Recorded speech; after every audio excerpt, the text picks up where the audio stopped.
in posthumous tribute to E.CANSELIET, our good master in Finis. Introduction. Who was the enigmatic alchemist of the last century, known only to the public by the pseudonym of Fulcanelli? What was his actual identity? Attempting to unveil the inviolable by disclosing the answer to this question is the heavy task that seems, by compelling events, to have fallen to me at the dawn of this third millennium. I am undertaking this task, even though I still have some qualms about deeming myself any more authorized to do this today than I was in the past. Why do I submit yet another study on the subject of Fulcanelli and insist on his identity, the truth of which I discovered nearly 20 years ago? What is the underlying reason for this disclosure? In short, after a long period of hesitancy lasting no less than 3 lustrums, I think that the moment seems appropriate to shed light on the true personality of the greatest alchemist of our time, a man who enraptured my adolescent dreams and to whose erudition I have never ceased to be subservient over the course of many years. My disclosure is encouraged by the renewed and increasing interest of truth seekers who are eager to clear up the mystery that surrounded the actual identity of a character whose will it was that his anonymity be preserved in the last century of the second millennium. However, it is primarily because I also see arising in the world of publishers, as well as on the web, endless hypotheses that do not at all, and this is a euphemism, reflect the benevolent neutrality befitting such an endeavor as a period of 5 years.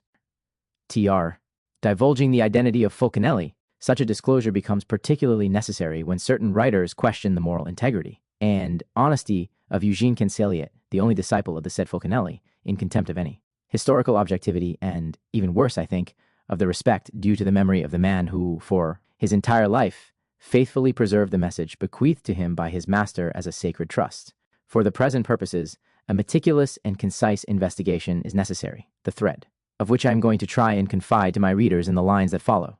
I submitted this information as an avant-premiere to my friend Johann Dro, who, with my permission, took up some of the themes on his internet site and on the CD-ROM he was then preparing. May the readers of these lines forgive me if I repeat myself, but I solved the Fulcanelli enigma almost 20 years ago. In this first English edition of my work, new material has been added, for since the first publication in French in 2000, Fulcanelli, Sa véritable identité révélée, ed. de Vecchi, certain facts, new evidence, and actual documents have been discovered that have confirmed what some of my readers had, at the time of the first publication in 2000, considered to be a gratuitous assumption. This evidence is to be added to the Fulcanelli file and represents, as readers will realize for themselves, major and henceforth undeniable evidence for my identification. I have also added for this edition a section on the interpretation of Fulcanelli and his work by certain American authors who have projected their own fantasies onto a work whose depth they clearly can neither appreciate nor understand. Alchemy in Paris, at the beginning of the 20th century. The end of the 19th century saw a renewed interest in alchemy, the ancient science of Hermes, thanks to scientific discoveries at the time in the field of isomeric 3 varieties of so-called compound bodies. It was discovered that simple allotropic elements such as carbon shared a similar chemical composition with a diamond or a piece of graphite, even if these bodies were quite dissimilar in appearance. The problem of the alchemical transmutation of metals, for so long the dream of the gold-making alchemists, was resurfacing. Jean-Baptiste Dumas wrote on the subject in his Leçons sur la philosophie chimique 3. Can we be permitted to admit the existence of isomeric simple bodies? This question is closely linked to the transmutation of metal. If the answer is affirmative, then it would mean that the possibility exists for a successful outcome of the search for the philosopher's stone. Thus, it is necessary to refer to experience. In chemistry, isomers are molecules with the same chemical formula and often with the same kinds of bonds between atoms, but in which the atoms are arranged differently. Many isomers share similar, if not identical, properties in most chemical contexts. For allotropy, gr, allos, other, and tropos, manner, a name applied by John Jacob Berzelius to the property possessed by certain substances of existing in forms with different chemical structures. The various forms are known as allotropes. Johns Jacob Berzelius used the name in an entirely different sense. See Macmillan Encyclopedia of Chemistry, edited by J.J. Legowski, 1997, Simon Schuster, Lessons on Chemical Philosophy, Tr. 14 Fulcanelli, Marceline Berthollet. Hence, an experience, it must be said, has not, up to this point, contradicted the possibility of transmuting simple elements, bodies. Given the current level of our knowledge, this idea cannot be considered an absurdity. Marceline Berthelot, the learned chemist, Marcellin Berthelot, who dedicated more than 20 years to the laborious study of original alchemical texts in Greek and Arabic, reported the results of his works in 3 well-documented books. entitled Les origines de la chimie Paris, 1885.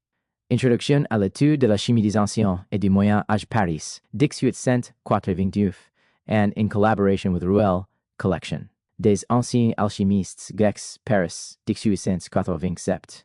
His son, Daniel Berthelot, stated in a monograph published in 1895 entitled L'allotropie des corps simples, allotropy being isomerism in simple bodies, that this notion naturally brought up the question of the unity of matter, a principle that was supported by mainstream science, although it had already been evoked time and again by the ancient alchemists throughout their writings.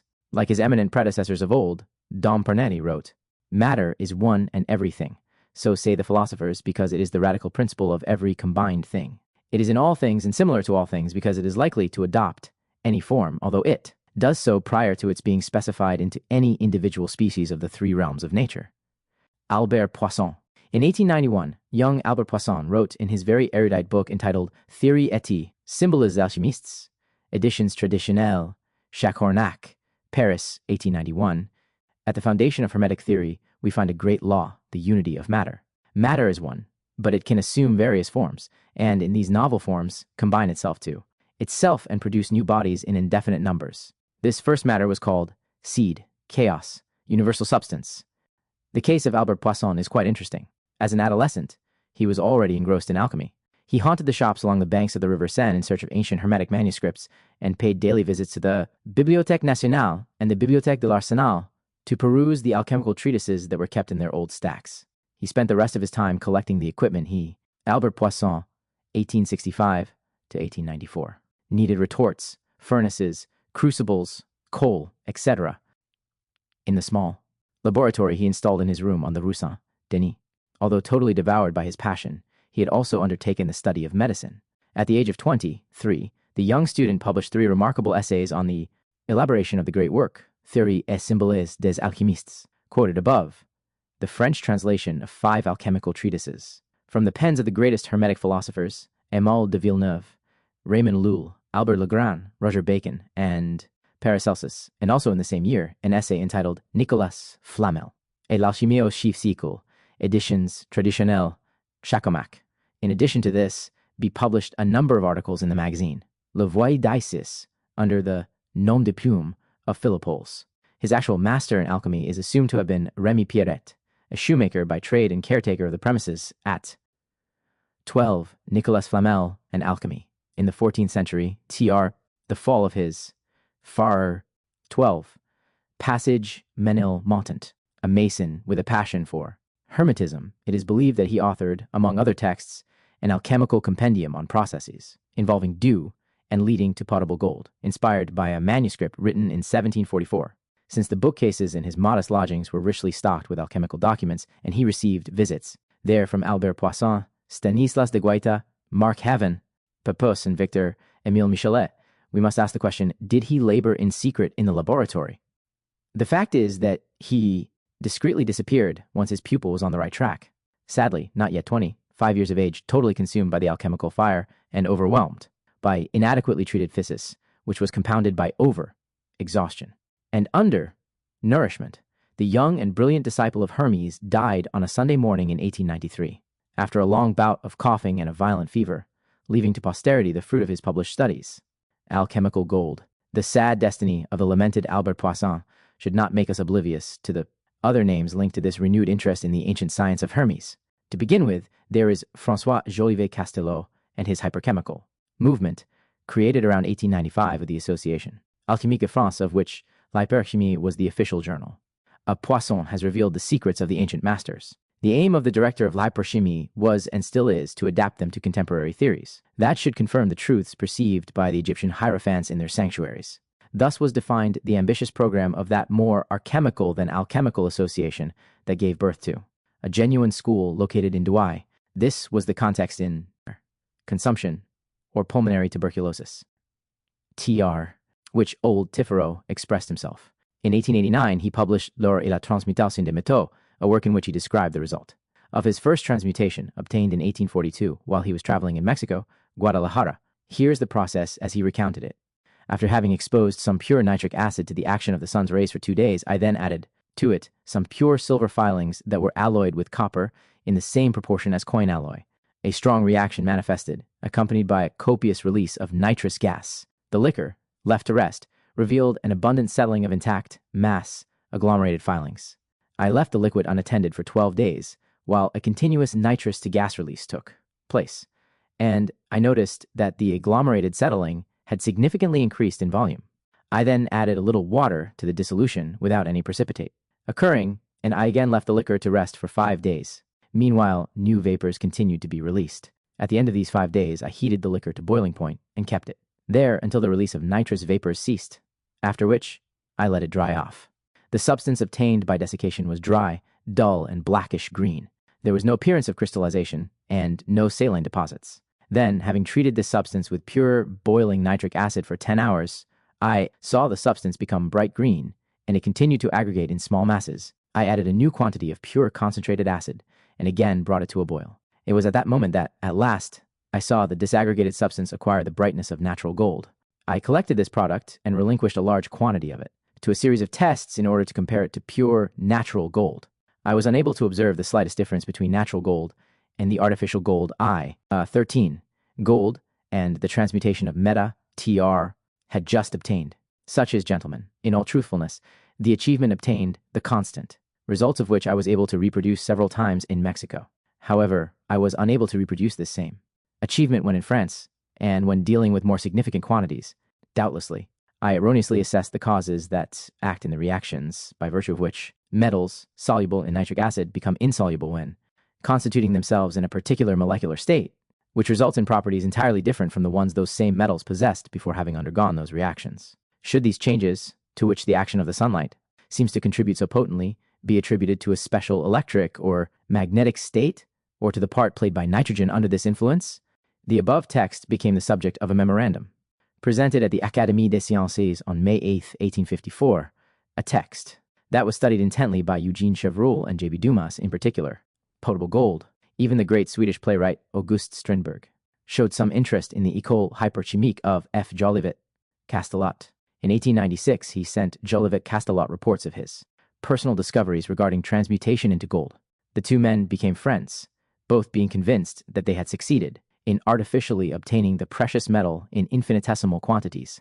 Jolivet-Castellot even went so far as to claim that he had succeeded in producing a genuine potable gold endowed with eminently therapeutic virtues, since it was, according to him, nothing less than the elixir of life of the ancients.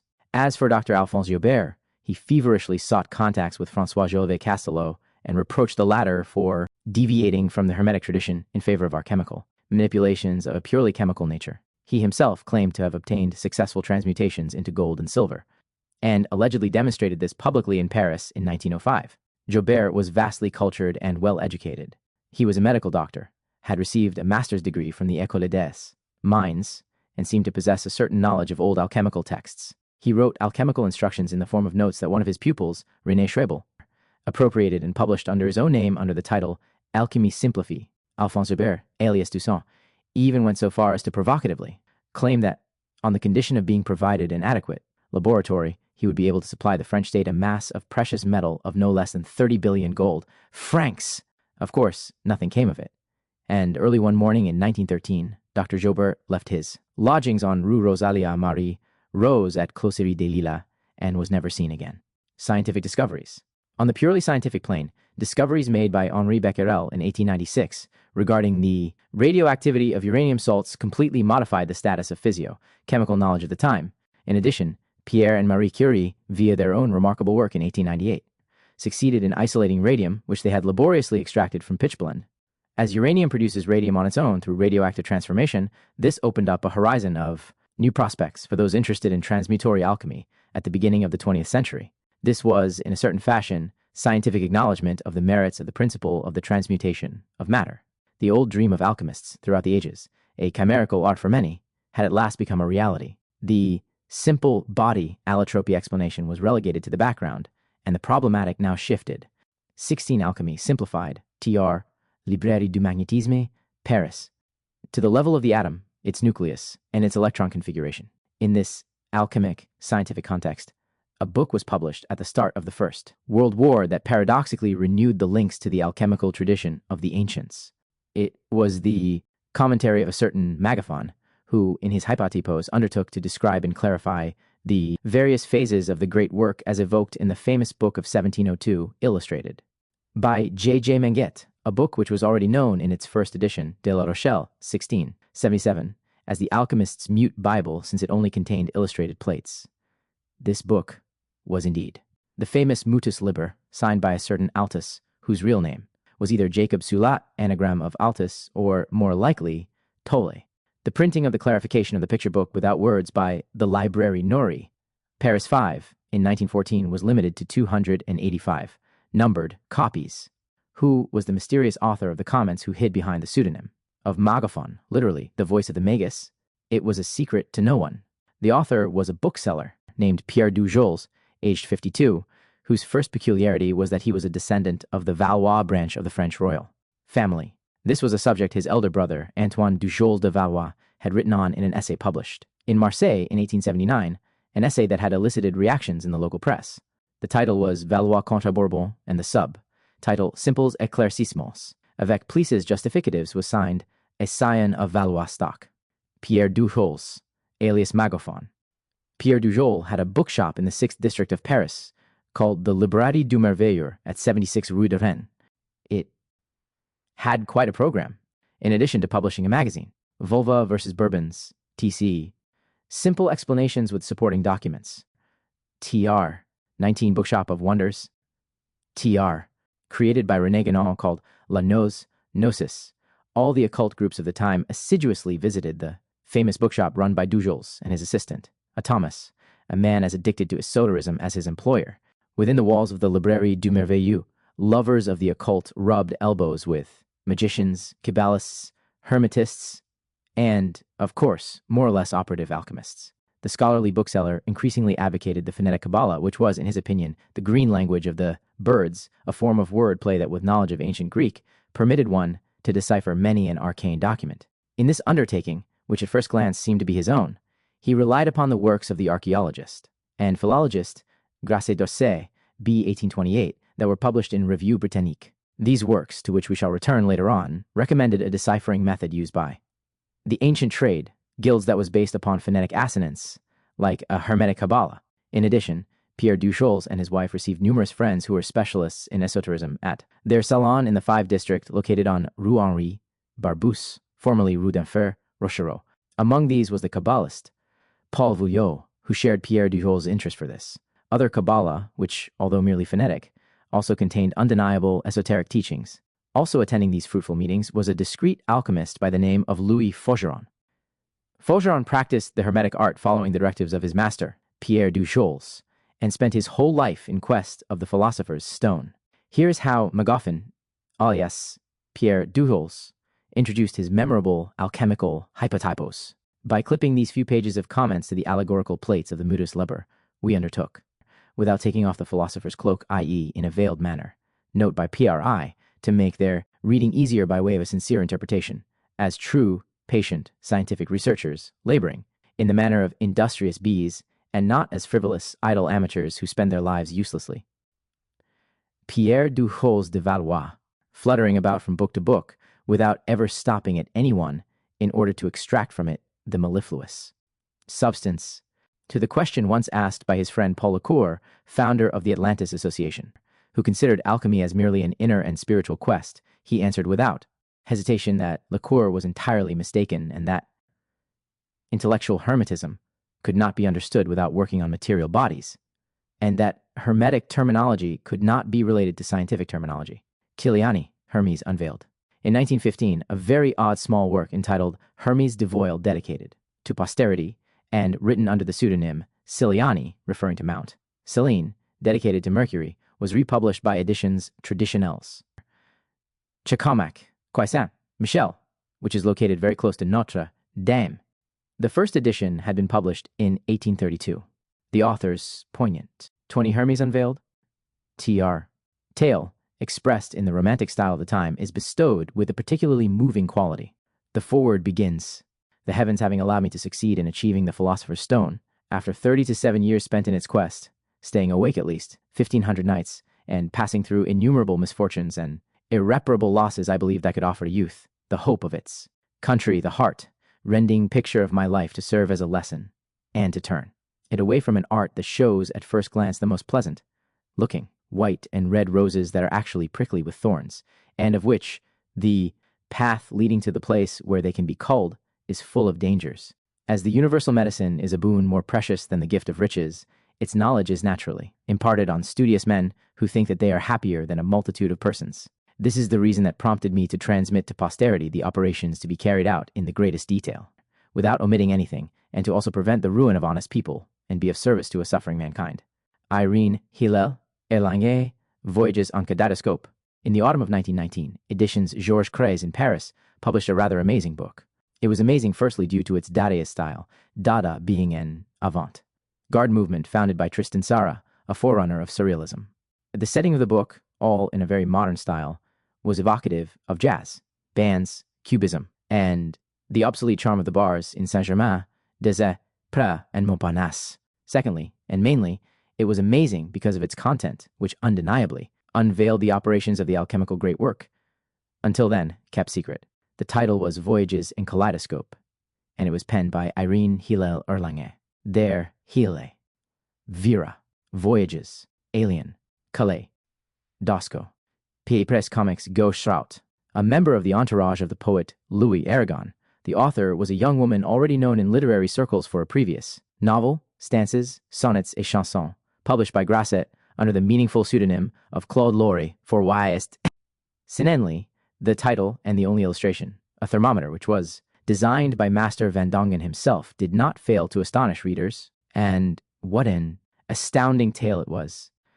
The tale of an inventor named Joel Joes who, thanks to his weird kaleidoscope, whiles away the time bringing out into the open that which, in essence, had remained. A cult. Two irremediably different women exert an immense fascination upon him. Grace, who, of course, is grace and wisdom incarnate, while Vera appears venal and fiendish.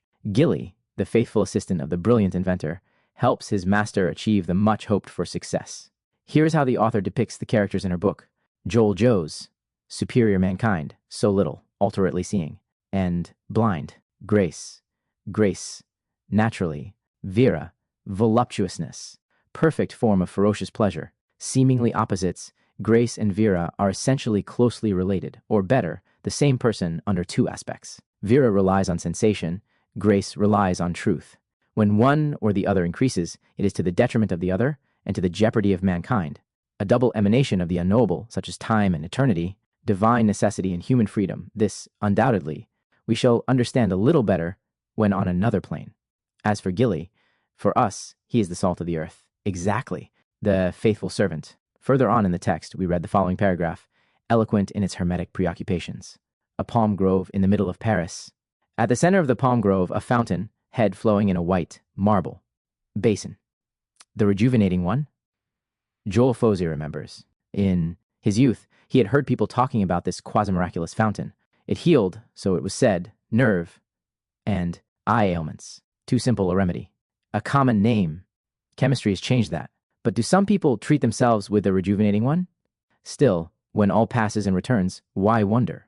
If one acquires a habit of thinking about the mystery of things, if, to some extent, one gets into the habit of probing the occult, one clearly realizes that everything transforms, acts, influences in reciprocity, depending upon the atmosphere, which continually modifies itself at every moment.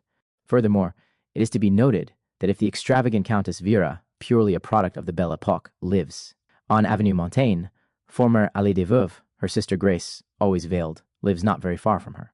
From this, we are only one step removed from concluding that the said palm grove may have been the Moresque or Egyptian pavilion, 24 Widows Lane, T.R., belonging to the prestigious de Lesseps family at number 22. The latter residing at No. 11 of said avenue, although this is a step we shall be wary of taking too hastily. Surely, however, it is at least troubling that Irene Hillel Erlanger frequented the de Lesseps town house. This is a point that we shall come back to later. As to the thermometer, let us not forget that it was designed by the master, painter Van Dongen. The book was literally a thermomaster's, since it revealed the temperature scale of the great work. Irene Hillel Erlanger came from a family of wealthy bankers, the de Commandos, that owned a town, house that is, now a museum. One of the young woman's grandfathers, Count Abraham de Commando, who died. in 1873, was the banker to the Sultan of Constantinople. Isaac de Camondo was a philanthropist who had gathered around him many artists, such as the musician Paul Ducasse. It was also rumored at the time that Irene's father was subsidizing the works of an unknown alchemist. Regarding her private life, after an unhappy and painful love affair, Irene married a renowned musician of the Opéra Comique, Camille Erlanger, awarded the Prix de Rome, or Rome Prize, in 1888. The couple lived behind the Arc de Triomphe on the Rue du Commandant Marchand. Their Parisian salon was attended by the best company on the night of a sumptuous cocktail party organized for the publication of her book. Irene Hillel Erlanger contracted food poisoning after eating oysters at dinner. She is supposed to have died in mysterious circumstances several weeks later. In the pun on the French words thermometer and thermo, maltre is suggested, but not adequately done justice to in the English words thermometer and thermo, master. In French, the two words are pronounced identically. TR, confiscated and pulped, only a very few copies escaped that fate and ended up in bookstalls on the banks of the River Seine. Then, rumor had it that a financial trust or a group of international gold smugglers had Irene Hillel Erlanger killed because they feared that the revelations in her book would endanger their activities. Whatever the reason, this fact is not to be neglected. Voyages on Kaleidoscope had been dedicated as follows by its author. To the great soul of L.B., piously I offer these pages. Interestingly, in 1919, a certain Louise Barbe, a close friend of the young woman, said to be a chemist, wrongly, for she was above all an alchemist, had died after drinking potable gold in excess, doubtlessly overdosed or tampered with. Had she also, in light of the laudatory book dedication by her friend, been the incarnated archetype of grace? In any case, she was the first wife of Dr. Voronoff, a renowned researcher on the prolongation of life, whose research is still republished today. Director of the laboratories of the Collège de France, his experiments in life. Prolongation involved, among other things, the grafting of monkey testicles. He did more than 500 grafts on animals and then on humans in particular, on well-known political, literary personalities, etc. 20. The poet, hermetist André Savaret understood that the alchemical knowledge of the author of Voyages N, Kaleidoscope, was vast. This time I will contribute a modest stone to the edifice of Hermetic poetry by evoking an authentic, almost contemporary alchemist whom, I think, I am entitled to call an adept, and whose writings are practically impossible to find. I mean, Irene Hillel Erlanger, and going on about her enigmatic book, a singular book, the Baroque Gange of which hides, or Médecin Serge Voronoff, Études sur la vieillesse et le rajeunissement par la greffe, studies on aging and youth through grafting. Terror. Ed. Sciences en Situation, 1999. Protects some 10 precious pages constituting evidence traditionally left by any adept at the moment of his metamorphosis, either by following the fate common to mortals, or, and is probably the case here, by becoming an avatar of an entirely different order, who is being referred to in this remark. In any case, André Savaret is not reluctant in the lines that follow to invite the reader to read the poem that opens the last book written by Irene Hillel Erlanger, entitled Allegorie Liminaire. Here we will only give the following carefully selected strophe. Under the fire of the sun, emphasis PR, under the light of Ursa, goes the pilgrim ascending lofty paths, but at last arrived at the end of his course. In a secret garden he will find the source, the pomegranate and the rose and the temple of a god. Irene Hillel Erlanger was also associated with another female alchemist who became famous in literature, the Russian author Krysanovskaya, of whom only one book has been translated in French. L'Elixir de Vie, published by Gallimard in 1927. She was the wife of the prominent scholar Krysanovsky, who became chairman of the Academy of Sciences of the former USSR after the 1917 revolution, which leads us to believe that mainstream science and alchemy are not necessarily incompatible.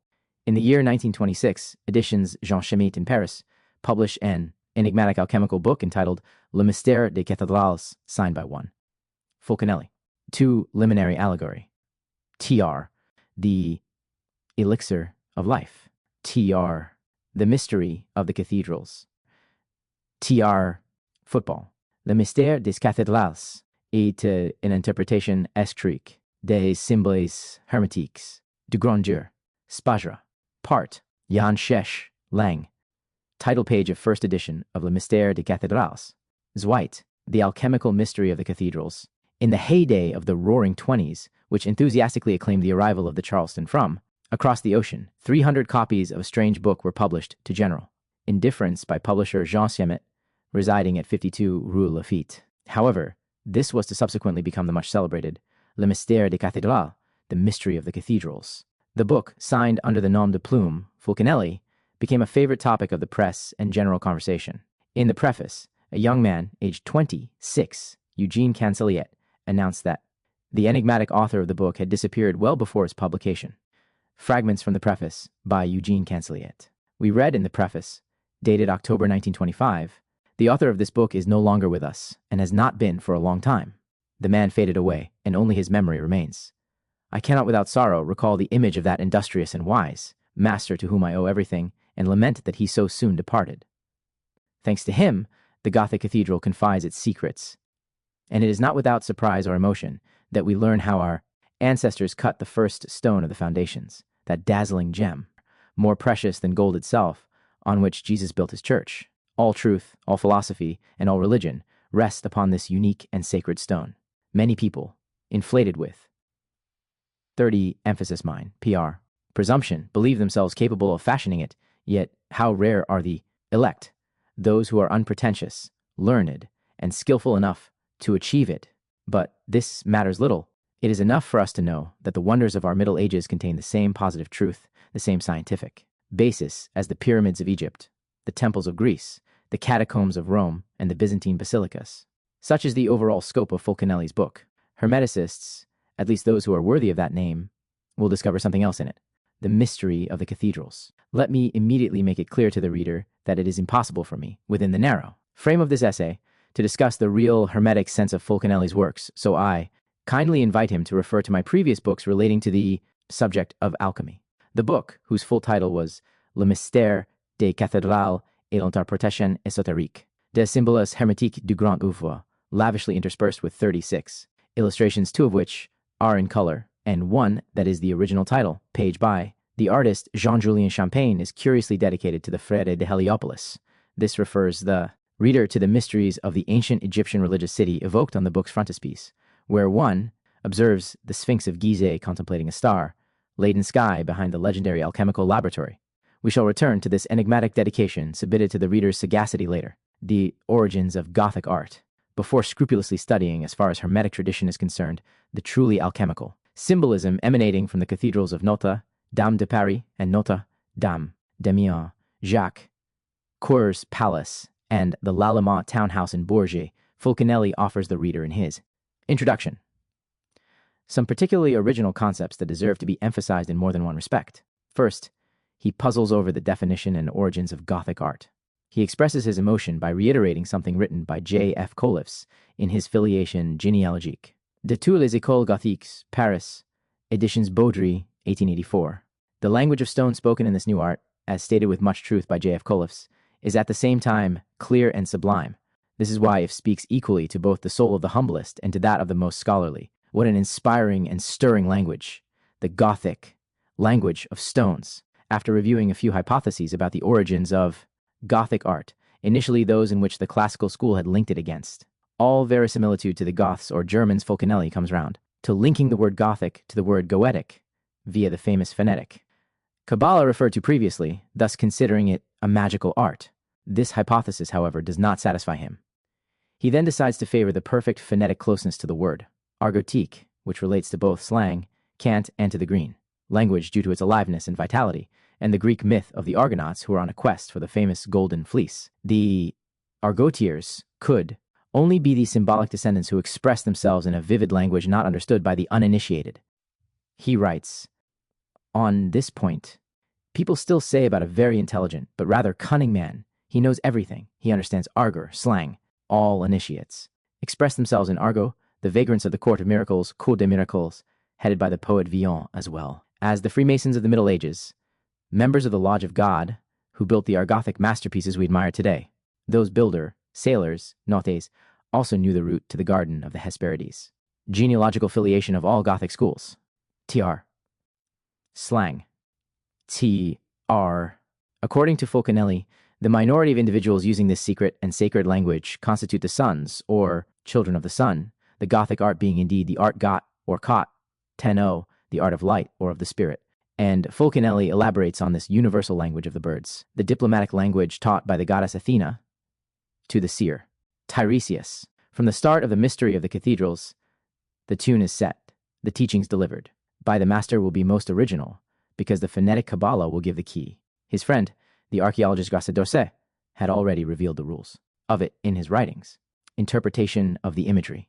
The singular research by G.J. Witkowski in L'Art Profane à l'Église led him to conjure up the most disconcerting scenes, often tinged with eroticism and unusual elements present in Gothic cathedrals, but which served Fulcanelli in that he was able to extract from them the hermetic substantive marrow.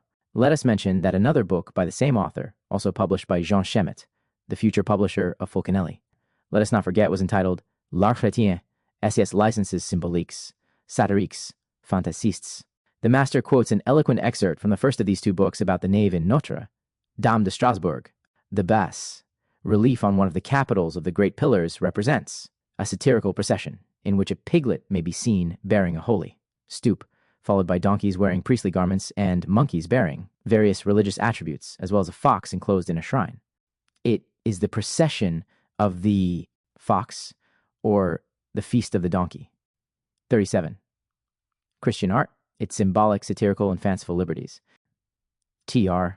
Similarly, Fulcanelli states that the Feast of Fools, or of the Wise, when one thinks of the symbolism in the 22nd Tarot Arcanum, was celebrated in the Middle Ages as a Hermetic processional kermis festival, and used to set out from the cathedral with its pope, its clergy, and the crowd of believers, and then move through the city. The triumphal chariot of Bacchus would then move off, drawn by a male and female centaur.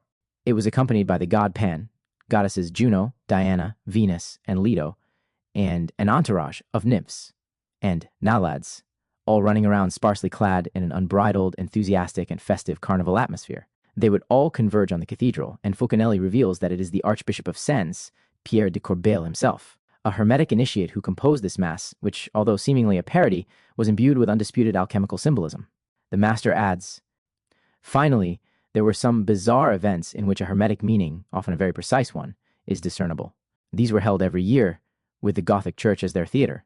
Examples include the flagellation of the Alleluia, in which choir boys energetically whipped their humming tops, sabors, a top with the outline of a tau or cross, down the aisles of the Cathedral of Langres, the procession of the Shrovetide Carnival, the Devilry of Chaumont, the procession and banquets of the Dijon Infantry, Infanterie Dijonnaise.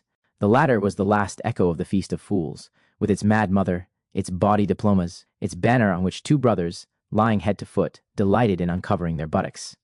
Until 1538, when the custom died out, a strange ball game, pelota, was played inside Saint-Étienne, the Cathedral of Auxerre.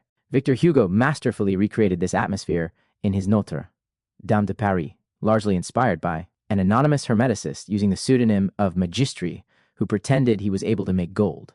The Quasimodo character plays the part of the fool during the eponymous celebration, but also represents the raw stone that allows us to achieve the great work, all of which makes this masterpiece a true synopsis of alchemical science. Victor Hugo, who saw in Notre Dame de Paris the most gratifying epitomes of Hermetic science, also wrote, in the Middle Ages, humankind never obtained any significant knowledge that they did not write in stone. According to the tradition, alchemists met every Saturday in the courtyard of Notre Dame de Paris to discuss the great work. One of them, Denis Zacher, tells us that this custom was still alive in 1539, but then only on Sundays and holidays.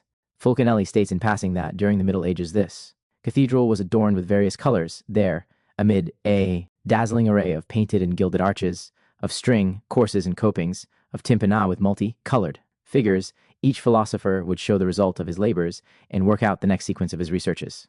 Fulcanelli also reveals that Guillaume de Paris, who was responsible for the bas-reliefs of the western facade, had also taken great care to meticulously reproduce the motifs of the medallions on the stained glass panes of the central rose window. Alchemical symbolism.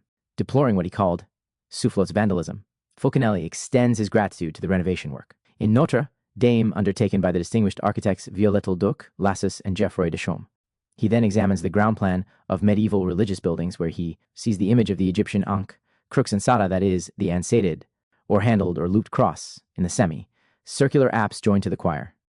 This is the symbolic evocation, not of death, but of universal life upon which is built the Christian temple. In addition, he states by way of the phonetic Kabbalah that the crux, designates the alchemist's crucible. Following this, Fulcanelli discusses the enigmatic labyrinths that are found in some churches, such as those in Sens, Reims, Auxerre, Saint, Quentin, Poitiers, Bayeux, Chartres, and above all, Amiens, to which he devotes an entire chapter later on in the book, reminding us of the labyrinth's presence in ancient times, mentioning, among others, the one in Knossos, Crete. He calls the labyrinth of the cathedrals Solomon's Labyrinth and gives the definition of it expressed by his prominent friend, Marcelline Berthelot. It is a Kabbalistic figure found at the beginning of certain alchemical manuscripts, and which is part of the magical tradition associated with the name of Solomon. It is a series of concentric circles, interrupted at certain points, so as to form a bizarre and inextricable path. Fulcanelli then embarks on a philosophical digression, in the alchemical sense of the term, on the myth of Ariadne and her legendary thread. Next, Fulcanelli brings our attention to the alchemical symbolism to be found in the rose, windows of the cathedrals. He compares their blazing colors to the ones developed in the egg during the coction of the third work under, the impulse of the fire of the wheel, an expression meant to designate the action of the secret fire. In the ultimate phase of the great work, he states that it is this latter fire, sustained by ordinary heat, which makes the wheel turn and produces the various phenomena which the artist observes in his vessel. After this, Fulcanelli deals with the question of the black virgins, Virginie Perituri, the virgin about to give birth in Chartres, Rocamadour, Puy, Envelay, Limoux, and the unusual green to candle ceremony at St. Victor Church in Marseille. Comparing the black virgin to the ancient mother goddesses Ceres, Rhea, and Isis, he identifies her with the symbolism in which is clad the mysterious materia prima of the great work. Fulcanelli then proceeds with a long critique of the Renaissance period. Favoring the spirit that characterized the medieval mind, the builders of the Middle Ages had the natural attributes of C.T. Patrick Rivière, Histoire comparative des religions et des mythes, editions Ramael, Dix Neufcent, Quatrevingt Dix Neuf, cf. Patrick Rivière, Alchemy, Science et Mystique, editions de Vecchi. Trentotto Fulcanelli, Faith and Modesty. The anonymous creators of pure works of art they built for truth, for the affirmation of their ideal, for the propagation and the nobility of their science. Those of the Renaissance, preoccupied above all by their personality, jealous of their worth, built for their own future fame. Further on, Fulcanelli studies certain medallions on the central porch of the western facade of Notre Dame de Paris, and gives these a truly alchemical interpretation far removed from the studies previously carried out by the Hermeticists Cambriel and Gobineau de Montluisant. The portal on the right, where can be admired the image of St. Marcellus defeating a dragon and freeing a child held in limbo, perfectly illustrates to Fulcanelli the major operations in the alchemical great work. Fulcanelli then takes us to the Cathedral of Notre Dame de Amiens and finds in its central porch the porch of the Savior, the same symbols as in Notre Dame de Paris, the only difference being that here the figures are holding shields rather than discs, and that the philosopher's Mercury is represented as a woman and not as a man as in Paris. He then discusses the fire of the wheel and the scale of temperatures in the great work. Continuing, Fulcanelli takes his readers to Bourges, where the Lalemant mansion and the great house of Jacques Coeur hold his attention. King Charles VII's great minister of finances was indeed an alchemist, and hermetic symbols are plentiful in his noble abode. However, such symbols can be seen in perhaps greater abundance in Jean Lalemant's residence, particularly on the enigmatic coffered ceiling in the chapel and its credence, which holds the secrets of the second and third work. Interestingly, the last chapter, which was dedicated to the cyclic cross of Henday, was not included in the first edition of the Mystery of the Cathedrals. This is a matter we shall discuss later on. Third, Dwellings of the Philosophers. Fulcanelli's second book, Dwellings of the Philosophers, was originally one volume consisting of some 600 pages divided into 20 chapters. In his foreword of the book, written in April 1929, E.CANSELIET reveals the key enabling one to penetrate his master's writings. It lies in the following excerpt. His method differs from the one that was used by his predecessors. It consists in describing, in detail, all the operations of the work after having separated them into various parts. He thus deals with each phase of the work, begins to explain it in one chapter, interrupts it to pursue it in another chapter, and then completes it in yet a last one. This breaking up, which transforms the magisterium into a philosophical jigsaw puzzle, is not to scare the learned researcher, but it promptly discourages the outsider, incapable of finding his way in this labyrinth of another kind, and unable to restore the order of the manipulations. Let me again make clear that in this particular work, I can in no way pierce the hidden meaning of the allegories of alchemical operations. To this end, I strongly recommend to the reader my previous books devoted to alchemy, Opus 7, Volume 1. At the beginning of the book, Fulcanelli reverts to the subject of stone edifices, the custodians of hermetic science, les demeures philosophales, tr. Our preference remains for the Middle Ages, such as revealed by the Gothic edifices, rather than that period of time as described by historians. Further on, he alludes to Heisman's statement, "History is the most solemn of lies and the most childish of catches." He seizes that opportunity to question the authenticity of certain tombs crypts allegedly containing the remains of this, or that historical figure, maintaining that it stands to reason that they are empty unless corpses were substituted. He then again evokes the primacy of the Middle Ages over the period of the Renaissance. We deem that the medieval way of thinking reveals itself as being of scientific essence and no other. Art and literature are merely humble servants of traditional science. Their specific mission is to translate into symbols the truths that the Middle Ages received from antiquity and of which they remained the faithful repositories. In the next chapter, Fulcanelli gives some definitions of the term alchemy and pays tribute to the adepts of the past. He then evokes the image of the legendary laboratory with its picturesque character. In the following chapter, entitled Chimie et Philosophie, Fulcanelli makes a distinction between alchemy and mere chemistry. He describes the first as the science of causes and the second as science of facts. In his opinion, the latter rests on matter and experimentation, while the first originates in philosophy. Thus, contrary to philosophy, which anticipates facts and assures the orientation of ideas and their practical connections, theory conceived afterwards, modified according to the results of experiment as they were acquired, always reflects the uncertainty of temporary things and gives to modern science the character of a perpetual empiricism. A large cf. Alchemy, Science et Mystique, Editions de Vecchi. Les Demures Philosophers. 17 Boutique Ban, S. avec A.R.T. Sal. Title page of the first edition of Les Demures Philosophales. 42 Fulcanelli. Quantity of chemical facts, seriously observed, are impervious to logics and are beyond all reasoning. Fulcanelli quotes a certain number of cases that resist a purely chemical analysis. For instance, gold, which ordinarily requires only aqua regia as a solvent. How can it dissolve so easily in a cold solution of potassium cyanide? Similarly, why does sulfur chloride, composed of two elements, each of which combines in incandescence with potassium, have no action whatsoever on this metal? Fulcanelli then touches upon the subject of the potential fire enclosed in matter and defines alchemy as securing the bond that unites God to nature, creation to its creator, and true science to revealed religion.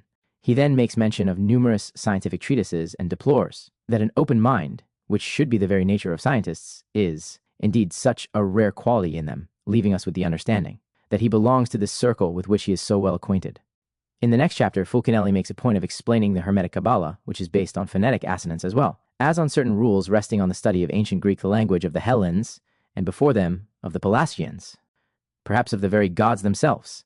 It is the language of the birds, the gay science, or gay savoir, which enables the initiate to express knowledge in only veiled terms. One recognizes in this treatise, admirable in more ways than one, the author's deep knowledge of chemistry. Illustrating this in the next chapter, entitled Alchemy et Spaieri, Fulcanelli emphasizes the differences between noble alchemy, where the tapping of cosmic energy spiritus mundi is all important since spirit drives matter, and the somewhat empirical processes that in some cases enabled unauthentic alchemists, the so-called puffers, to achieve orific tinctures with some success, mainly to coin counterfeit money. Cf. the numerous examples supplied in our book, Alchemy, Science et Mystique.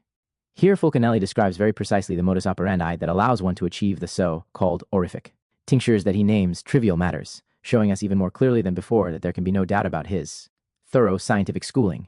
The result of this is quite astounding. So great is his mastery of mineral chemistry and his ingeniousness in this domain that, to our knowledge, none of the processes described by him had ever been referred to before by any of his predecessors, not by Jolivet-Castelot's team, nor Dr. Joubert, nor even by the works of Greek authors made public by Marcellin Berthelot. Moreover, he discloses the secret of one of the processes of which the good St. Vincent de Paul, Charity's apostle, had been acquainted, thanks to an old man who had given him a home in Tunis and had saved him from slavery in 1605. This, indeed, deeply interested the vice-legate in Avignon, and the good abbot then had no difficulty in obtaining his introduction to Rome, the Eternal City, 2nd volume. After this, Fulcanelli undertakes the actual study of certain historic buildings that are adorned with alchemical symbols and which he names the dwellings of the philosophers. The Manoir de la Salamandre in Lisieux, no longer in existence, is the first one he deals with. Fulcanelli suggests that within its walls there existed a fraternity of adepts, the Fleurs alchemists, in the Aume department that counted the following: 3 men among its members in 1420, Nicolas de Grosparmy, Nicolas Valois, and the priest Pierre Vicot. This small group alone is said to have moved to Caen, Calvados department, and one of the members, allegedly erected the Manoir de la Salamandre in the course of the following century. Fulcanelli discusses at length the secret fire of the great work in this chapter. This secret fire is allegorically represented by a salamander, and according to legend, it lives. The manner of the salamander. T.R. In the igneous element, several pages farther along, Fulcanelli lists the multiple virtues of the philosopher's stone. Drawing on various texts by the scholarly librarian Pierre Duhal's, he also brings our attention to the alchemical symbolism emanating from the Graal and the Templars' Baphomer. Referring to the house of Adam and Eve in Le Mans, Fulcanelli also discusses in some detail Genesis and the symbolic appearance of the first Adam, made of red earth, and of the second Adam, sulfur, that united with Eve, and which designates Mercury. He then talks about the reincrudation of the metal that perishes during the second work. In the chapter dedicated to Louis d'Estissac, and recalling the hermetic concerns of the author of Gargantua and of Pantagruel, Fulcanelli sees in the scholarly François Rabelais the maître des alchimies who initiated young Estissac. In this chapter, Fulcanelli particularly develops his thoughts on the symbolic significance of the Greek letter X, chi, since it is this letter that is identified with light itself. In this respect, he tells us the Greek X and the French X represent the writing of the light by the light itself, bringing up St. Andrew's cross, as well as cat whiskers in the shape of a cross. He also tells us about the ways and customs of the École Polytechnique, the X, which he knows too well to have not been personally familiar with them. Furthermore, he adds, the X is the emblem of measure, metron, taken in all its meanings: dimensions, range, space, duration, rule, law, milestone, or limit. That is the occult reason why the international prototype of the meter built in iridescent platinum. 45 cf. Patrick Rivière, Le Secret du Graal, édition de Vecchi, et le Graal, Histoire et Symboles, édition du Rocher. Cf. Patrick Rivière, Les Templiers et leur Missor, éditions de Vecchi cf. Patrick Rivière, Le Graal, Histoire et Symboles. Master of Alchemy. Tr. The École Polytechnique is the elite school for engineers in France. It is known as X. Tr. And kept in the Breteuil Pavilion in Severos, assumes the profile of an X in its cross section, and he adds, all bodies obeying this fundamental law of effulgence are submitted to this measure. Fulcanelli then tells us about the famous Parisian cabaret du Chat Noir, with which he was also well acquainted, having been a frequent caller there. Many among us remember the celebrated Chat Noir, which was so popular while under the management of Rodolphe Salas. But how many knew of the esoteric and political center that was concealed there, of the international masonry that was hidden behind the signboard of the artistic cabaret? On the one hand, the talent of fervent, idealistic youth made up of carefree, blind aesthetes in search of glory and incapable of suspicion. On the other hand, the confidence of a mysterious science mixed with obscure diplomacy. A dual face picture deliberately exhibited in a medieval frame. The enigmatic Tournée des Grands Ducs under the sign of the wide-eyed cat in his nocturnal livery with rigid and oversized X-shaped whiskers whose heraldic posture gave to the wings of the Montmartre windmill a symbolic value equal to its own, was not that of princes on the spree. In the following chapter, entitled L'Homme de Bois, Fulcanelli refers to the Hermetic pilgrimage to St. James of Compostela, as well as to the Parisian alchemist Nicolas Flamel. Fulcanelli then extensively examines the coffered paintings on the ceiling admirably. Adorning the high gallery in the Chateau of Dampierre, sur Bouton, it should be said that they summarize the full complexity of the achievements of the second work's sublimations. The Black Cat Club TR 5A Tum of century expression, born when the emigrated Russian nobility went on joy rides and visited Ola Inn and elegant nightclubs of Western Europe and France in particular. TR the Trapper TR. The prestigious tomb of François II in Nantes provides him with ample material to discourse on the alchemical androgynous state, and thus discuss what sets the Hermetic Kabbalah in opposition to the mysteries of the Hebraic Kabbalah. In the study of the Holyrood Palace sundial in Edinburgh, Scotland, Fulcanelli gives the reader precious information about the making of the adept's famous vitriol. Furthermore, he supplies significant details about the hermetic character of the prestigious order of the thistle, with which Scottish alchemist Alexander Sethen was likely not unfamiliar. In its subsequent edition, The Dwellings of the Philosophers ends with a chapter entitled The Unlimited Paradox of Sciences, which is decidedly hermetic in orientation, although also apocalyptic. According to E.CANSELIET, this section was added to the previous text and was composed of the material of a third collection of handwritten notes that his master, Fulcanelli, had left with him before taking them back in 1928, thereby making it impossible to eventually publish the third book. That book, had it been published, would have been entitled Finis GLORIAE MUNDI, the end of the glory of the world. We will see further on what should be kept in mind on this subject. For the time being, suffice it to say that JEAN-JULIEN stated with regard to this book, undoubtedly it was about very serious matters. Did Fulcanelli have a master? As far as the work's Gordian knot is concerned, E.CANSELIET wrote about his master, Robert Amadou, editions J.J. Pauvert, Paris, 1978. Following the example of Bassi Valentin, his true initiator, he was unsuccessful for more than 30 years, unable to find a solution. Does this mean that the works of the Erfurt Benedictine monk referred to in his books were, in his eyes, the only valid teachings that could lead him to success? Having been strongly influenced by his works myself, I can only peremptorily conclude affirmatively. In his introduction to a new reprint of Douze Clefs de la Philosophy by Basil Valentin, E.CANSELIET again made it clear that, after all of these years, we still vividly remember the veneration our old master, Fulcanelli, held for Basil Valentin, whom he considered to be his first initiator. But the disciple thought it advisable to add a second master, this time contemporaneous with the anonymous adept, and therefore included the following for the benefit of the reader of The Mystery of the Cathedrals, second preface, 1957. In our introduction to Douze Clefs de la Philosophie, we deliberately added that Basil Valentin was our master's initiator, partly because this gave us the opportunity to change the epithet of the word, that is to substitute for the sake of accuracy first initiator for true initiator, which we had used in our preface to Les Demeures Philosophales.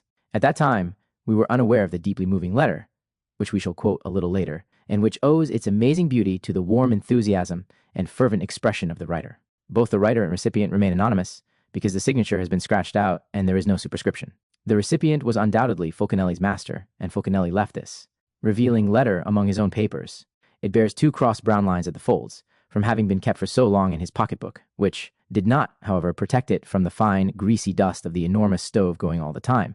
So, for many years, the author of Le Mystère des Cathédrales kept the 53 first preface to the dwellings of the philosophers. 56 12 Keys of Philosophy, Editions de Minuit, 1980. Written proof of the triumph of his true initiator as a talisman. But the question still remains to be asked, that is what indeed was his true identity in the civil status books? Vierté, the legendary encounter between Fulcanelli and E.CANSELIET. E.CANSELIET, who became Fulcanelli's disciple and eventually devoted his entire life to alchemy, was born to an honorable, though modest family on December 18, 1899, in Sarcelles, a region of Paris. His father was a skilled sculptor-mason, and the young Canseliet inherited undeniable artistic talents which manifested throughout his life via not only his literary work, but also by way of his drawings in water colors. A gifted sketcher, his parents decided to allow him to pursue his studies further upon completion of a brilliant classical secondary education. Thus, in 1913, they took him to an entrance examination organized by the Études d'Art Parisien Dres et Brenner, located at 43 Rue de l'Échiquier. E.CANSELIET described the event that was going to have such a significant influence on his destiny in an interview with Robert Amadou. The examination was scheduled to last for 1 hour. When the hour had elapsed, the exam inspector said, "I can still see and hear that bearded man. Children, it is over." Some of the children bustled up from their places. They were already through. "I have seen your efforts," stated the inspector. "There is one sketcher among you. Only one. It is him," he said, pointing at me. "But, sir, I have not yet finished." "It is good," he responded. "It is enough for me." 57 Parisian Art School. Tr. 38 La Faux de Soleil, Premier. J. Pauvert, Dix 960 Dix 50 Fulcanelli. From that day forward, the young Canseliet knew that he was going to devote himself to his art, while simultaneously following classical studies. Strongly attracted to mysticism, he spent his free time reading the works of Papas, Stanislas Igualta, and Edouard Schur, the author of Les Grands Initiés. One night, disturbed by a strange dream, he abruptly awoke and jotted down an enigmatic message in Latin, the translation of which is as follows: "When black ravens have begotten white doves in your house, you will be then called the wise." In 1915, he discovered a reprint of Hermes de Voile, the alchemical opuscule signed by Ciliani, that we have previously mentioned, and the young man fell for the romantic charm of that singular work. He then felt arise within him as he himself described it, an intense desire to follow the alchemical quest. His enthusiasm for this chosen path would never subside as his history testifies the legendary encounter. While studying fine arts in Marseille in 1915, Het occasionally opened up a little bit to the old lady who did the cleaning in the workshops herself, an adept of Zouave Jacob as it happened. One day she told him, "I would like to introduce you to a gentleman who owns some very old books. You'll see. He'll certainly like you. I do the cleaning at his place, and there, barely 400 yards from Place Carly, where the fine arts buildings were located. At 4 Rue Dieu was a beautiful building that was the home of the local library. It also accommodated a bookbinder by the name of C.H. Violet. It is easy to trace him in the Marseille Street Directory, year 1915, P., who received the young man with kindness. In fact, this was the very same man who would become famous some years later under the pseudonym of Fulcanelli. And this is the reason why Eugene Canseliet so often alluded to violets in his writings. But was Violet Fulcanelli's real patronym, or was it an alias? That is the question. Thus, while World War I was raging on the European front, the meeting between the two men had taken place most simply. Eugene Canseliet had found his master, who, after a trial period of a few months, initiated him into the reading of the old alchemical texts. Discussions went on, stated Eugene Canseliet, to which, under the light of a huge petroleum lamp, the crowd of authors assembled in the adjoining library were often invited as witnesses. Already at that time, Fulcanelli clearly invited his young disciple to master the art of writing with "Write as you draw." This was in 1916, and that year the young disciple met an individual at the master's residence who had already been in his service for a number of years. This was the painter, JEAN-JULIEN Champagne, who became friends with the young Canseliet, despite the fact that he was 22 years the young man's senior. Champagne had been a pupil of Léon Gérôme at the Paris Fine Arts School. His talents as a watercolorist were undeniable, which undoubtedly contributed in bringing these two men closer together. The following year, Canseliet left Marseille for Aix, in Provence, in order to successfully obtain his diploma in classical humanities. During this time, according to Canseliet, Schfif, Sylph, or FCH, the initials associated with the name of Fulcanelli in the titles of his writings and in those of Eugene Canseliet, his disciple. In Les Demeures Philosophales, second preface by Eugene Canseliet, Fulcanelli frequently came to visit. On one of these visits, at La Forane, Fulcanelli supposedly told him, "In the very first place, know and love deeply the language of France propter, hanc casam quad principii verbum, absolutissima est." Later on, at Lycée Charlemagne in the region of Paris, Canseliet completed his Latin studies. At practically the same time, Fulcanelli also went back to Paris.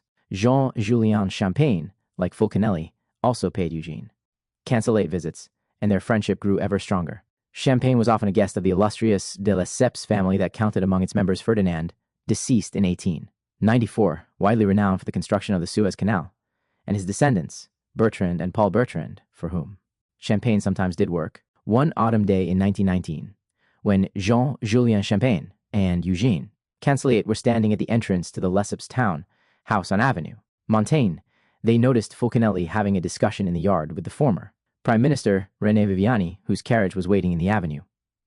After the master had taken leave of Viviani, he noticed that Eugene Canseliet was wearing a mourning band around his left arm. He questioned the young man about this, who told him that it was for his grandmother, who had died a few months before and to whom he had been very much attached. He added that she had been 80 when she died, to which Fulcanelli replied, "Why? Exactly my age," which, of course, would have meant that he had been born around 1840.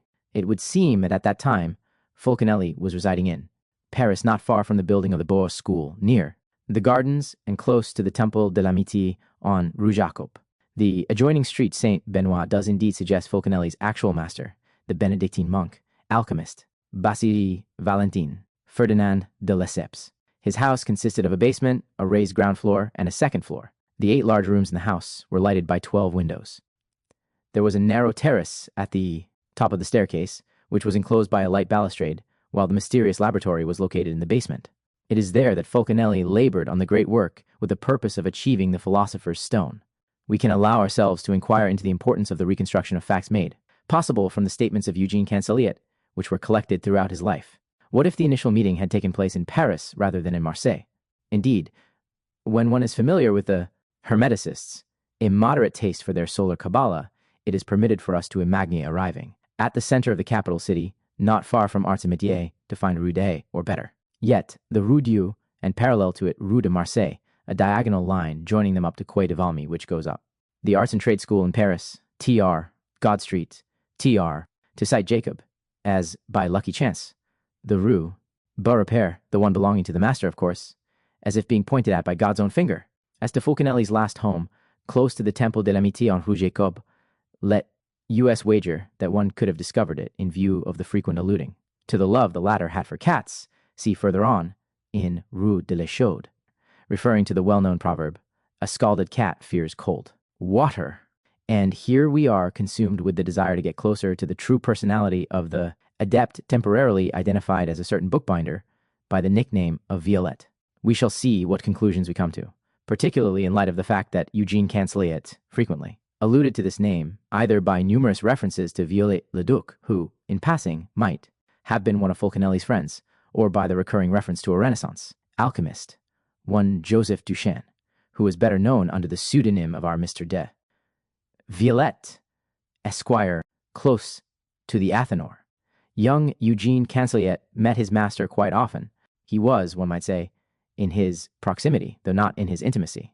Long philosophical digressions, washed down with the cold, sugared coffee Fulcanelli was so fond of, were interspersed with numerous observations of the matter evolving within the Athanor. The studious disciple later remembered these fantastic evenings as a privilege we enjoyed. He is speaking of himself, finding oneself for such a long time near the master, as a witness filled with wonder of his indefatigable manipulations at the fire.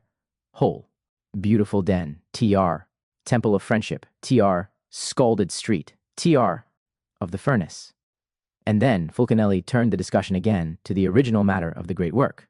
They, the Hermetic philosophers, rightly considered it to be a very real gift from the Creator, and they firmly stated that without divine inspiration, one would never be able, in this outcast magma, repellent in its aspect, to recognize the gift from God that transforms the simple alchemist into a sage, and the philosopher into a proven adept. See Aaron's Philolethes, who assimilates it with gold and gives it its name. Look at chapter 18th, paragraph 3 of his Introitus, concluded Fulcanelli, drawing on his prodigious memory, with all the benevolence of his good smile, and with one hand risen in a customary gesture, on which was shining that evening the Baphometic ring carved in transmutated gold that had come to him from the Templars of the Hennebon Commandery in Brittany. From where did that mysterious ring come? That ring formed from transmutated gold upon which was carved the Templars Baphomet, and which was adorned with alchemical symbols? Obviously from the scholarly librarian Pierre Duchos, also known as Magaphon, cf. Chapter 1, whose wife was a native of Hennebont in Brittany. In fact, that fabulous ring came from the abbot of the Cistercian monastery that existed near the Templar commandery in the 12th century. It is said that Fulcanelli had known Pierre Duchos for a number of years, and that both men had become close friends due to their common interest in hermetic matters. This is unequivocally evidenced by the dedication adorning the Hypotypos Duchos wrote, as commentary to the Mudus Liber, given to Fulcanelli by the learned librarian. It states as follows. Cf. Patrick Rivière, Les Templiers et leurs mystères, Editon de Véqui, 70 on 8 in March, and curiously, on the day of the commemoration of the martyrdom of the Order of the Temple's last master, March 18th, 1314, our book Les Templiers et leurs mystères, to Fulcanelli Mudus Liber, my old and good friend to the adept, philosopher, ingeniosus apertum, stolidisque sigillatum, hunc offero tibi lectum, pro nobis enucleatum. Magaphon, Pierre Duchos, March 18th, 1920. The Latin text reads, "Open to the ingenious and sealed to the fools, I am offering you this reading for us who are enlightened." This illustrates the degree of familiarity between Pierre Duchos and Fulcanelli. It is true that Fulcanelli was particularly fond of the Hermetic librarian, the more so as the latter descended in direct line from the last Valois, Angoulême, as we have already mentioned. Furthermore, Fulcanelli was of the habit of rubbing elbows with famous politicians such as René Viviani, Jules Grevy, the late president of the Third Republic, as well as Paul Painlevé, a former prime minister. He was also well acquainted with many scientists and artists who frequented the de Lesseps town house, such as writer Raymond Roussel, whom Eugene-Canseliet referred to in the following terms for the benefit of the leading man of the Surrealist movement, André Breton. Amongst the various people whom we saw around the master at Avenue Montaigne, always highly qualified or renowned, Raymond Roussel impressed us the most. Consequently, it appeared to us quite odd that our old friend, Julien Champagne, would call that distinguished man la classe. It is true that both men had belonged to the same contingent, the one of 1877, and that Mr. Roussel, who had a Une légende éliminaire des deux logis alchimiques, JEAN-JULIEN, Editions 1, J. Pauvert, Paris, 72. The annual contingent of recruits, TR, passion for the internal combustion engine, admired Fulcanelli's and Bertrand de Lesseps' draftsman. It is also true that Champagne was the inventor of the screw, propeller sleigh created for Ferdinand's eldest son, and which was admired by Raymond Roussel at Avenue Montaigne. Fulcanelli's last dwelling was spacious. Past the entrance, one could see into the study where a solid mahogany cupboard in which his oldest and most valuable books were kept. Among those was a 17th century manuscript copy of De la nature à découvert pour les enfants, De la science seulement et non pour les ignorants sophistes, by the unknown knight, C.F. Trois anciennes de chimie, Editions de J. Pauvert, Paris. At that time, it was still possible to catch a glimpse of the trees in the nearby garden through the 3 large windows in this room that boasted of parquetry inlaid with Hungarian motifs. Later on, E.CANSELIET wrote in his Alchemic's memoirs that under the attic, there was a small door leading to the terrace above the staircase, which was enclosed by an exquisite balustrade of white stone. Up there, one walked on a thick carpet of lead. This was the most elevated place in the open air, where the master submitted to the radiation of the moon and of the stars, his basins containing a dew that was already very gently reduced. In my mind, I can still see those white porcelain containers, rectangular, shallow, 18 times 24 cm, the original use of which was for developing photographs. On the discreet terrace of which I just evoked the moving memory, a robin, full of elegant boldness, was frequently seen hopping about under the watchful gaze of Fulcanelli, who called it my little rubiente. It had practically become a pet, and to my amazement, Fulcanelli took very great pleasure in talking to it in the language of the birds. The master told me that his cats had taught him this idiom, which remains the exclusive right of the ignorant sophists. TR. 3 ancient treatises on alchemy. TR. Birds, world.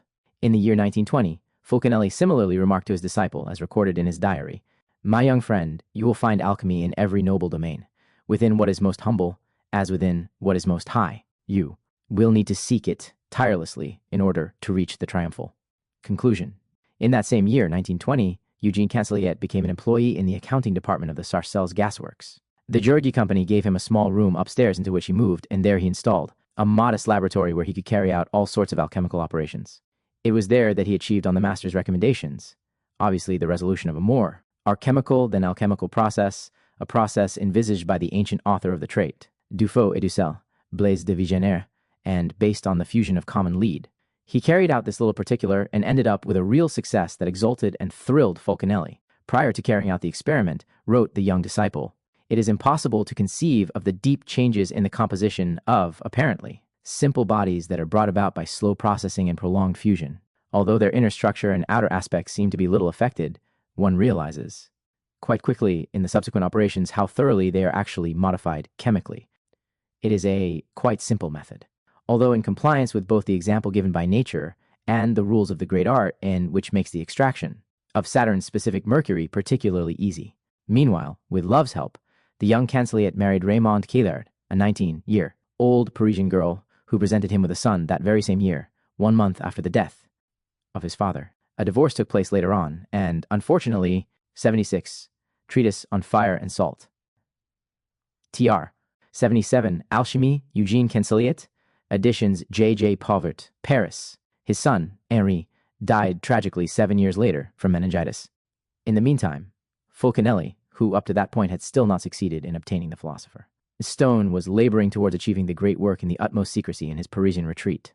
Having completed the ultimate multiplication resulting from the Great Coction in 1922, he decided to carry out the celebrated final transmutation of the base metal into gold, as tradition demands. His success was undeniable, and he decided to renew the experiment in the presence of selected witnesses, his disciple, E.CANSELIET, Jean-Julien Champagne, and a chemist friend, Gaston Sauvage, who worked at Rhône, Poulenc. The project took place at the Sarcelles gasworks in his disciple's room. That had been converted into a modest laboratory, as mentioned earlier, and it was to the disciple that, under the master's supervision, the realization was entrusted. The little chimney drew extremely well in that makeshift laboratory. Fulcanelli removed 3 tiny reddish fragments from a case, which E.CANSELIET wrapped in wax and then threw into the molten lead in the crucible. A moment later, he cast the liquid into the ingot mold. The gold was magnificent. The transmutation was a complete success, and the young disciple was overcome with intense emotion, as can be easily imagined. Sometime after that, the master withdrew. He chose to retire, in accordance with the tradition perpetuated before him by numerous adepts of the Hermetic science, Fulcanelli's manuscripts. A few months later, Fulcanelli apparently handed over 3 parcels sealed with wax to the disciple that he had so patiently trained for the preceding 6 years. These packages contained Fulcanelli's handwritten notes. Eugene CANSELIET stated on that.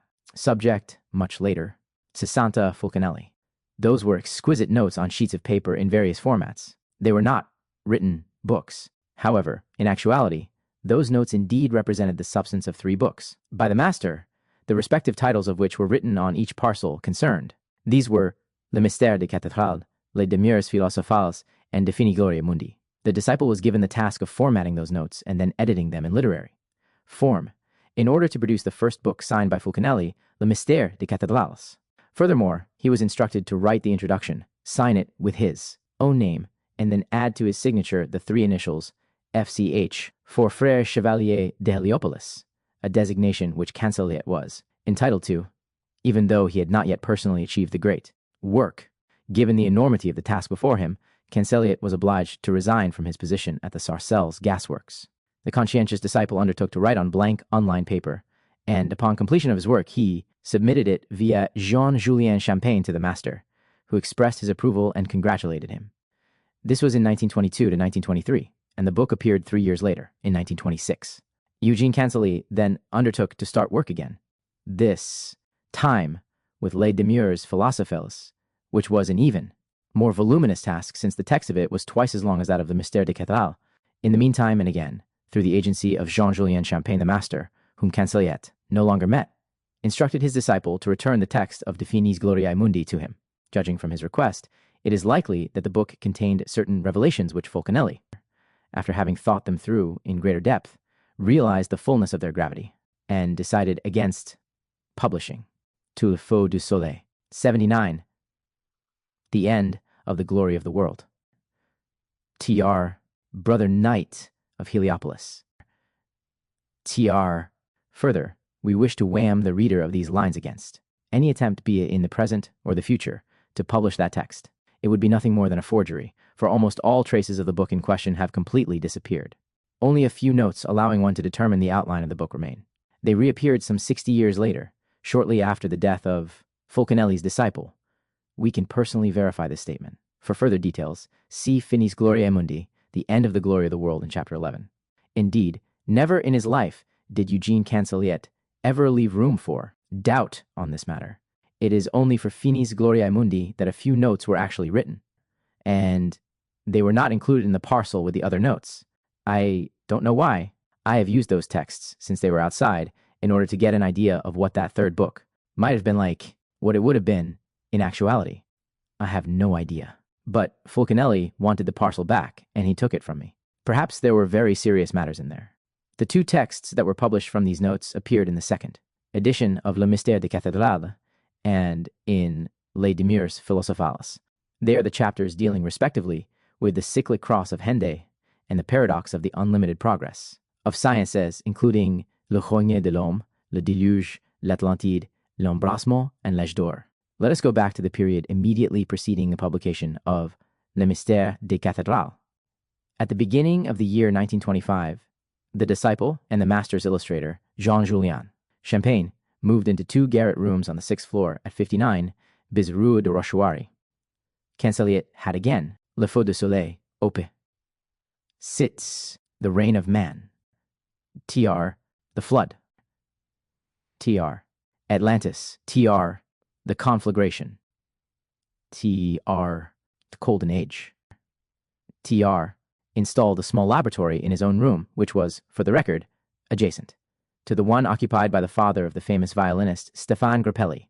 Jean-Julien Champagne also played that noble instrument a successor of the viola da braccio, although doubtlessly with less virtuosity. The following year, shortly after the publication of Le Mystère des Cathédrals, in 1926, Pierre Duholz died at the age of 64. I greeted him sometimes, said Eugene CANSELIET, when I caught a fleeting glimpse of him, on his meager bed where he was lying stiff, jointed, suffering from arthrosis like Scarron. Consequently, he was unable to unbend his knees or leave the sitting position. So, in the evening when he was lying down, His knees remained at an angle, and he used them as a writing stand. The year after, Eugene Canseliet was presented with a daughter named Solange by his then 21-year-old companion, Germaine Hubat, in 1930, when the disciple was still without news of Fulcanelli, and this for a very good reason, as we shall better understand a little further on. Les Demures Philosophales was published. Several years later, there were still unsold copies of the two books by the adept, who had remained anonymous, and who had certainly not made a fortune, to say the least. Evidence of the precise year of Fulcanelli's disappearance. Some apparently contradictory statements. We have read that, after the transmutation in 1922, Fulcanelli progressively retired and that from then on, Eugene Canseliet seemed to have had only more or less indirect contact with him. What should we make of that?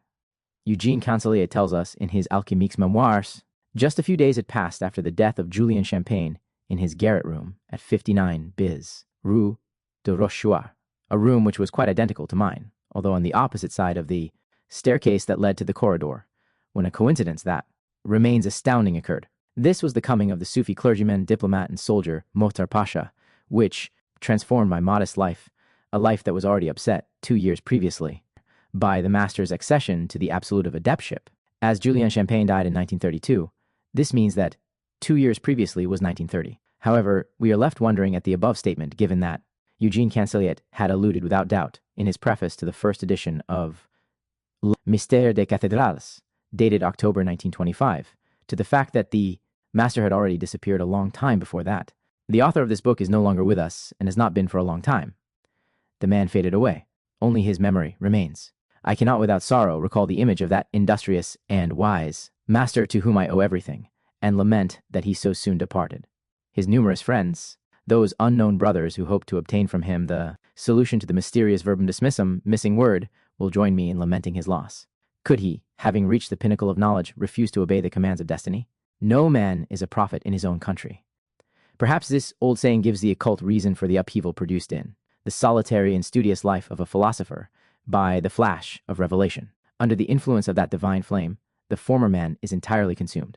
Name, family, native land, all the illusions, all the errors, all the vanities fall to dust. And, as with the phoenix of the poets, a new personality is reborn from the ashes.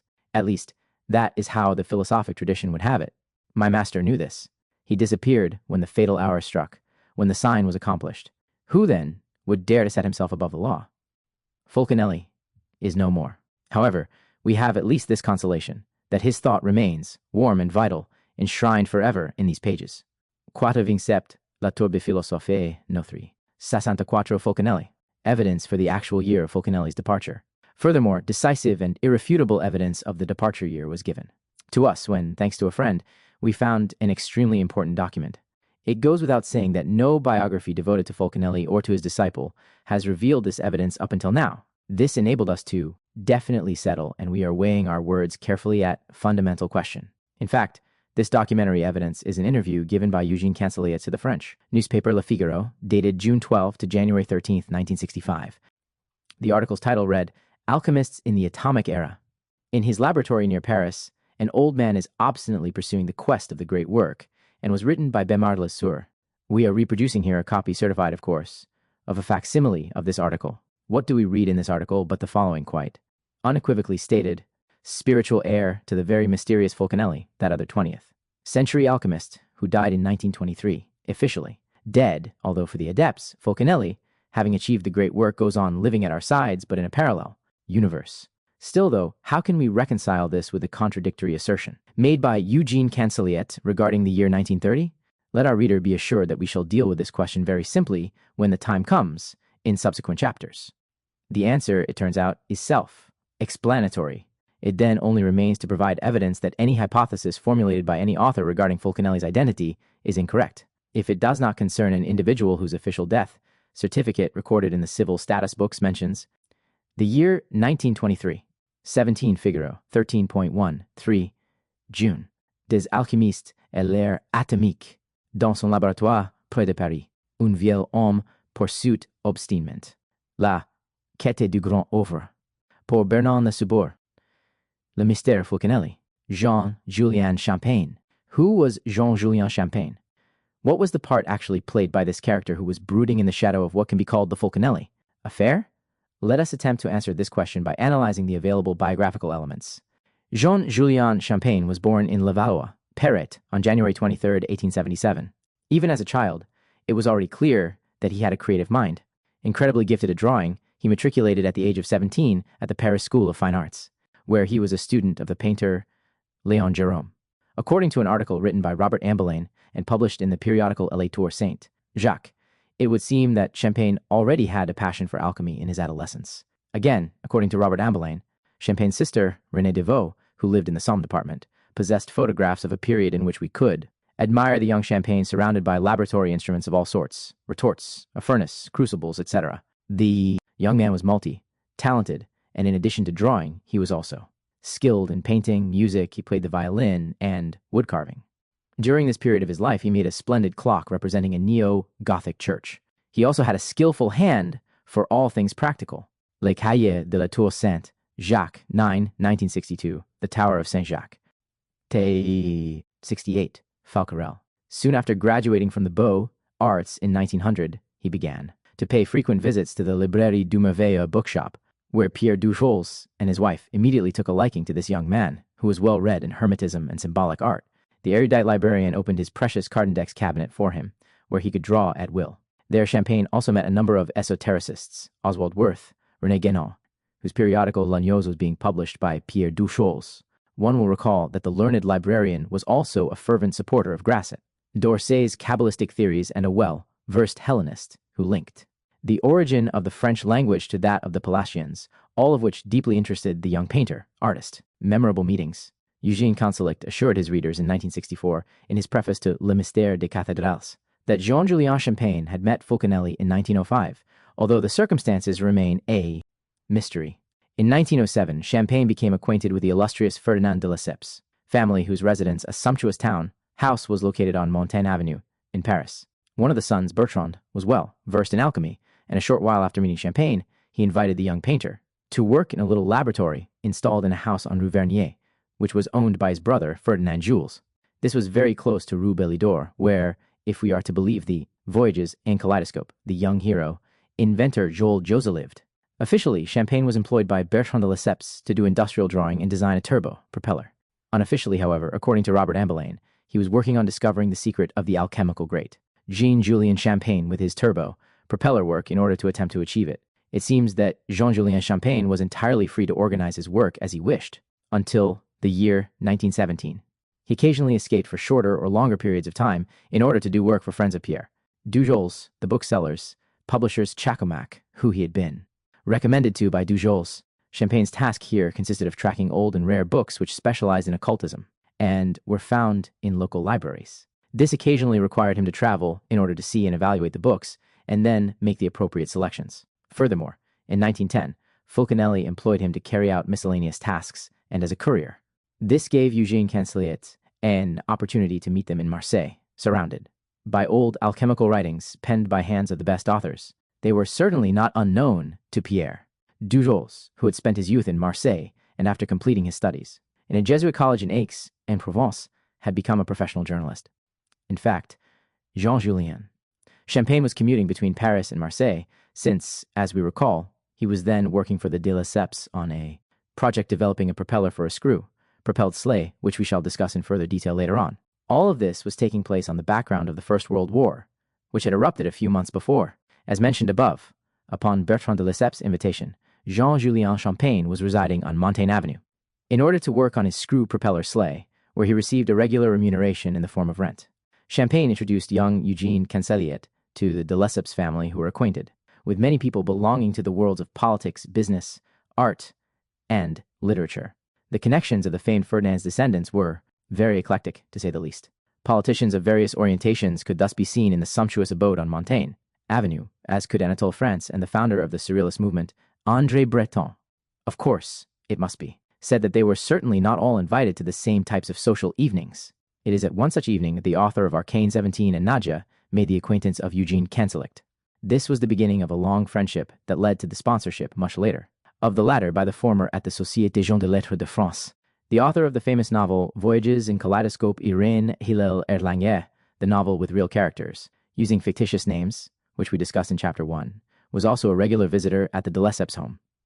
In 1910, One of her close friends, either the young female alchemist Louise Barbet or the actress Mrs. Rogers, wife of the writer Claude Farrier, who authored, among other things, an odd novel on life prolongation, La Maison des Hommes Vivants, was 90 cf.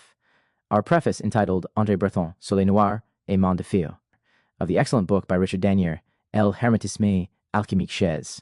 André Breton, Editions Ramuel C. Eugene Canseliet's Contribution to a Magique, by André Breton, Formes et Reflets, Shapes and Reflections, Society of Letters of France, TR, The House of Living Men, TAR, supposed to have modeled for Julien Champagne for a most evocative painting. The subject of the painting was Le Vaisseau du Grand Oeuvre, no less, in which the young, naked woman played the part of the philosopher's stone. She was decorated with thousands of blazing flames on a background rich in powerful alchemical symbolism.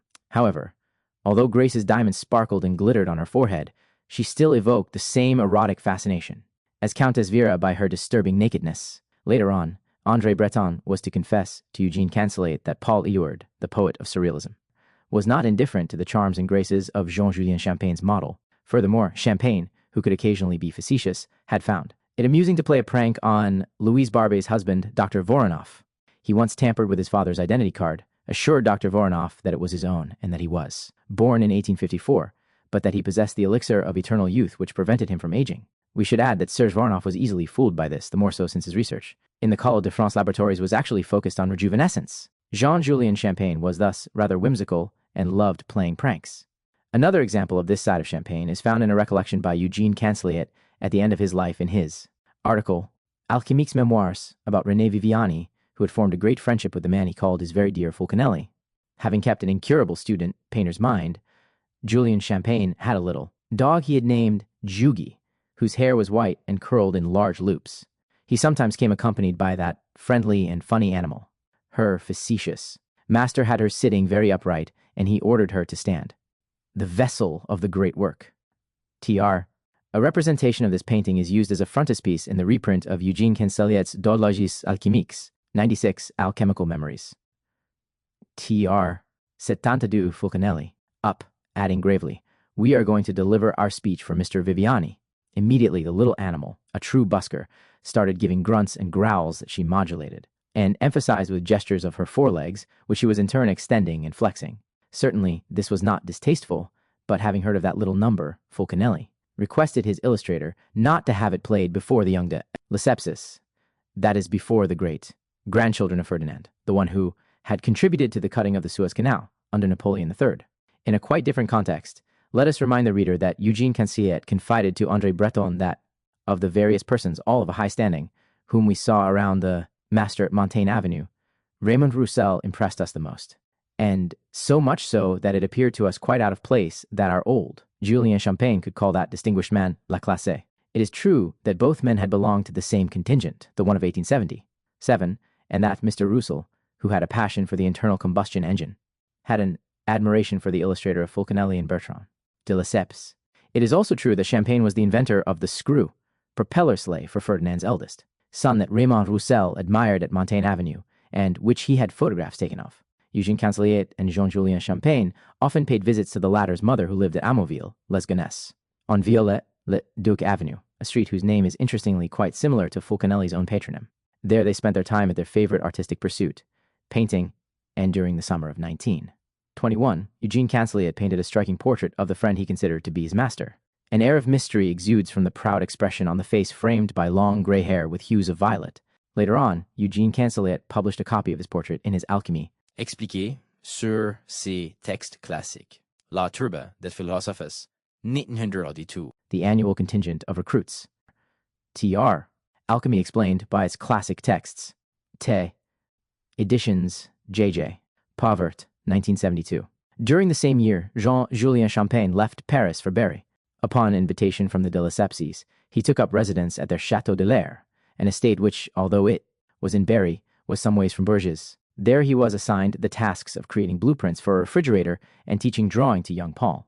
However, in that ancient dwelling that had once belonged to Agnes Sorel, the new landlord, Pierre de Lesseps, had installed a laboratory, and it seems that Champagne took the opportunity during his sojourn at the castle to devote himself to his passion, alchemy, in his spare time. Back in Paris the following year, he met Jules Boucher through one Of his cousins, who was working with the latter at Rhône, Poulencs, Jules Boucher was well versed in esotericism and in occultism in particular, and the two men immediately established very good relations. Then, in the fall of the same year, Fulcanelli invited Champagne to attend the famous alchemical transmutation carried out by E.CANSELIET under Fulcanelli's direction. The chemist Gaston Sauvage was also present and served as a witness to the event. During the course of the following year, it is known that the master chose to progressively disappear. Jean-Julien Champagne returned to the castle in Lear, while E.CANSELIET went on with his work in the small laboratory in Sarcelles until the day that Fulcanelli gave him the 3 famous wax, sealed envelopes that contained the documentary notes for Le Mystère des Cathédrales, Les Demures, Philosophers, and Finis GLORIAE Mundi. Jean-Julien Champagne took the opportunity of his stay in the vicinity of Bourges to visit Jacques Coeur's palace and the Lallemand mansion, which aided him in the preparation of the illustration plates for Le Mystère des Cathédrales. In the spring of 1925, he moved in with his friend E.CANSELIET at 59 bis Rue de Rochechouart in Paris. They resided on the same landing, each one in his own garret room. One day, they were both on their way to Montaigne Avenue to visit the de Lesseps when they again met the writer Raymond Roussel, who offered to bring them back home in the famous screw propeller sleigh, which had become quite operational. In the course of the year 1925, a great crowd gathered around the enormous automobile car that was greatly in the way of the streetcars going and coming back on a single lane. At that time, Champagne was frequently seeing Jules Boucher, who thought that the master's illustrator was Fulcanelli himself. The painter had doubtlessly boasted that Fulcanelli and himself were one and the same person during an evening when absinthe, for which he had a particular fondness, had flowed rather abundantly. One is already aware of how fond he was of jokes and pranks, and how whimsical he could be. Indeed, he had forged the handwriting and signature of Paul Lecour, the renowned founder of the Atlantis Association, in order to send a letter to the director of the Mercure de France magazine. In that letter, Paul Lecour submitted to the director, Mr. Valette, a request to collect funds from readers with a view to erecting a memorial monument for the martyrs of Atlantis in the middle of the Sargasso Seine, which would naturally be insubmersible and floating. As one might imagine, that rather tasteless joke resulted in Paul Lecour being severely reprimanded, and in the face of so much derision and cynicism, he had difficulties getting over it. 104. 703, whose objective was to collect all hermeneutic and archaeological data that might prove the existence and the probable location of mythical Atlantis, a very serious and prestigious literary magazine founded in Paris in 1724, and which existed until 1825. Remy de Courant and Alfred Jarry, inspired by the name, founded a symbolistic periodical by the same name in 1890, who not only managed the prestigious magazine, but also occasionally wrote articles for it. Who was Jean-Julien Champagne? Strange company. Jules Boucher, erroneously considering himself the disciple of Fulcanelli, then encouraged Champagne to associate with some rather sinister acquaintances, as we shall soon see. He introduced him to Alexandre Rouhier, a former market manager for a left bank publishing house. This was the edition's Vega, which was attached to a bookshop of the same name. Rouhier was the author of a book entitled De l'Architecture Naturelle, and had just finished writing an essay on the plant that makes astonished eyes peyote. Additionally, our doctor of pharmacology was practicing Satanism in the Tres Hautes Lunaires, or Grand Lunaire cult, in which he was an official. This cult met on nights of the full moon near the dolmen in the Meudon woods. Later, E.CANSELIET stated, "The most active ones were undoubtedly Alexandre Rouhier, Gaston Sauvage, and Jules Boucher. The 3 of them more or less coaxed poor Julien Champagne into a less than commendable collaboration that alienated him forever from Fulcanelli's strong protection." The above statement is of no little significance. In his book entitled Sectes et Rites, Pierre Guéraud wrote about the Most High Moon, Dweller 107, 109, 110, 111. In the 3rd and last degree, initiates assemble in the main occultum, on Rue Chapon, precisely in the Saint Mary parish. The room is hung with red. The Baphomet grimaces behind red curtains. In a cage, toads, satanic beasts. There the supreme teachings are delivered, based on Fulcanelli's Le Mystère des Cathédrals, Schwaller de Lubitsch's Adam, L'Homme Rouge, left bank of the Seine River, the fashionable part of Paris, far on natural architecture. TR, Most High Moon, Dweller, TR, in Le Feu du Soleil, Cults and Rites, Edison's Émile Paul, Paris, 1954. Adam, The Red Man, TR, Lotus de Finis, La Magie et le Mystère de la Femme, and Crowley's books. And as if this were not enough, Pierre Guéraud gives some specifics a few lines before. The Black Pope of the sect is, like the other officials, an alchemist. His assistants are a left, bank publisher, a renowned journalist, a banker, an illustrator, painter, 2 young women, and many others, but those are mere executives. The protagonists in the case are easy to identify. The publisher, Alexandre Rouillet. The journalist, Jules Boucher. The illustrator, painter, Jean-Julien Champagne. As to the Black Pope, how could we not guess that under his tunic was hiding Gaston Sauvage, a character appearing in P. and Delas, Houssaye's novel, The Chemist, who was one of the witnesses at the famous transmutation carried out in 1922 at the Sarcelles. Gasworks? Quite enlightening. At any rate, Jules Boucher, who was later forced to have himself exorcised, admitted that he was at the same time fascinated and terrified by the Rhone, An Alchemist, Gaston Sauvage, who did, in fact, bear quite a fitting name. We have seen that Pierre Guéraud evokes not only the well-known Luciferian and Satanist, Aleister Crowley, but also Fulcanelli, as being among those the sect considered as the inspiration for their ideas. Here we must really wonder why, even if Julien Champagne had been partially responsible for this, in addition to esotericist Schwaller de Lubitsch for his book Adam L'Homme Rouge, about which we shall say more later on. For the time being, let us keep in mind that Jean-Julien Champagne knew Schwaller de Lubitsch personally, as he had met him several times during his later years. This is according 113, The Magic and the Mystery of Woman. T.R. Savage, Tier, Maître à penser in the original. T.R. to a statement reported in Geneviève Dubois' book by André Van den Broek, to whom Schwaller de Lubitsch purportedly made confessions in 1959 at his house in Grasse. Eugene Canseliet was aware of the relationship between Schwaller de Lubitsch and Jean-Julien Champagne, but was not aware of everything. Indeed, a secret agreement had purportedly been made between the two men, this also according to André Van den Broek, that dealt with an extremely delicate task entrusted to Jean-Julien Champagne by the esotericist and Egyptologist, which that esotericist was subsidizing. This task was no less than penetrating the mystery of the blue and red dyes in the exceptional stained glass windows of Chartres Cathedral.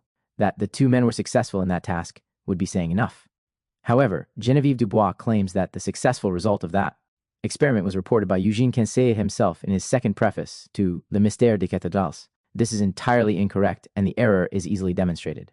That letter was discovered by Eugene Canseliet after the disappearance of Fulcanelli and was addressed to the latter, as initiator rather than attributed to Fulcanelli's master, as Geneviève Dubois erroneously asserts. Eugene Canseliet was very clear on the subject. Thus, the author of Le Mystère des Cathédrals for many years kept as a talisman the written proof of the triumph of his true initiator, 16. And the following is the ambiguous sentence that Geneviève Dubois interpreted as being the confession of the solution to the problem of red and blue dyes in the stained glass windows at Chartres.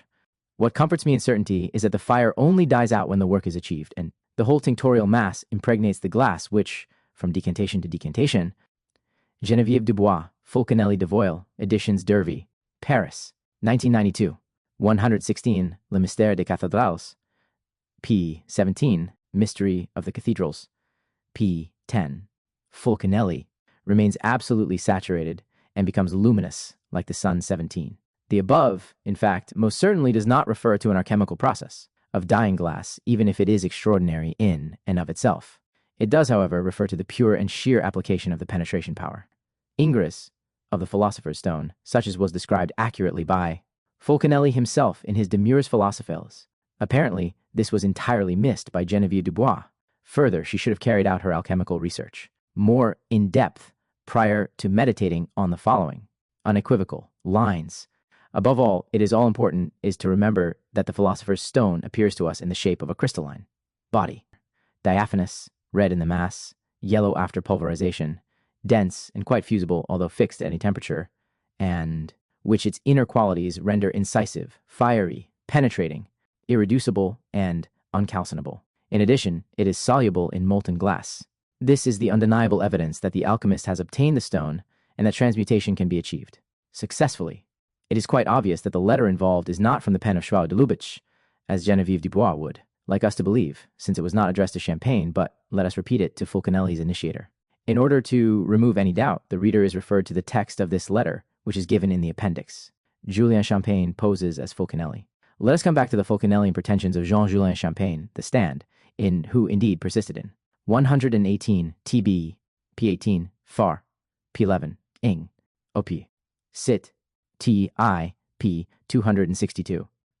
FAR, P37, ENG, keeping up that pretense for the benefit of his pseudo-disciple Jules Boucher. He even went so far as to dedicate a copy of Le Mystère des Cathédrals to him in the following eloquent terms. To my friend Jules Boucher, fervent adept of high sciences, I offer this token of cordial affection. Signed, AHS, Fulcanelli, the handwriting undoubtedly being JEAN-JULIEN, Champagne's. There is no doubt about the stratagem. Furthermore, it seems that Champagne attributed to himself older disciples, such as Max Rosette and a certain Steiner, both of whom he claimed to have initiated into alchemy in the small laboratory owned by the de Lesseps on Rue Vernier. The same held true for Schwaller de Lubitsch, contrary to what Dubois thinks. In any event, Eugene Canseliet seemed to be quite unaware at that time of the fact that Jules Boucher discreetly claimed to be Fulcanelli's, i.e., Jean-Julien Champagne's, disciple, the author of Du Logis Alchemiques, published in 1945. Even went so far as to dedicate his book to Boucher in the following terms. To Jules Boucher, to the common friend of Champagne and myself, to the hermeticist who, better than anyone else, is able to properly appreciate Fulcanelli's occult personality, quite cordially. Signed, E.CANSELIET. After which, Jules Boucher used this friendly dedication, without hesitation, to loudly proclaim that it was an implicit confession that Jean-Julien Champagne and Fulcanelli were one and the same person. In 1962, Robert Ambelain published an article in the magazine La Tour Saint-Jacques in which he supported the same argument. This inevitably led to a response. As for Apostolus Hermeticae Scientiae, meaning apostle of the Hermetic science, 122 alchemical dwellings. TR, 121 article entitled Jean-Julien Champagne alias Fulcanelli. From Eugene Canseliet. In his response, a UN requisitoire of the same issue of the magazine, he wrote, better than anybody else indeed, he, Jules Boucher, was able to accurately assess Fulcanelli's secret personality for the excellent reason that he often heard people talking about the master, even though he never obtained the privilege to be introduced to him. But let us come back to Jules Boucher, who soon reappeared in his true light, with his various attempts to involve me in some of his usual hoaxes, one of those coarse jokes intended for a certain individual by the name of La Violette, who brought to light all the machinations with supporting documents. As evidence, resolutely took me away from that maniac, and from a left, bank bookseller, occultist, his guarded counsel, and damned commensal.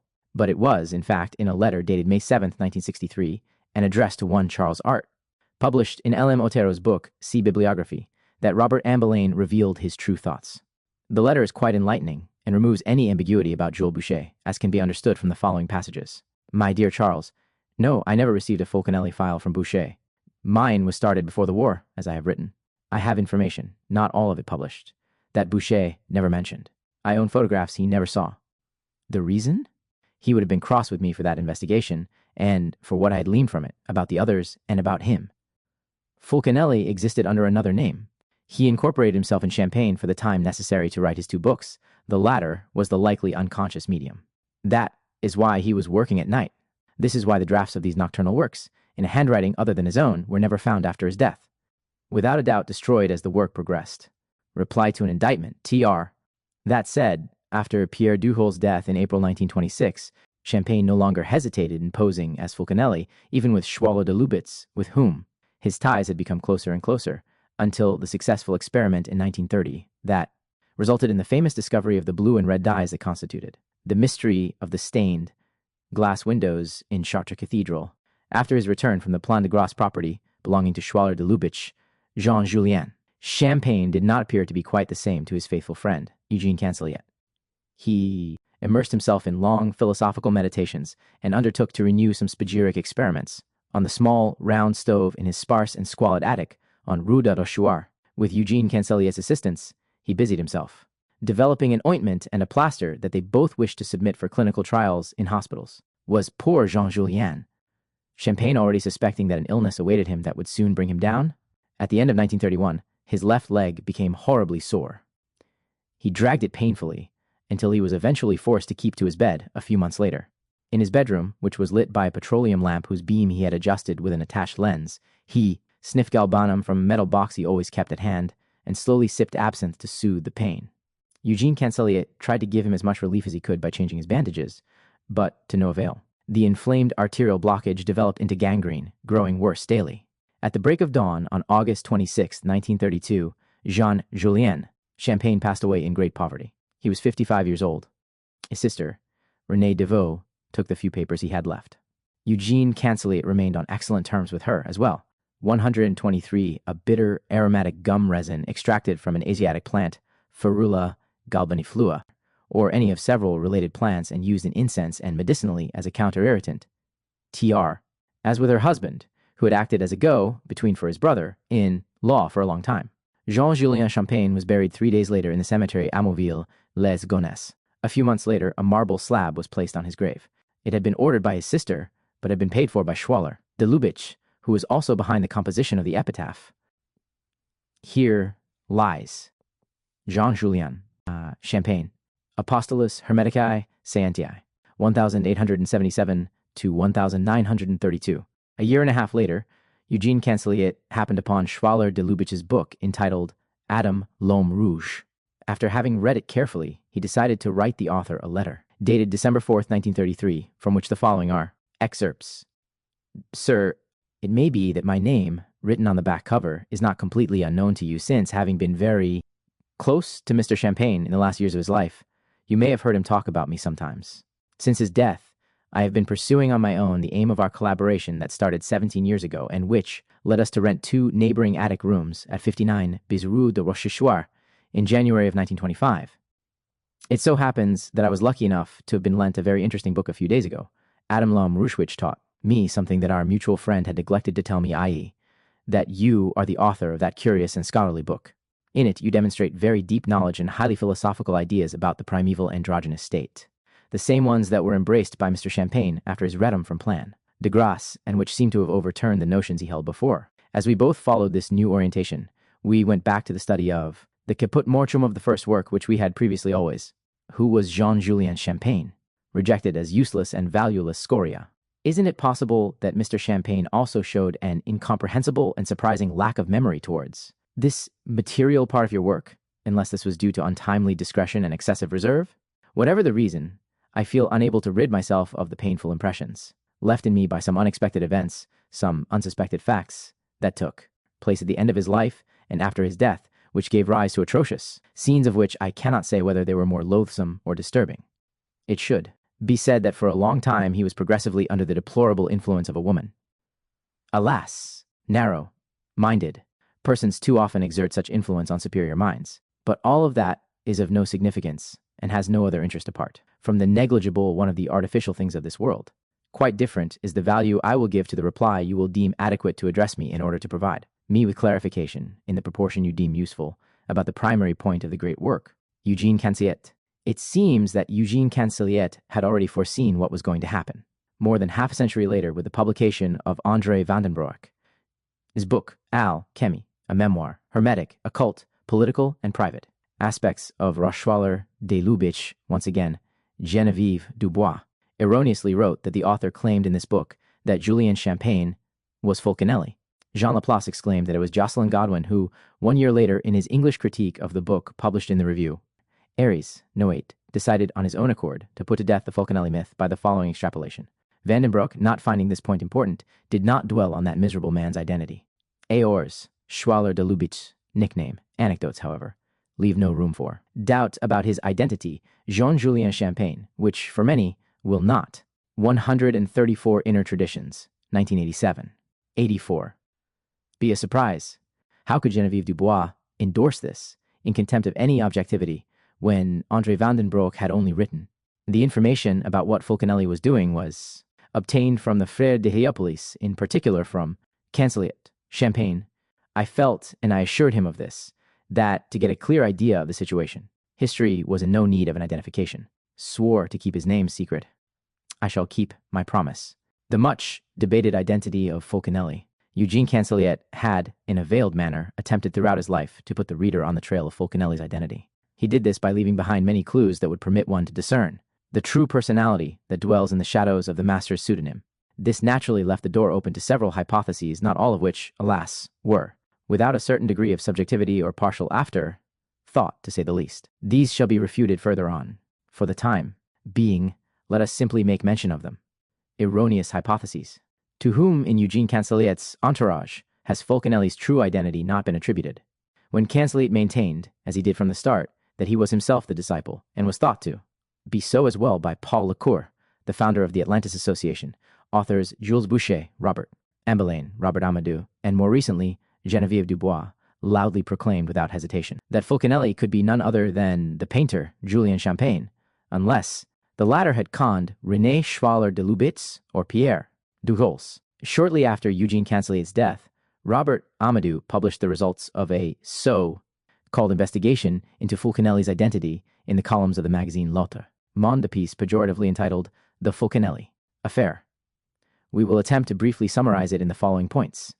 In 1980, the English bookseller Ra Gilbert wrote a laudatory note dedicated to Archibald Cochrane's book, Alchemy Rediscovered and Restored, in which he made mention of practical research by the most famous of modern alchemists.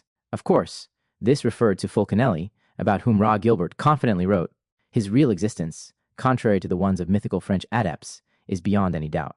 In the same year, a book entitled The Fulcanelli Phenomenon was published in London.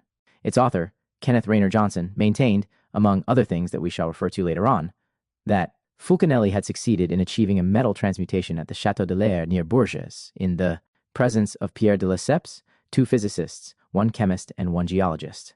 Albert Richard Riedel, better known under the name of Frater Albertus, the alchemist of the Rocky Mountains, also asserted the same thing. In a doctorate thesis entitled L'Alchimie en France dans la première moitié du siècle, 1981, Pierre Pelvet identified Fulcanelli as F.J. Jolivet Castelot, the hyper-chemist we talked about in a previous section.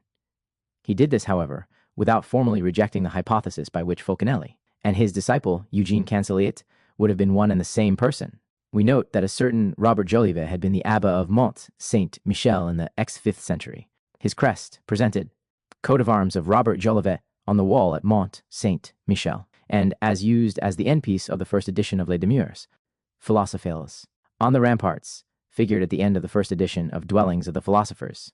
Writer Jacques Bergier, co-authoring with Louis Pauwels, wrote Le Matin des Magiciens, in which he reported the famous transmutation carried out by Fulcanelli in 1922.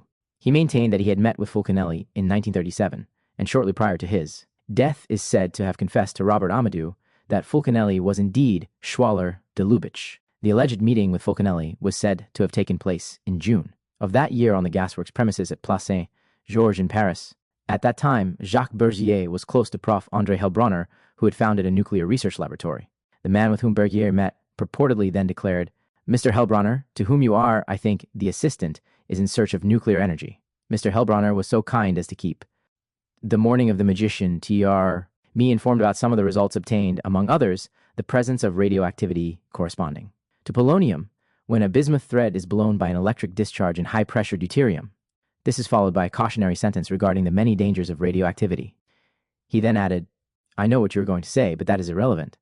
Alchemists did not know of the core structure, did not know of electricity, had no detecting means available. Hence, they were unable to operate any transmutation. Hence, they never could release nuclear energy. Will not try to prove what I am going to tell you now, but I beg you to repeat it to Mr. Hellbronner. Geometrical layouts of extremely pure materials suffice to trigger atomic forces without any need to use electricity nor vacuum techniques. And then, about the philosopher's stone and its applications. What is essential is not the transmutation of metals, but that of the transmuter himself. This is an ancient secret that every century several men find again. And what befalls them? Maybe one day I will know.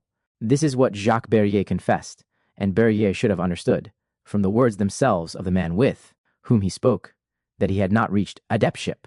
It was then clear that this fellow could not have been Fulcanelli. In any case, the scientific writer remained particularly impressed by that unusual encounter, the details of which he somewhat modified in two subsequent publications. Faire de l'or, je ne suis pas une légende, 1977.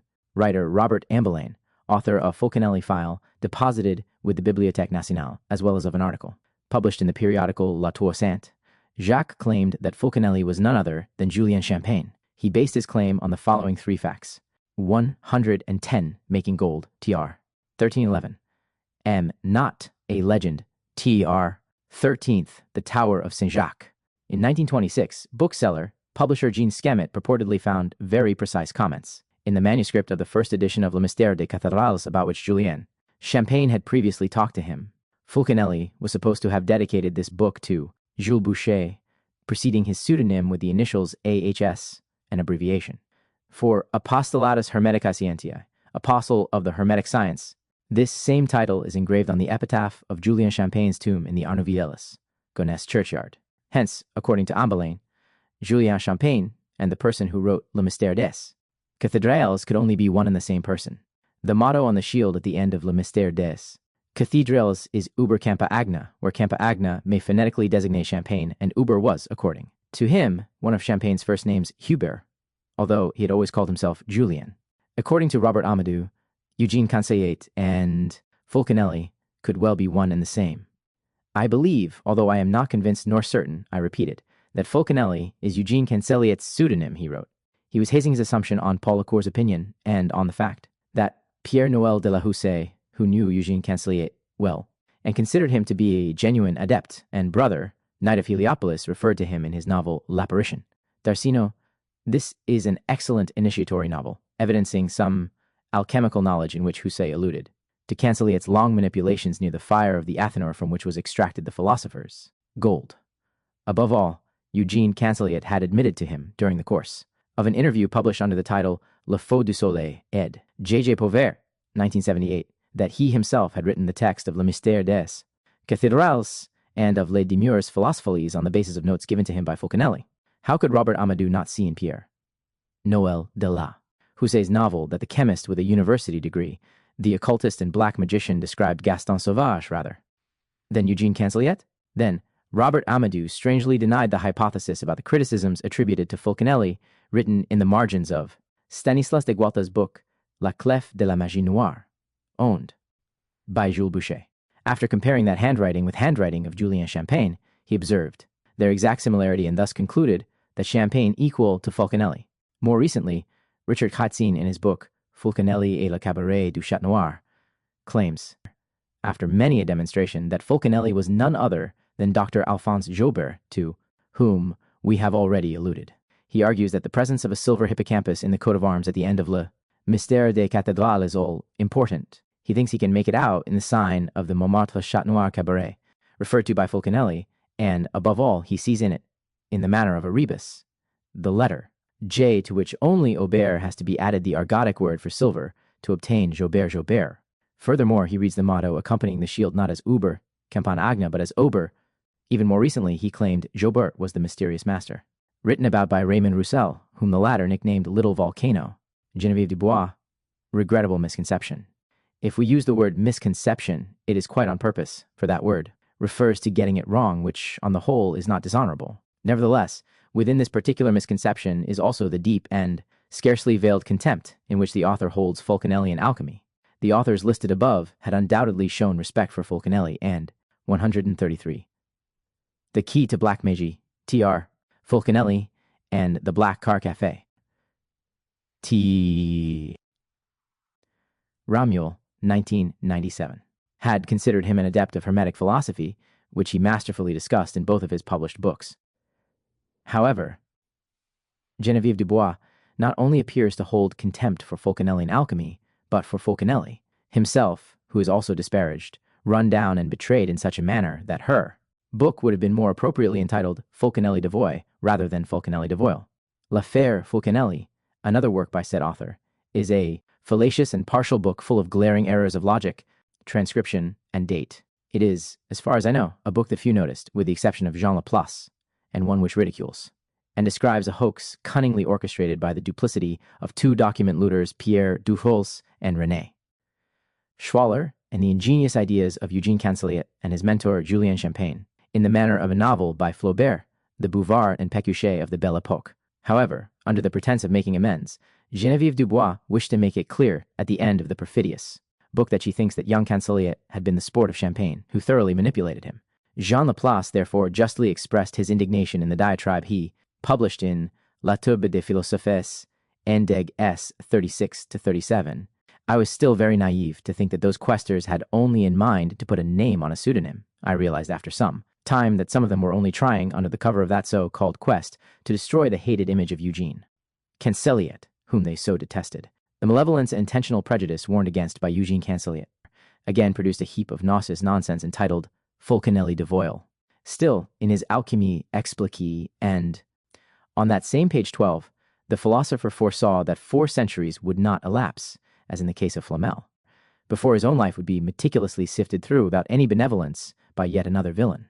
The new accusatory document that appeared in November 1990, to Fulcanelli de Voile, goes even farther, insinuating that there never was an adept Fulcanelli, since all of that had been a hoax of which Eugene CANSELIET was the victim, unless he was a stakeholder in it.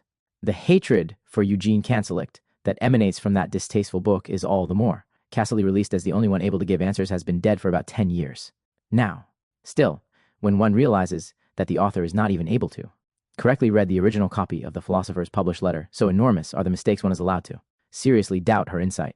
Not content with all that, Geneviève Dubois, who was at that time directing a line of alchemical writings for publisher, Rivie, decided in 1995 to publish an odd book under the name of Jean-François Gibert entitled Propos sur la chrysopie, avec un annexe le manuscrit de Pierre Duhol's Fulcanelli traitant de la pratique alchimique, in which the author expresses, without beating around the bush, her negative intentions, p. 21. Newton's case study now being almost completed, we will now talk about the case of Fulcanelli, one which is close to a hoax and represents the final form of pseudo-alchemical materialism, a blind alley in the Hermetic labyrinth. To prove our statements, we are going to present a still unheard of manuscript from Duhol's Fulcanelli on the Chrysopea. This will enable students of the philosophical art to get their own ideas on the great work considered in the manner of Le Mystère des Cathédrals, written from the notes left by Dujols and Champagne by the scholarly blower, the late Eugene CANSELIET. 142 remarks on the Chrysopea with an append of a manuscript by Pierre Dujols Fulcanelli treating practical alchemy. What an edifying document indeed is this text, which, while correctly reflecting Pierre Dujols' style, is at the perfect opposite of the alchemical path followed and recommended by Fulcanelli. We can assure the reader, on the word of a hermeticist, that the eagles or sublimations described by the learned bookseller were inevitably due to fail. Firstly, because the chosen materia prima sulfide of lead reduced by means of iron was most definitely not the one used by Fulcanelli. In addition, the niter salt floating on the surface of the compost is certainly not used during the delicate, genuine sublimations in the second work, for which it must be added. Pierre Dujols did not take into consideration the importance of the philosophical vitriol or of the Adamic earth, which he apparently knows nothing about. His mistakes are, therefore, quite immense. Let us also add that he never alludes to Champagne in the above mentioned text, in all probability because it was a question of his student L. Faugeron, who was not a very gifted beginner in alchemy. Again, J.F. Gibbert's misconception is to be envisaged here in the double etymological sense we referred to before. The truth is that most of Pierre Dujols' alchemical knowledge was speculative, and sometimes even erroneous, in spite of his hypotopos to the Mutus Liber, a very learned person in matters esoteric in general. He was, however, very humble, and would have easily recognized his own weaknesses in operative alchemy. If one is to judge by the following lines, which he wrote in his comment on François Cambriel's Cours de philosophie hermétique et d'alchimie. Indeed, it is always through mysterious ways that the true elected ones are recruited by the invisible, as this was evidenced at the place of one of our friends, a true adept of modern times, who obtained philosophical gold, of which we possess an interesting fragment. Was he talking about his friend, the adept Fulcanelli? It is at least permitted to think that he was. 143, A Course in Hermetic Philosophy and Alchemy. Tr. A Monument to Subjectivity. The book, Monument to the End of Time, subtitled Alchemy. Fulcanelli and the Great Cross, by the American team of J. Widener and Vincent Bridges, presents a different problem. Widener and Bridges, unlike Mendubois, have the insight to realize that Fulcanelli was a real person, and their enthusiasm indicates that they understand that his work is important. Unfortunately, they do not appear to quite understand what that work is. This could be due to the fact that they do not have access to the broader research that is only available in French. As an example of whether they understand what the great alchemist really meant, they go so far as to suggest that the work, The Architecture of Nature, published in 1943 during the height of the Second World War, could be the third volume by Fulcanelli, Finis GLORIAE MUNDI. In it, they smell a whiff of the authentic voice, the Fulcanelli of Le Mystère. Why do they specify Le Mystère? Because they have been disappointed by the master's second tome, Dwellings, of the Philosophers, a book they say is uneven, without the internal Coherence and brilliant symbolic by play found in Le Mystère. The voice that seemed to know so much in Le Mystère is here hesitant and unclear. The problem with symbols is that they offer different interpretations to different viewers depending on what is within the viewer. We suggest a simple explanation for the disappointment sprung from the apparent discrepancy, that, if they believe, the symbolism of the two works is so different and utterly lacking in the second book, perhaps our too American. Friends have completely misunderstood the symbolism of the first volume, the one they praise so highly. Their decoding of the cross at Henday illustrates this point, for one would be stretching symbolic interpretation to the point of pure subjectivity to claim any references in Fulcanelli to the cube of space. They end up rejecting one book, Dwellings, that is known to be by the adept and associate him with a book with which he had nothing to do. True alchemists recognize in Dwellings of the Philosophers a book rich in its descriptions of the great work. As to the identity of the adept, their forensic expertise leads them to speculate that he may have been an immortal or very long-lived individual, perhaps living for 200 years, because an in-depth textual analysis of Le Mystère des Cathedrals reveals evidence that Fulcanelli was born and educated in the 18th century. We leave the reader to follow the implications of such an in-depth analysis and consider what this might suggest about the validity of the rest of their interpretation. Before returning to our own investigation, we cannot let pass their characterization of the faithful student Eugene-Canseliet as a young occult upstart. Nevertheless, again, we note their insight and enthusiasm for Fulcanelli, which is encouraging. But, to use an American phrase to describe the end result, with friends like this, who needs enemies? Sexta. These men of the Institute and Alchemy. According to Eugene-Canseliet, Jean-Julien Champagne was Fulcanelli's illustrator, which according to the etymology of the word means the one that made the master. Illustrious, who gave light to him, lustrare, or who brought him into the light, from Latin illustris, luminous. In any event, it is the painter's name that was used to register the copyright of Le Mystère des Cathédrals at the Bibliothèque Nationale in Paris prior to the original publication of the book by Jean Chemet in 1926. Afterwards, Eugene-Canseliet's name was associated with Fulcanelli for the successive publications of both his books by, among others, Jean-Jacques Pauvert. In the above-mentioned article published in La Tour Saint-Jacques, Eugene-Canseliet gave the following explanation. Assert that the texts and drawings in Le Mystère des Cathédrals and Les Mémoires Philosophales are my full and sole property, that I am the only one named in the agreements made and signed with Jean Chemet, the first one on April 6, 1926, the second one on November 6, 1929, and this when Jean-Julien Champagne was still alive, for he died, as it is known, on August 2006, 1932. That is undoubtedly clear, neat, and undeniable, and will nip any dispute in the bud, whatever it may be about, and wherever it may come from, since it goes without saying that I am in possession of both holographic and justifying documents. 150 see the first cover of L'Alchimie expliquée or Res Textes Classiques, Eugene-Canseliet 15, The Tower of Saint-Jacques. Tr. Thus, while securing his continuous anonymity, Fulcanelli did sooner or later envisage, for my benefit, perhaps as a reward for the long discipleship effort that was, promised to me, a second edition, which this time included the copyrights, contrary to the first one that was devoid of them, following the author's express will. Was Fulcanelli a famous scientist? This question having been settled, contrary to Robert Ambelain's allegations in the same issue of La Tour Saint-Jacques, see previous chapter. Let us re-examine another statement made by Eugene-Canseliet, this one concerning Fulcanelli's prestigious connections. On the back cover of Les Mémoires Philosophales, one finds the following text.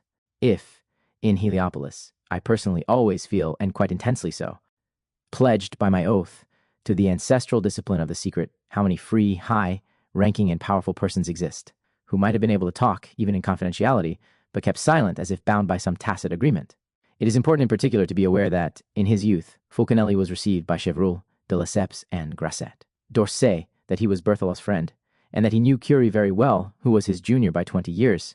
And Eugene-Canseliet added, in his Alchemique Souvenirs, La Tourbe des Philosophes, that Fulcanelli was too much of a laboratory man to take any interest in, or have any taste for occultism in general, as could at first be supposed. Thus, with the exception of the illustrious Ferdinand de Lesseps and the original cryptologist, Grasset d'Orsay, the other names quoted were those of very high, ranking scientists, all of them members of the Institute.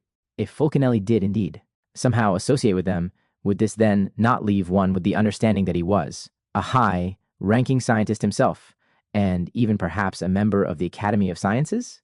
Or, at least, that he might have submitted some memoranda there about his own experimental theories?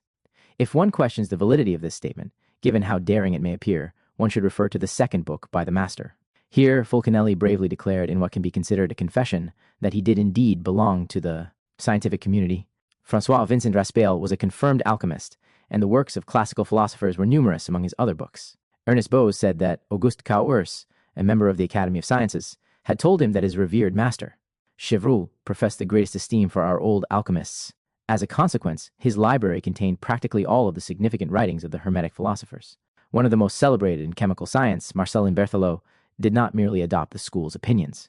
Contrary to many of his colleagues who boldly talked about alchemy without knowing anything about it, he devoted more than 20 years to the patient study of original Greek and Arab texts, and from that long relationship with the ancient masters, the conviction arose within him that Hermetic principles are, overall, as sustainable as any of the best modern theories.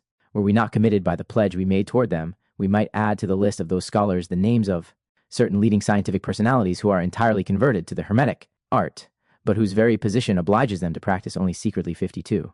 The master's avowal here is obvious. How indeed? Fulcanelli have been more eloquent as to the actual identity of his civil status. The old scholar, Eugene Chevreul, who died at the age of 103, had a passion for alchemical texts. If we are to believe Auguste Cauers, Chevreul learned a great deal from these texts, and they were responsible for some of his discoveries in chemistry. His vast alchemical library was, in fact, bequeathed to the Natural History Museum. Further, E.CANSELIET, Michel Eugene Chevreul, after a drawing by Morin, himself did not hesitate to state that Chevreul had advanced quite far on the Hermetic path. It is true that his memoirs, more than 800 pages, deposited at the Academy of Sciences, as well as the books he authored, show a deep understanding of alchemical philosophy as applied to the mineral realm. This understanding is illustrated in the following lines. What was the basis of alchemy? The idea of the fermentation of bread wheat flour reduced to a dough by the addition of water and left to itself, gets warm, puffs up in a word, raises, and the dough thus raised up and warmed results in risen bread, showing holes within called eyes. However, had the prepared dough been heated shortly afterwards, one would have obtained a quite compact Asian bread. What does Asian brood mean? Bread prepared without leaven. And what is Titus lever? Kun. It is leavened dough, fermented and called ferment, because it had been observed that by blending it with flour, kneaded with water, the mixture rises a few hours after its preparation when left in an adequately warm place. Saint 54 in Le Fox du Sauterre, although his books were more devoted to fairy compounds and vegetal dyes, resulting is his omaining the position. AF Director of Dyes in the Prestig Ayus Gobelins factory, entrusted to him by Louis XVIII. Let us come back to the alchemists, focusing their attention on those phenomena. They had told themselves, since leaven has the property to change wheat dough into its own substance, let us take the appropriate materials, let us prepare a leaves that we shall call the philosopher's stone, and which, like dough leaven, will change imperfect metals into silver and gold, an idea quite congruent with what can be read in a purported letter from Isis to her son Horus. Remember, she says, that man generates man, lion generates lion, and dog generates dog, likewise gold generates gold minus 155. In his second article, the Dean of French Students, as he modestly liked to refer to himself, added about transmutation. Thus, the latter rested upon fermentation, the consequence of which was that with a finite quantity of philosopher is stone, one could transmute indefinite quantities of imperfect metals into a perfect metal. The alchemist added that the ferment he was preparing had the ability to transmute imperfect metals into their own substances, but that the most ancient alchemists were silent about the gold or silver that was necessary to introduce into the philosopher's stone. Some of Eugene Chevreul's peers disputed his encyclopedic work and reproached him for his Histoire des connaissances chimiques because they thought that he was too accommodating towards alchemy. His defense, which appeared in a memorandum to the Academy of Sciences on April 2nd, 1867, tells us a great deal about the old scholar's concerns. Certainly, if this work only concerned me alone, what is said about it would be of little concern to me. However, there exists an interested publisher, and it is on his behalf that I disapprove of a premature judgment or an ill-to-willed action, the consequences of which have been, 1. To interrupt the printing of the second volume, devoted to the history of ancient people and the Middle Ages, seen in the light of chemistry. 2. To interrupt 135 Summary of a History of Matter, first article. Tr. 136. A History of Chemical Knowledge. T.E.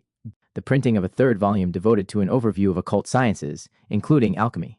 And he concludes, I may, alas, produce a bad book, but thank God the reproach of having given it an untrue title cannot touch me. It is true that his study was particularly objective, as can be concluded from the following sentence. Does alchemy present something scientific? I mean, can its truth be demonstrated? No. An answer that does not mean that. Alchemists have discovered nothing new.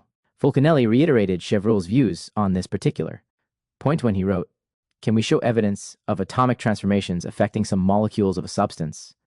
How can their absolute value be recognized if they can only be controlled indirectly in roundabout ways? Is that a mere concession made by moderns to the ancients? But we have never heard that Hermetic science ever had to beg. We know it is rich enough in observations, well provided for in positive facts, not to be obliged to become a beggar." 157. Doubtlessly, both our adept and the old scholar Chevreul had read Louis Figuier, Doctor of Medicine, Doctor of Sciences, Master of Chemistry, and prominent author of L'Alchimie et les Alchemists, 1854, a book in which he not only explained the trials and vicissitudes of the ancients and their doctrines, but also gave a history of transmutations from a rationalistic point of view. Fulcanelli himself reminds us of the difficulty for a scientist, as he himself was, which he implicitly admits here again, on the path that must be followed before apprehending the alchemical reality. Guard against using in your observations what you think you know, for you will be led to conclude. It would have been better to have learned nothing, rather than having to unlearn everything. These men of the Institute and Alchemy. This is perhaps superfluous advice, because achieving it requires the use of a tenacious will, which the mediocre are unable to exert. We know what it costs to exchange degrees, seals and scrolls for the humble cloak of the philosopher. We had to empty the chalice containing that bitter beverage at the age of 24, with wounded heart, ashamed of the errors made in our youth. We were obliged to burn books and notebooks, to admit to our ignorance, and a modest neophyte to decipher another science on the benches of another school. The writings of old Chevreul and Marcellin Berthelot on Alexandrian alchemy, in addition to an association with these two eminent scholars, undoubtedly influenced Fulcanelli on his quest for the science of Hermes. Likewise, the meeting with the future permanent secretary of the Academy of Sciences, Jean-Baptiste Dumas, was certainly a determining moment for the young Fulcanelli. Let us not forget that the illustrious chemist wrote in his Leçons sur la philosophie chimique, "Would it be permitted to admit to isomeric simple elements?" This question is closely related to the transmutation of metals. Positively solved, it would mean some chances of success in the search for the philosopher's stone. Furthermore, Jean-Baptiste Dumas, 1800 to 1884, examined alchemical and alchemical processes in depth in his noteworthy Trait de chimie appliquée aux arts, which primarily dealt with dyeing enamel, glass, and faience using metallic oxides, although those lesser arts were always considered to be intimately connected to the alchemical concoction. We will also recall that, according to E.CANSELIET, Fulcanelli was well acquainted with Pierre Curie, the famous physicist, chemist, and member of the Institute, who was also deeply interested in alchemy, Jean-Baptiste Dumas. The conversations I heard in Fulcanelli's entourage left no doubt. 162. In this respect, he even went so far as to claim that Curie Pierre was searching for the philosopher's stone in rare soils. Curie's point, establishing the caloric degree above which ferromagnetic bodies reach a paramagnetic state, is quite representative of the alchemical orientation of that scientist's works.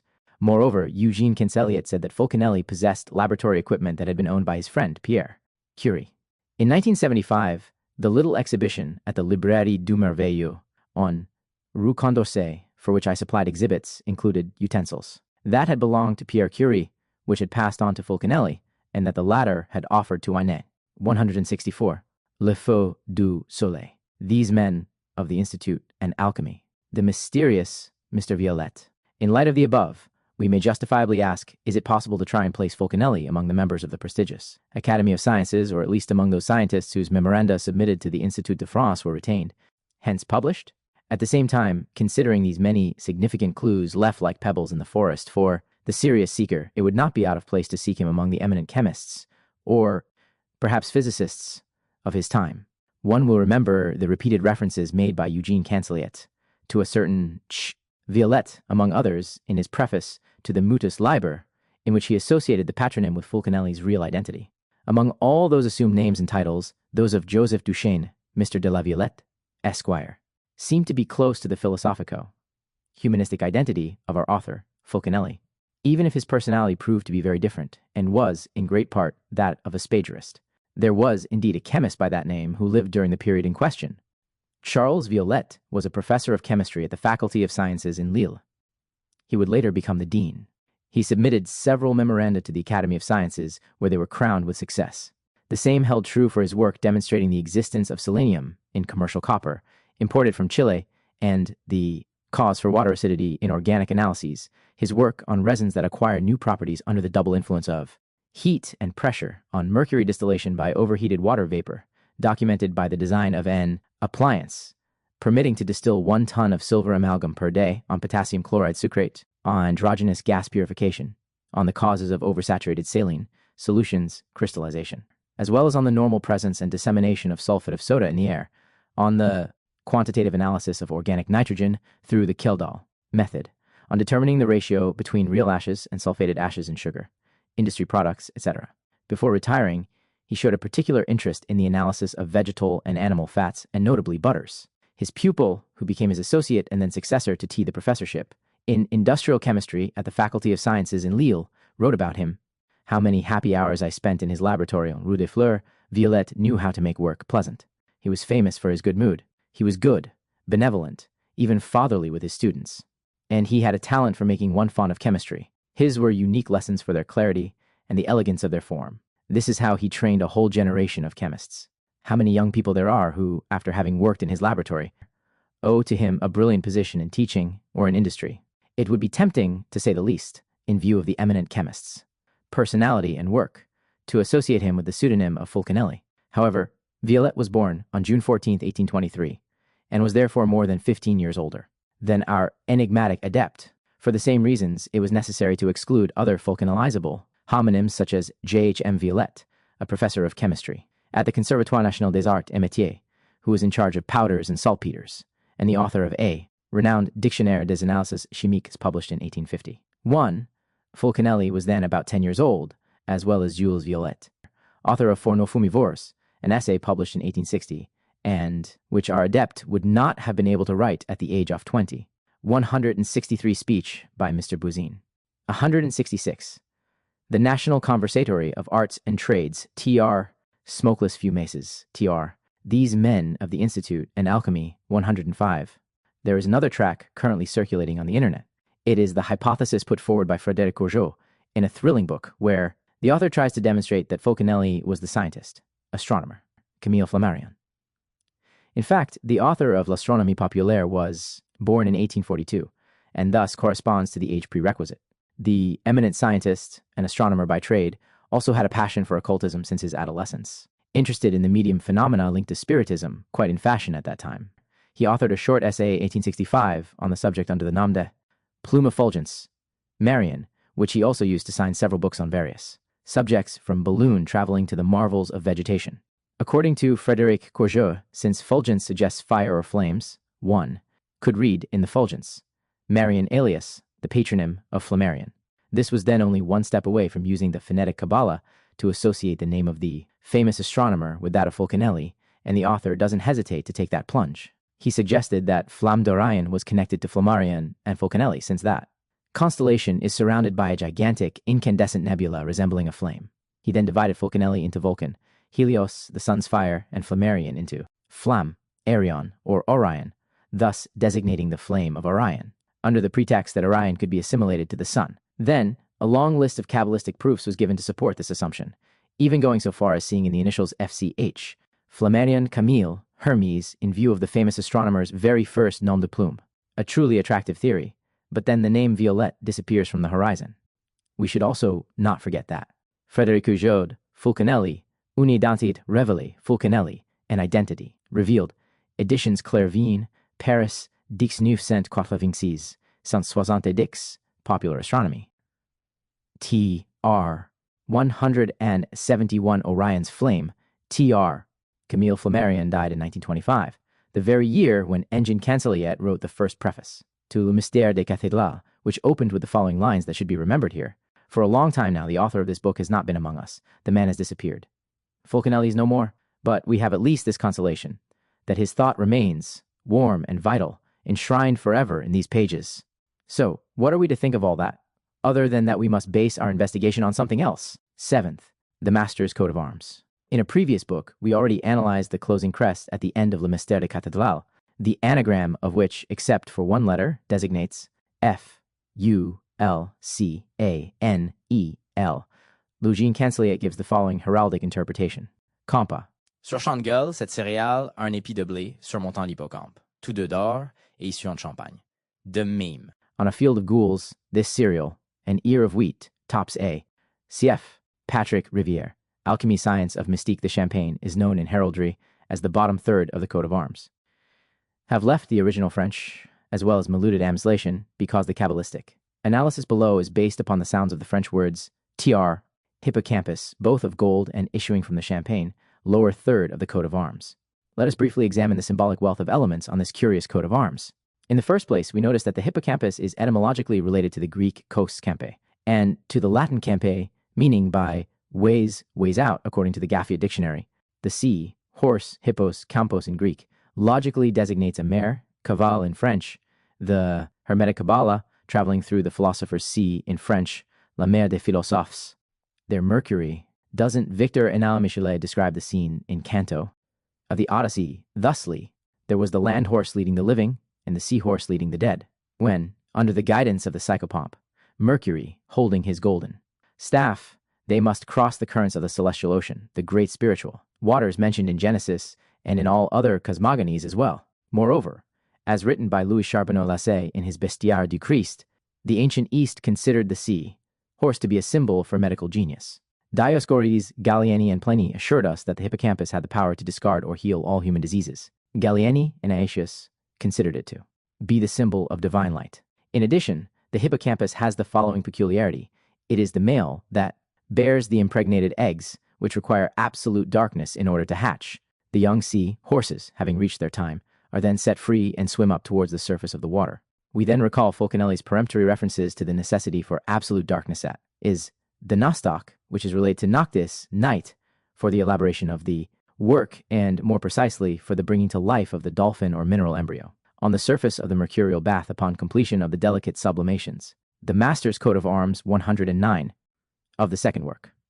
Sulfur, or the germ of the philosophic gold, then rises up to the surface of the bath. It is therefore not accidental that the heraldic field is, or and gules, gold and red. As for the ear of wheat, it is obviously slang for gold. The first word in the motto, uber, means fertile ground in Latin, while agna, in Latin, is the young ewe of the alchemical bestiary, which symbolizes the prima materia. Looking again at the ear of wheat, it suggests a cross of Lorraine, which in alchemy represents the precious saline ash indispensable to the second work. Finally, as far as the equal branched cross formed by the openings in the shield's helmet is concerned, it, of course, indicates the alchemical crucible, crux, in which matter must be placed while undergoing all the triturations. Uber, an anagram, should then be thought of as rebus, and the coat of arms should be read as such. According to Robert Ambelain, see the article mentioned above, the motto Uber Campa. Agna quite naturally designates Champagne, whose first name would be his father's. Hubert, a name that appears after JEAN-JULIEN on the formal death certificate, and one his sister used in the correspondence exchanged with Schwaller de Lubitz. In any case, there was indeed nothing to prevent Fulcanelli's illustrator from concluding his work with a final drawing, which included an ambiguous, to say the least, motto, while the principle of phonetic assonance, well known to those who have mastered the language of the birds, contributed even further to the legend. In addition, it is unusual to note that for Hermeticists, the hippocampus is a synonym of the Egyptian god Amon's cornucopia, and that they designated their harmony salt all-important in achieving the great work by this name. Perhaps, as Sir Houghton confided to us, it is for that reason that the symbolic C, horse, was held in high esteem in the D. 177. Billy Do, tr. Lesseps, house. Was it considered to be an ornamental shield? Our dearly departed friend thought that its presence on Montaigne Avenue undoubtedly meant that Pierre de Lesseps was himself Fulcanelli. Could we not also imagine that, since the coat of arms should be read like a rebus, uber, then the tail of the hippocampus, which seems to form the letter J, might designate the initial of a first name, Jean, Jacques, Joel.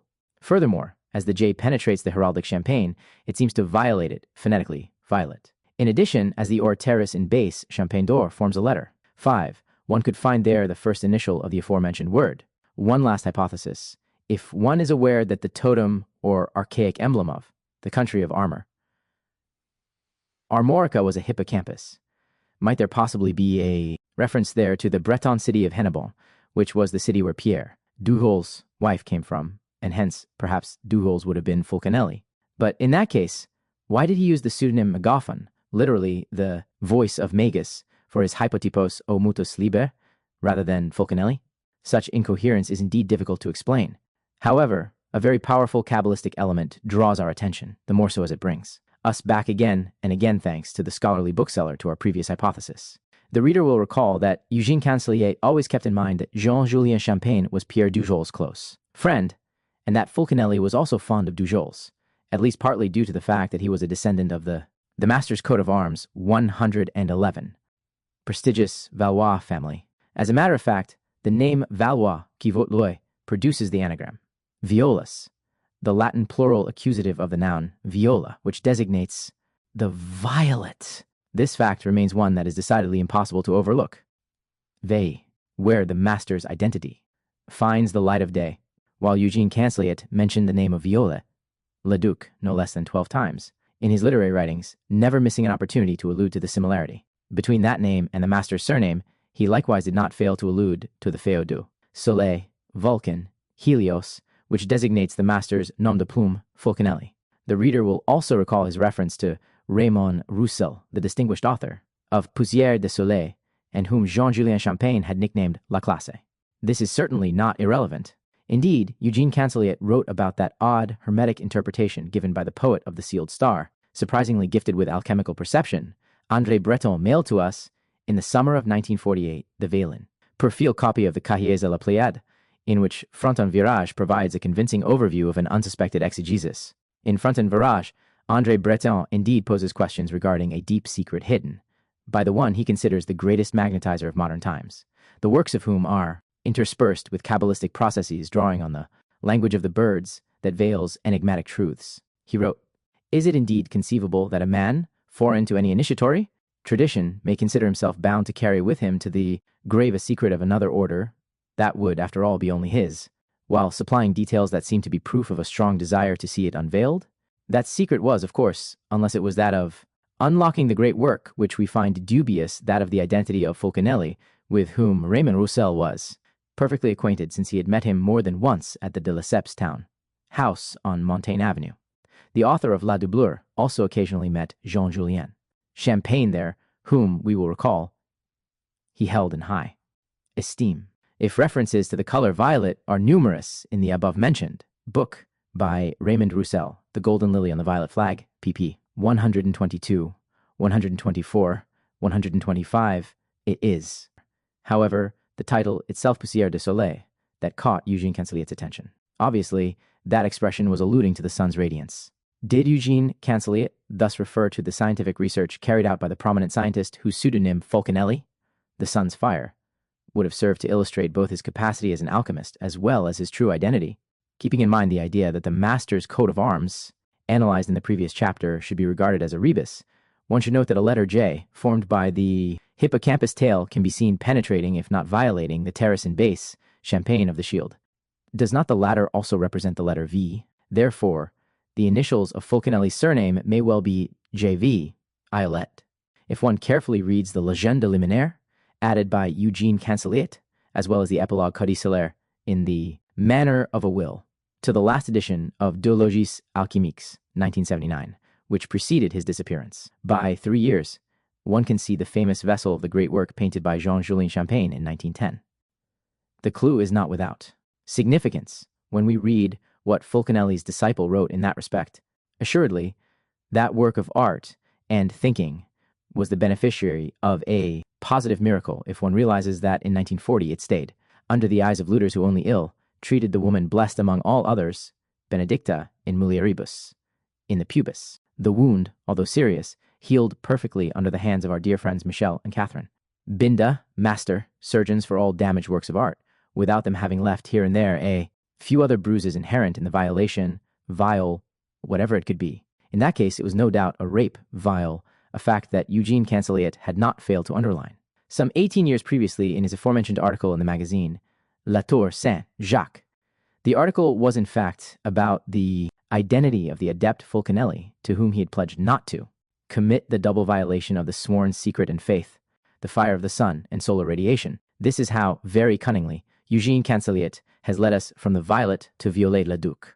Da, I lead in Latin. and from then to a certain J. Viol, a prominent scientist. Moreover, Robert Jolivet, the Abbé of Mont, Saint Michel, refers to him Kabbalistically in this way: J-O-L-I 5 BT equal to J Viol E ST. And such a character who answers every clue we have, enunciated, did indeed exist. He was the physicist Jules Viol, born in 1841 in Langres in the Haute-Maine region, which adjoins the Champagne region. Viol achieved his fame via his work on solar radiation and the establishment of the unit of luminous intensity which bears his name, the Viol. His research on the solar constant and atmospheric absorption led him to consider that the sun's temperature was much lower than thought at the time, arguing that the higher the altitude, the less dense the atmosphere and lower the temperature. And this is precisely what Fulcanelli wrote in the following terms, in Les Demeures Philosophales. High mountains remain crowned with snow despite the heat of the summer. In the elevated regions of the atmosphere, when the sun reaches the zenith, the cupolas of hot air balloons are covered with frost and their passengers suffer from intense cold. So, experience demonstrates that temperature goes down as altitude increases. Even light is only visible to us inasmuch as we are placed in its field of radiation. If we are outside the radiant beam, its action ceases for our eyes. It is a well-known fact that an observer looking at the sky from the bottom of a well at noon sees the starry night sky. Whence, then, do heat and light come from? From the simple shock of cold and dark vibrations against the gaseous molecules in our atmosphere. And since resistance increases in direct proportion to the density of the environment, heat and light are stronger on the surface of the Earth than at great altitudes because the strata of air are also denser. Such is, at least, the physical explanation of the phenomenon. In fact, and according to Hermetic theory, the opposition to the vibratory movement, the reactions are nothing more. The first causes of an effect that translates into the liberation of laminous and fiery atoms from atmospheric air. Under the action of the vibratory bombardment, the spirit, freed from the body, takes on, for our senses, physical qualities, characteristic of its active phase, luminosity, radiance, heat. And to achieve his actinometrical studies on solar radiations, Jules Viol quite simply decided to go on a discovery tour at the top of Mont Blanc. He published the report, written in a light and pleasant style, in the review. Des Deux Monts, here are a few excerpts that speak for themselves. However unavoidable that disturbing action, that of the atmosphere, may be, one can, by elevating oneself to a sufficient height, significantly attenuate it, and, what is essential, attenuate it by a known ratio. The comparison between the measurements made at the base and at the top of the same mountain allows one to calculate the number to be found at the limit of the atmosphere, and the result will be even more accurate when the influence to be determined shows, on two levels, very different values. In other words, when the vertical distance between the two positions is more considerable. Consequently, what summit could be more fitting than Mont Blanc, the highest peak in Europe to which, despite its height, it was still nevertheless possible to carry a few physical instruments? The expedition took place in mid to August of 1875. Jules Viol offers descriptions, not devoid of poetry, of the sumptuous landscapes he discovered then. The sun was rising when we reached the Dôme du Goûter. We were then happy to be allowed to contemplate one of the most beautiful and rare phenomena that can be witnessed in these high regions. In the atmosphere, opposite the sun, Mont Blanc was casting a gigantic shadow, translucent enough to catch a glimpse behind it of the Tarentaise Mountains. It was crowned in glory with rays of violet, one of which of colossal proportions, was bending in the form of a plume of smoke toward Italy. The same apparition was observed in 1844 in the evening by Messrs. Brevet, Martins, and Lepelleur, and in 1869 in the morning by Mr. Lortet, right about where we were standing. 19. The Two Worlds, founded in 1829 as a cultural, economic, and political bridge between France and the United States of America. It is still active to this day. TR 192. First of all, when I saw it, around 5:30 m.m., the shadow seemed to me higher than Mont Blanc itself. Its contours were so very sharp that we could easily distinguish the main curves of the mountain. Les bosses du dromadaire, in particular, were outlined with perfect neatness. That immense show is due, like the ones produced in theaters, to a reflection on a transparent mirror, which, in this case, is the atmosphere itself. It lasted for more than 1 hour, decreasing in height as the sun was rising above the horizon. The violet aura around the summit also disappeared little by little. The beam in the form of a plume of smoke in the direction of Italy remained visible longer, then also faded away. Those luminous appearances, the various phases of which we followed in this manner, can be easily explained.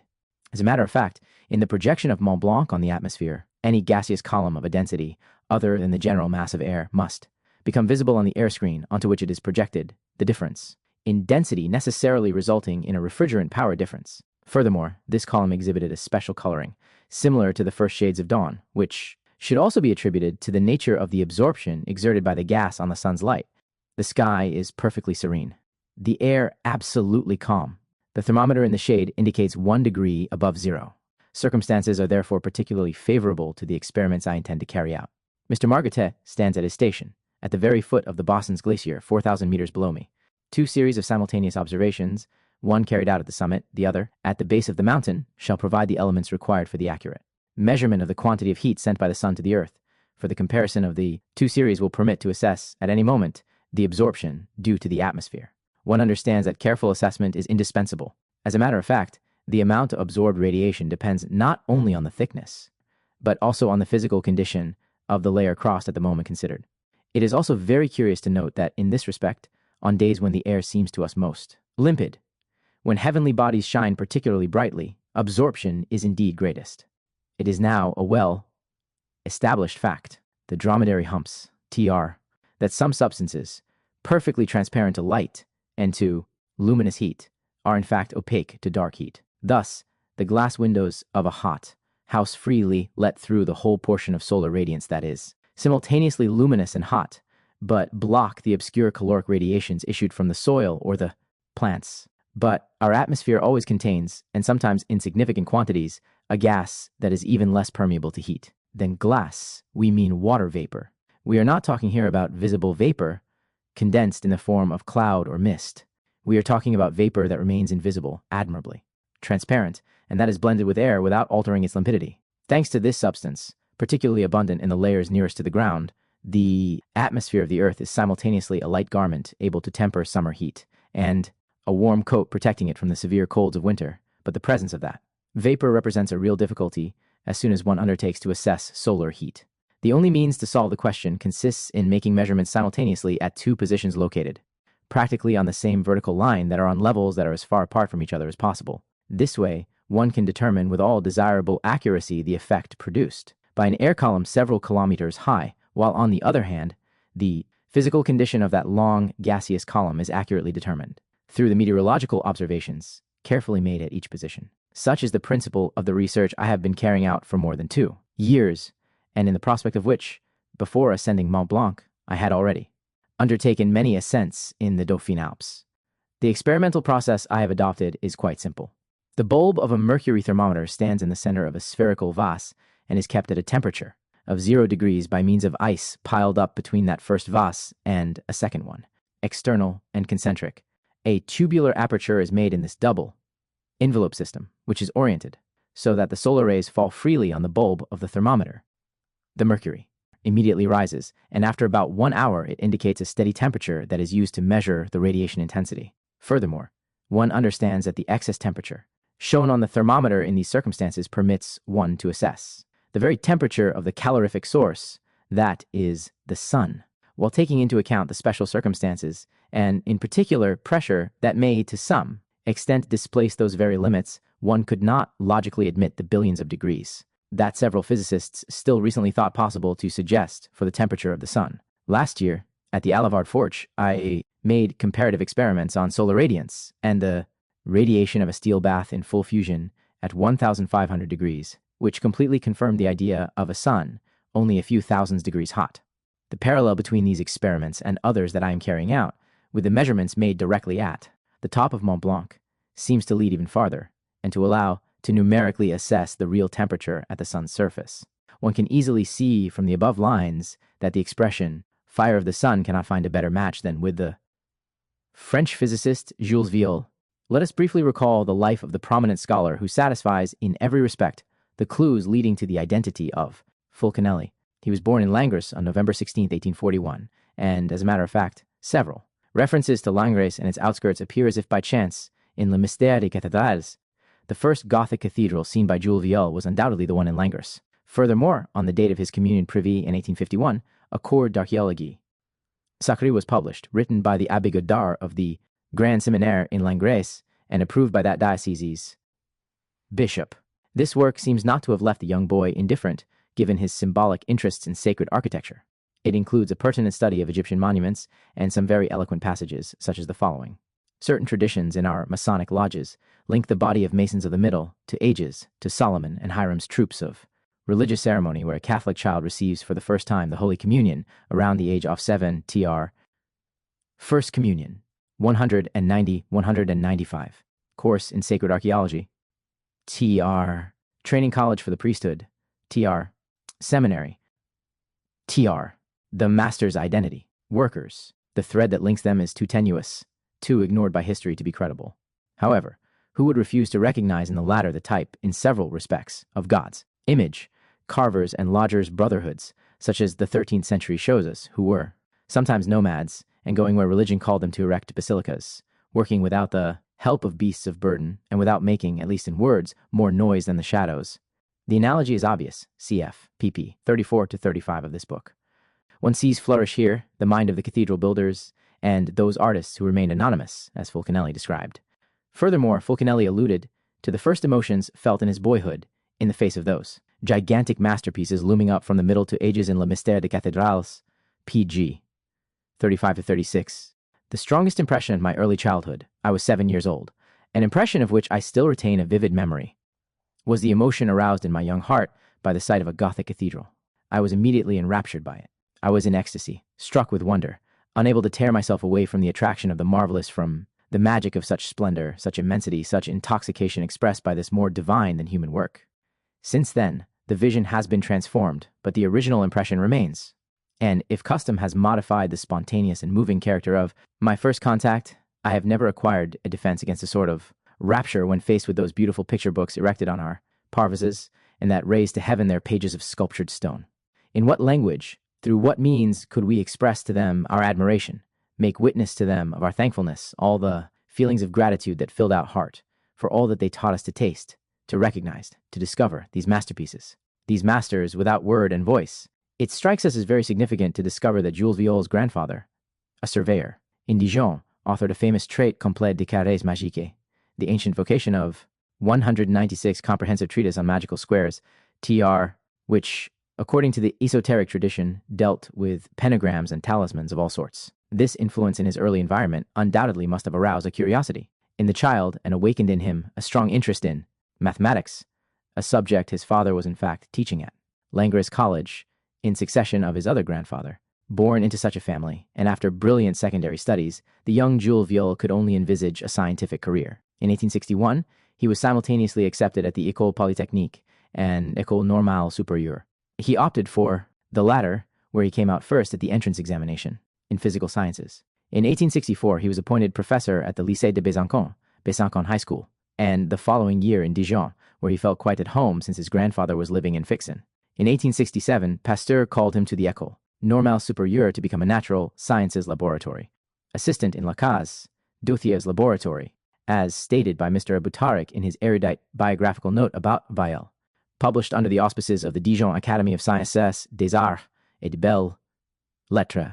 In our time of out-and-out specialization, it seems surprising that a future physicist has inaugurated his scientific career with anatomical or physiological research. In reality, as he readily admitted, the patient dissections he carried out for 1 year constituted an excellent preparation to the delicate physical experiments he was to undertake later. His work is, indeed, entirely experimental, and little of it is purely theoretical. 1 year later, Jules Viol was appointed as an assistant in the physics laboratory of the same school, and busied himself, working on his doctoral thesis on the subject of the mechanical equivalent of heat, which he was going to present.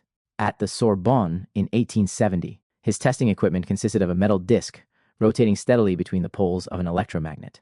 The heat resulting from the induced currents, the so-called Foucault currents, was measured in several metals, 197, the two schools of higher education for those who would become the French elite. Tr. Copper, zinc, lead, aluminium. Thus, as stated by Michel Atten in his study, already from the first steps, recorded in several articles, one can see the appearance of a practice of accurate measurement taking, which will be pursued throughout his whole life. We shall indeed have many opportunities to observe this. When studying the prominent savants' works, let us note here also that Viol was in Paris during the Commune uprising, and that he was mobilized by Marcellin Berthelot and Viollet-le-Duc, then a lieutenant colonel, to defend the French capital, as E.CANSELIET affirmed about Fulcanelli. In 1872, Viol was appointed professor of physics at the Grenoble Faculty of Science. There he undertook a long series of tests on solar radiation and pertinent meteorological issues. To this end, we have already seen that he climbed Mont Blanc. In August 1875, in order to make actinometrical measurements using his ingenious metallic bulb thermometer, he also traveled to the Sahara Desert to determine, under various atmospheric circumstances, the solar constant, that is, the quantity of heat received at the limit of the terrestrial atmosphere by a normal surface with a 1 cm2 ray voyage. Scientifique en Algérie, in Club Alpin, 1877. Here is how he obtained the first solar constant value that had a high probability of accuracy. To obtain a valid assessment of the sun's temperature, says Boutarik, Mr. Viol compared its radiance with that of sources that he carefully chose as exceptional. These were steel castings at the Alivard forges, then molten platinum baths. He showed that, contrary to what was then assumed, the average temperature at the solar surface does not go beyond a few thousand degrees. Studying solar radiation always was Viel's concern. He, 198 scientific trip in Algeria. Tr. insisted in particular on the importance of measurements taken from hot air balloons at very high altitudes. The readings achieved with Tessarine de Bord at heights reaching more than 15,000 meters, i.e. at the limit of atmosphere, represent important meteorological documents. We will recall what Fulcanelli wrote on that subject, see above, and which precisely corroborates these statements. In the high regions of the atmosphere, when the heavenly body reaches the zenith, the cupola of hot air balloons is covered in ice and their passengers are exposed to very stiff cold. And we can't but give in to the temptation of adding to the above the following excerpt from L'Automne 200, written by Savinien Cyrano de Bergerac and quoted by E.CANSELIET in his second preface to Les Demeures Philosophales. One will not be surprised that I got nearer and nearer to the sun without being burnt, for what burns is not fire, but the matter it is attached to, and the sun's fire cannot be mixed with any matter. In 1874, Jules Viol published his first memorandum to the Academy of Sciences on the sun's temperature, followed 2 years later by his conclusions of actinometrical measurements at the top of Mont Blanc. He then adapted his ingenious actinometer to obtain absolute measurements by attaching it to a recorder, which consequently made it extremely useful to meteorological stations. In an attempt to address the concerns of farmers, he also dealt with issues related to lightning, ball lightning, and hail. In 1877, he published a memorandum on the average temperature of the surface of the sun. That same year, he presented a report on the use of the radiometer as a demonstration apparatus. Interestingly, the radiometer came into existence thanks to the British physicist, chemist, William Crookes, who also had a passion for alchemy. It was in fact a kind of solar windmill, or light mill, that converted solar. 199 Les Demeures Philosophales 200 The Other World. Tr. Light into kinetic energy. Small wings, alternately white and black, are placed in equilibrium in a partially vacuumed flask. The warmer the molecules in the flask become, the higher the pressure becomes on black surfaces and, in consequence of Brown's theory, the wings begin turning in proportion to the solar radiance. In 1878, he published Les Mesures Actinométriques Relevées en Algérie pendant l'été de 1870, following his expedition to the Sahara. That same year, he also published 2 essays on the specific temperature and melting point of palladium, and on the latent melting point of platinum, respectively. He also published an article on solar heat in the Revue des Cours Scientifiques, Dumas, Berthelot, Lesseps, and high temperatures. Meanwhile, Viol's wife, Anna Jacob, had already presented him with 2 sons, Bernard and James, 1 year apart. Appointed professor of physics at the Lyon Science Faculty in 1879, he pursued his second research theme on high temperatures, which he started when he was in Grenoble. To this end, he decided to carry out a precise and accurate study of the melting points of rare metals such as palladium, iridium, and above all, platinum. Parallel to this, he developed a measuring method in 1 year using a glass balloon flask with a narrow neck and double walls, in between which he created a vacuum, thus permitting the very slow cooling of the liquid contained within, which was most effective when the inside of the double wall was silver, plated. It is, in a manner of speaking, the forerunner of the thermos bottle, the properties of which, clearly defined by Jules Viol, enabled D'Arsonval and Dewar to use similar containers for the preservation of liquefied gases. The same year, he published articles on the radiation of incandescent platinum, solar radiation measurements, specific temperatures, and melting points of various refractory metals, and a report to the Rome Meteorological Convention on Question 19th, measuring solar radiation, and the role of water vapor contained in the atmosphere, reprinting Gauthier, Villars, Paris. It is from the year 1879 on that Jules Viol, already very impressed by the erudition of the old scholar Eugène Chevreul, undertook a sustained correspondence with Jean-Baptiste Dumas, to whom he had already submitted. His previous memoranda, which he addressed at that time to Monsieur le Secrétaire Perpetuel of the Academy of Sciences. This time, his letters are preceded either by Monsieur Ediusto Maître or Monsieur Evener Malt, as in the following letter, dated October 27th, and written at the Hôtel Comédie in Paris. Sir and revered master, I regret not meeting you. I had come to pay my respects to you while in Paris. I was also bringing you the enclosed short note for the Academy. It is the continuation of my research on specific heats at high temperatures, research undertaken, with the double objective of closely studying elevated temperatures accurately for the 5th time. I am providing here the melting points of gold and copper, not well known up to now, as well as the melting point of iridium, i.e., that is to say, close to the temperature burning in oxygen. This last measurement was extremely difficult to carry out. Please accept, sir and revered master, my very respectful and grateful regards. In a letter sent from Lyons, dated April 19, 1880, J. Viol alludes to the friendly relations he and his wife Anna have. Sir and illustrious master. Tr. 201. 204, sir and revered master. Tr. With Jean-Baptiste Dumas and his family, after making some appreciative remarks on Lyons society of the time, Sir and illustrious master, I have taken to the Rhône Société d'Enseignement Professionnel the information you did me the honor of requesting from me. On its board of directors are found most commendable men, with quite varied political opinions. Mr. Vautier, Mr. Mangini, etc. However, it is undeniable that the mind that drives it is influenced by the city in which its headquarters are located, and it is frankly Republican and anti-clerical. The ceremony you are requested to chair will take place at the Grand Theater in the presence of a considerable number of people, all of the shareholders, about 1,000 of them, and many people who are foreign to the society, an audience highly sympathetic to the society and quite mixed, including the most recent chairman, Messrs. Lebrelais, Tachero, and Jules Simon. Last year, it was there that Mr. Jules Simon, in a rather politically tinted speech, commented on his conversion, which brought him closer to the right. Loud comments the next day in the Lyons newspapers. Yesterday, I had the honor of seeing Madame your granddaughter, whose health appeared to me to be as satisfactory as possible. Mr. Noel Dumas took advantage of the opportunity of some nice weather to take a long tour of Fourvière and neighboring places with a friend. Mrs. Viol, unfortunately still affected by Lyons' climate, joins me in sending her deepest respects to Mrs. Dumas. If vocational training does not succeed in attracting you to us, we still place our hopes. In Royat, where Madame, your granddaughter, told me you intend to visit later this year. It is to be noted of Jules Simon, whom the above letter references, that he was a philosopher, a spiritualist, and a politician. He was also Minister of Public Education in the 203 Society for Vocational Training. 206, the Senator's brother. Tr. National Defense Government. It is as a moralist that Fulcanelli quotes him in his Les Demures Philosophers. In our century, said Jules Simon, very appropriately, one must walk or run. The one who stops is lost. According to the departed Jean Laplace, who possessed a photograph showing him in excellent company on Montaigne Avenue, was one of Ferdinand de Lesseps. His usual guests, as were Jean-Baptiste Dumas and, of course, Jules Viol himself, which I was able to confirm with my own eyes.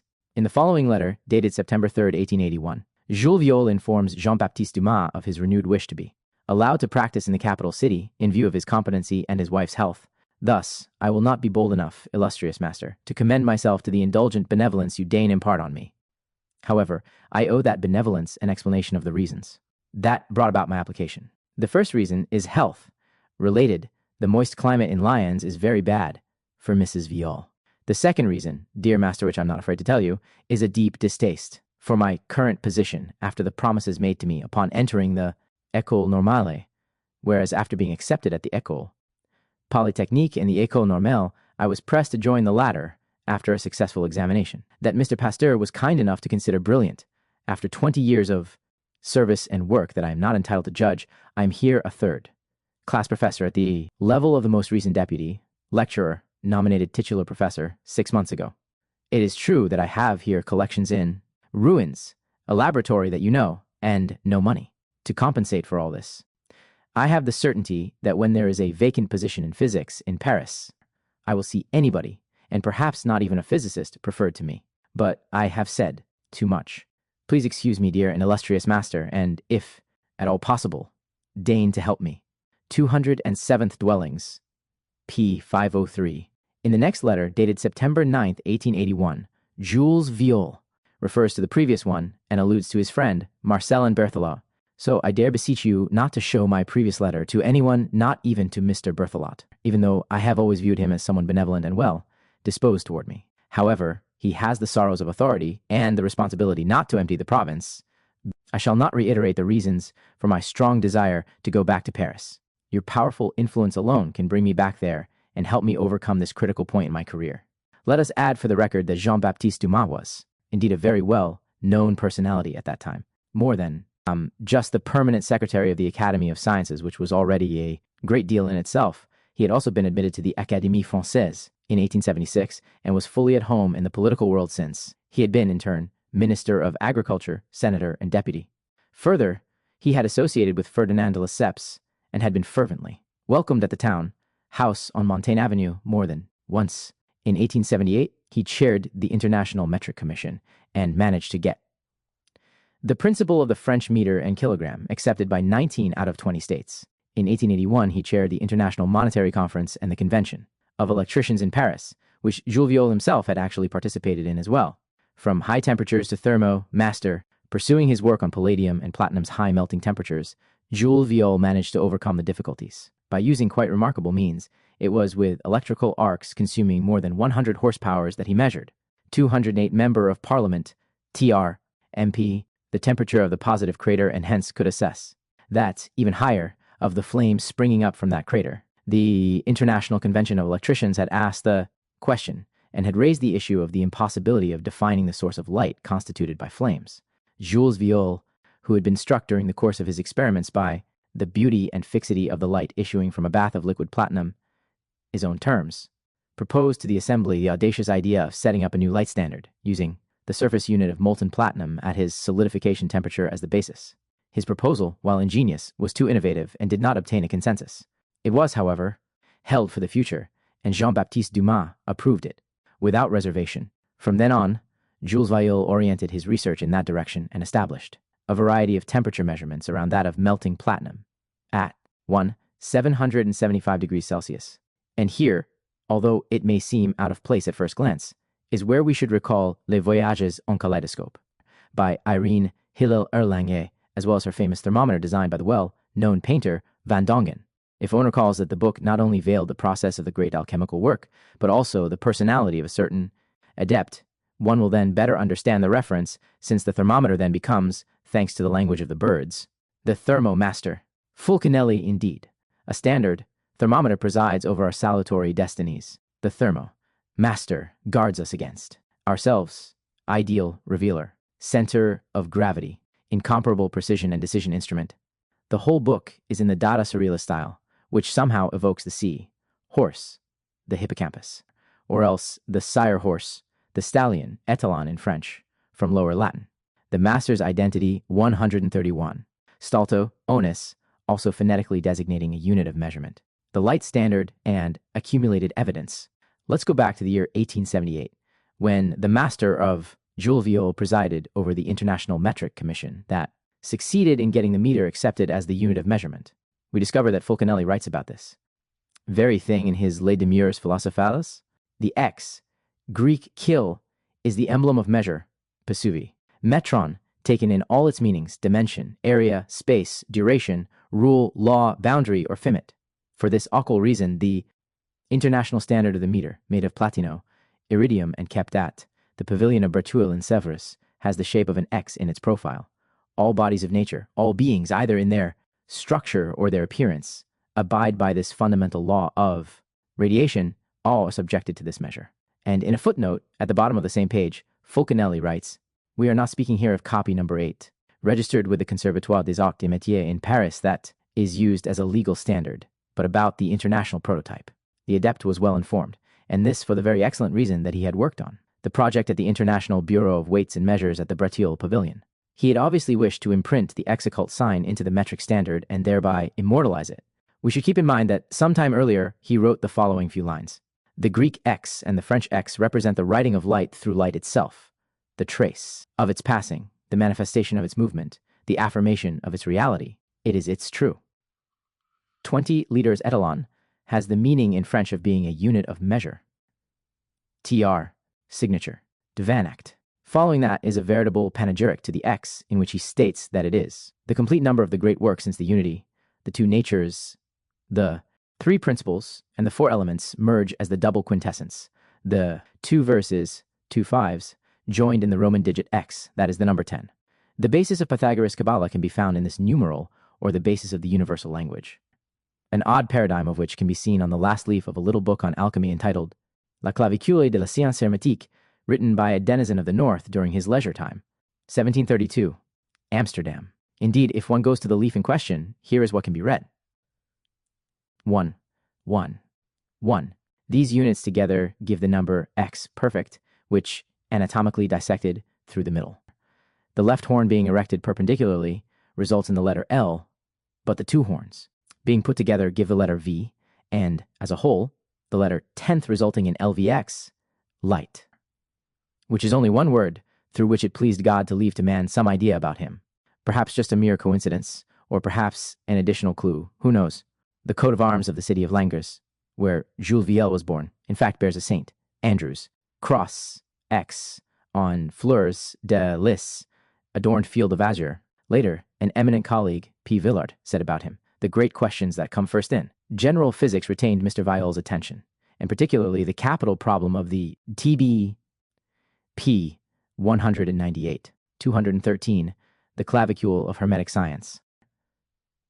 TR, the master's identity, 133. The calorimeter developed by physicist Jules Viol, radiance of bodies at high temperatures. A long series of research works, broadly dealt with, were carried out by him to study solar radiation, to measure elevated temperatures, to create light, standards, to which we might add the following excerpt from the rather strange voyages on Kaleidoscope by one, Hillel Erlanger. Soon, he had mastered the fluidic forces that rule the world, and the secret of which is not completely buried since the very sublime antiquity. Docile to his commands, these forces merge with their captive brothers, rays, radiating bodies. A previous passage is also very compelling when considering our conclusion that the subject was Fulcanelli. Joel Joes reviews his volcanic past. Fire outflow, cooled lava, adolescence, hypnotized by positive sciences. Physics, chemistry, photogenic research mainly. Already, however, some surprising discoveries, praised to the skies by the vanguard, disparaged by querulous conservatives. As a matter of fact, Jules Viol based his research primarily on light and its radiance, luminescence. That of the sun to start with, later, that of molten metals such as palladium, platinum, silver, and zinc, until setting up a photometric standard for acetylene in 1896. In 1881, he published an article entitled Intensites Luminici's des Radiations, emisses par platini incandescent, as well as an overall report on the law of radiation. Our prominent physicist steadily pursued his research work throughout the year of 1882, sending Jean-Baptiste Dumas endless requests to be transferred to the capital city. In the meantime, his household was expanding as yet another two children were born, Louis in 1881 and Henri in 1882. That same year, he sent J.B. Dumas a rather terse letter dated April. 2. Sir and illustrious master, everything considered, I prefer to say nothing in response. It is not possible for me to tell the whole truth. I prefer to keep silent. Therefore, I beg you to accept to suppress my reply. Please accept. What could that be about? Perhaps it had something to do with the question raised in a previous letter dated March 10th, which read as follows, unless it was about a secret carefully kept since then. I take the liberty of attaching to this letter a short summary of my most important works. I also attach a note on the boiling temperature of zinc. In the past, this question has given rise to such a lively discussion between Mr. Deville and Mr. Becquerel that, although certain that I am in the right, I hardly dare send it to you, and pray you to keep it to yourself if you think it may be prejudicial to anyone.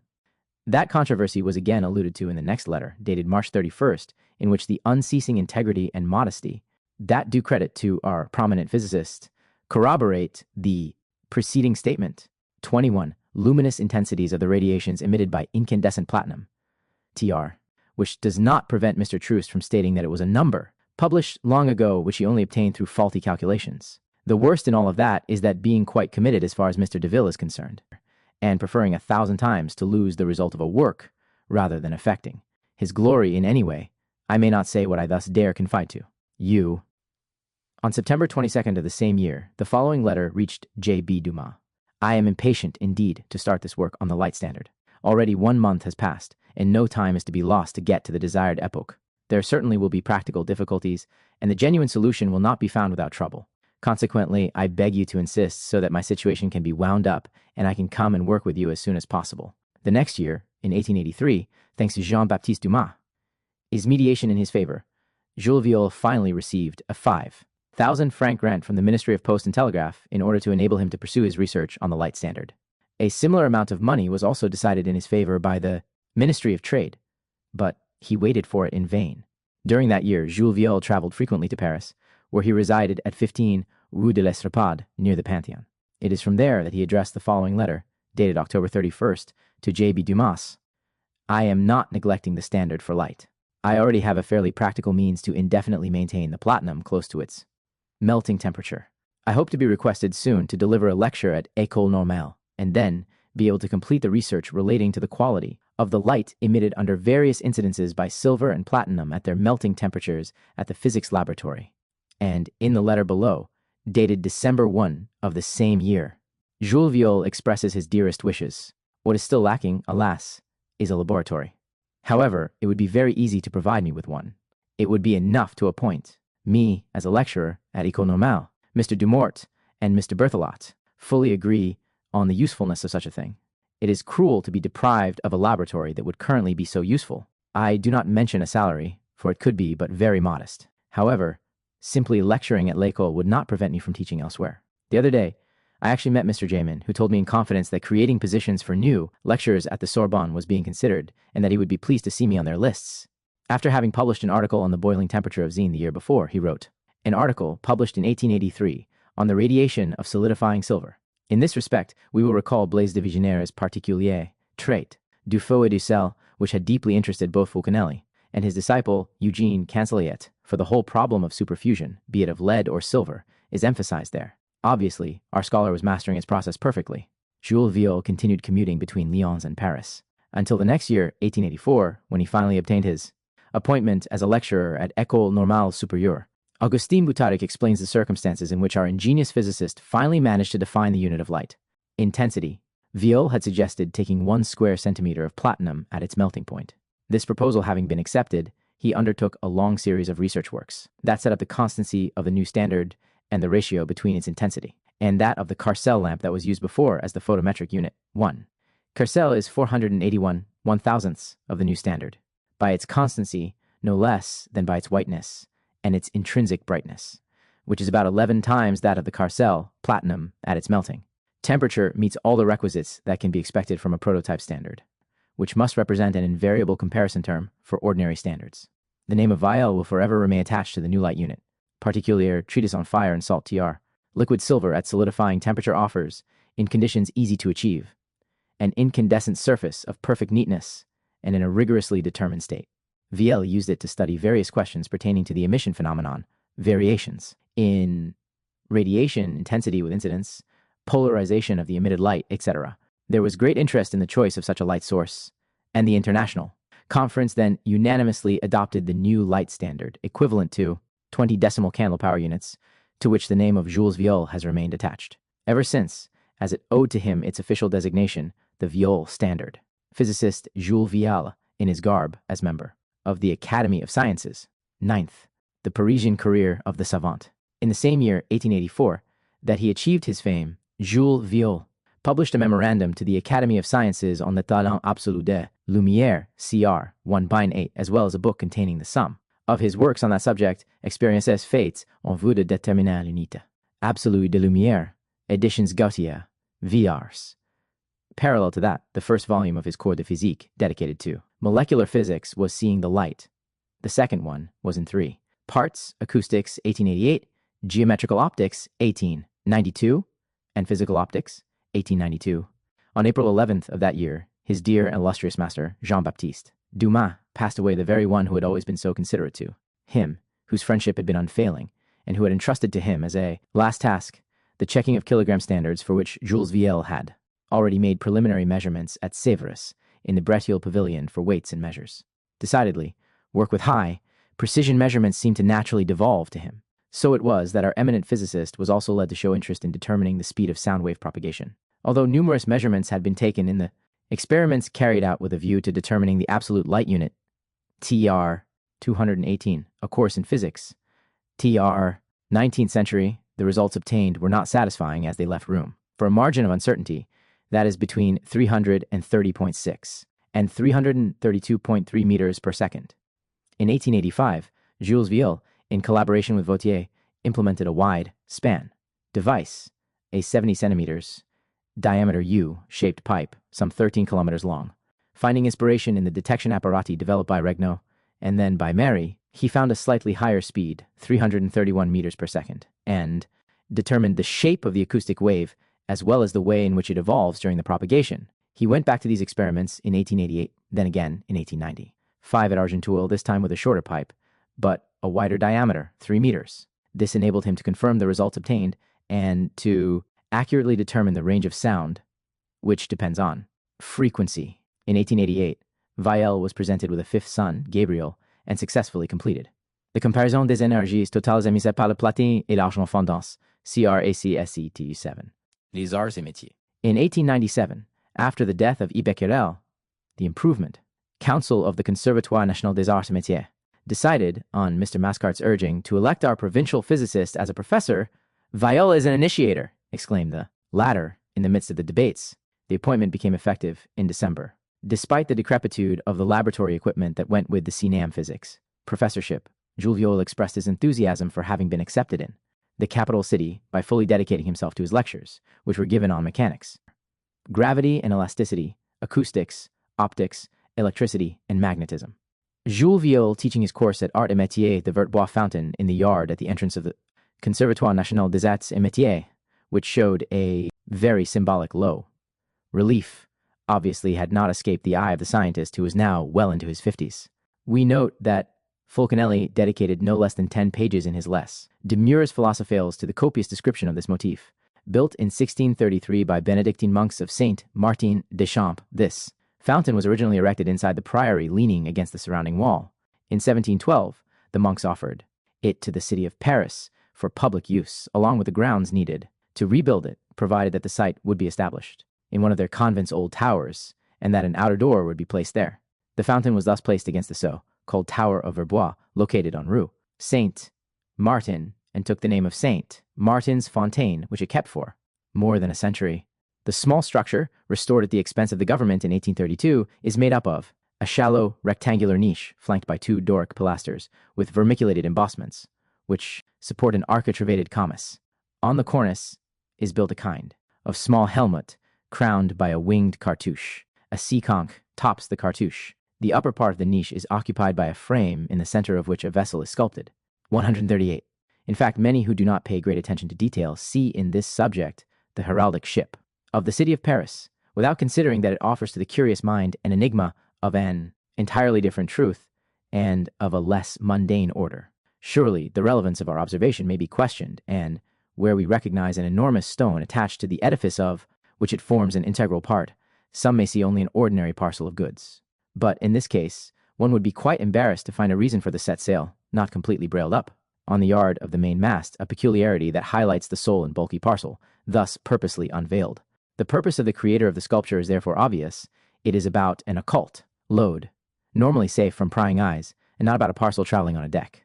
It is the most delicate part of the work, that when the prime coagulation of the stone, unctuous and light, appears at the surface and floats on waters. So, to show evidence that the Fontaine du Vertbois was originally dedicated to philosophy, water, the mother of all metals and basis of the sacred art, the Benedictine monks of Saint Martin des Champs had sculpted in the cornice supporting the low relief various attributes related to this fundamental liquor, 2 crossed oars and a caduceus support.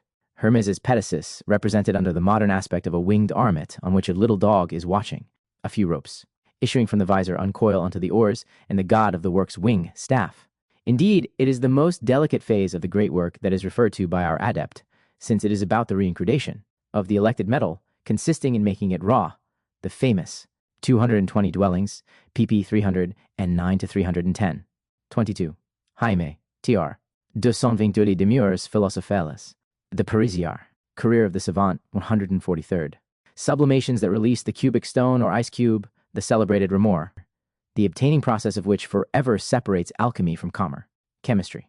as Fulcanelli stated it in another text, of an odd device, which constitutes the secretum secretorum that was never revealed and probably never will be.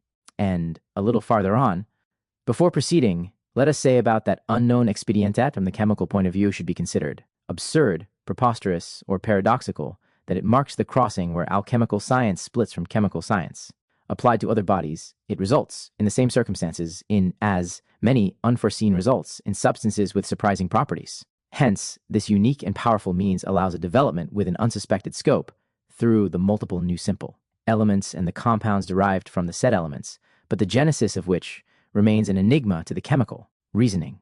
This, of course, should not be taught. If we have entered that preserved region of hermetics, if bolder than our predecessors we have mentioned, it is because we wish to show that one alchemy is a genuine science, likely, as is chemistry, to spread and progress, and not the empirical acquisition of a precious metals trade secret too. Deg alchemy and chemistry are both positive sciences, accurate and genuine, although different in practice as well as in theory. 3 Deg chemistry could not, for the above reasons, vindicate an alchemical origin, 4 Deg. Finally, the innumerable properties, more or less wonderful, outright attributed by some philosophers to the sole philosopher's stone, each belong to the unknown substances obtained from chemical materials and elements, but processed following the secret technique of our magisterium. This, at least, has the merit of being clear. 223 EF. Our book Alchemy, Science et Mystique, translation, Alchemy, Science, and Mysticism.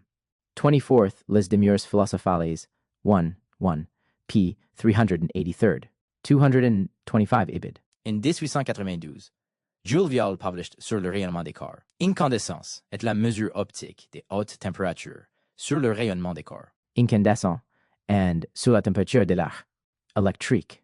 In 1893, our savant settled with his family, his wife, and 5 children, among whom were 2 infants at 89 Boulevard Saint-Michel, opposite the Jardin du Luxembourg, very close, to 47 Rue d'Enfer, Rochereau, now Rue Henri Barbus, where Pierre Duchols and his wife stayed for many years. During that year, Viol continued working on Rayonnement des corps incandescents et la mesure des hautes temperatures, CRT 114. The year after, in collaboration with Moissan, he worked on the development of an electric furnace and presented a memorandum on the rayonnement des différents corps réfractaires chauffés dans un four électrique, consisting of 2 carbon rods placed in a lime environment, which are bridged by an electric arc. The electric furnace later enabled Moissan to found the chemistry of high temperatures, all important in metallurgy. That same year, Jules Viol traveled to America to the Chicago Science Exhibition at the Chicago World Fair. Upon his return, he published Sur le point de fusion de l'or in the Revue Générale des Sciences, T. 5, 1894, as well as a study on the scientific movement in the United States and the Chicago Exhibition in the Revue de deux Mondes, TR 30, on the melting point of gold, TR 231, General Review of the Sciences. TR. In 1895, he published Le point de fusion de l'or la nature and reported the connections between chaleur spécifique et point d'ébullition du carbone, JP 3 Deg, S 1.6, because, as emphasized by Butarik, he was naturally led in the course of his work on the electric furnace to study the functioning of the electric arc. He then showed that the glow of positive carbon rods does not depend on the intensity of the current that goes through the arc. According to him, the invariability of the glow, which indicates a constant temperature, corresponds with a well-determined physical phenomenon, carbon ebullition. Developing and perfecting the methods he had already offered for the determination of elevated temperatures, he established the temperature of the positive crater at 3,600 degrees Celsius, and that of the R would likely take higher values depending on the intensity of the electrical power. Then, returning to his experiments with Vautier on sound propagation in a cylindrical pipe, he published those results that same year. He also proposed a new photometric standard based upon an acetylene lamp. As a matter of fact, the incandescence potential of this gas is 20 times higher than that of coal gas, burning in a Bengal burner, and at least 6 times higher than the same gas burning in an hour boomer.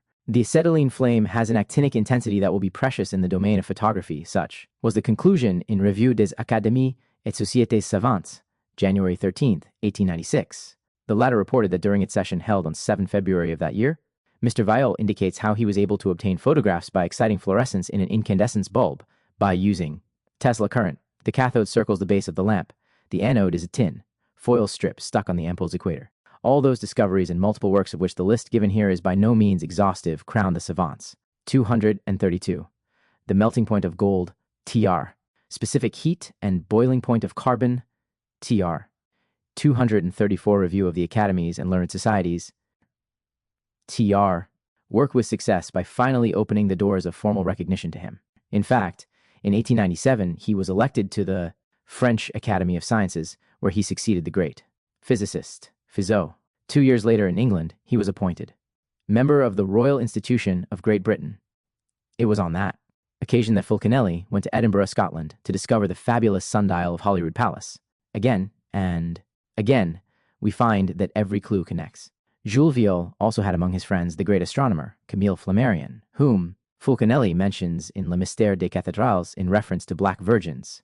Camille Flammarion tells us of a similar statue which he saw in the vaults of the observatory on September 24th, 1871, 2 centuries after the first thermometric observation made there in 1671.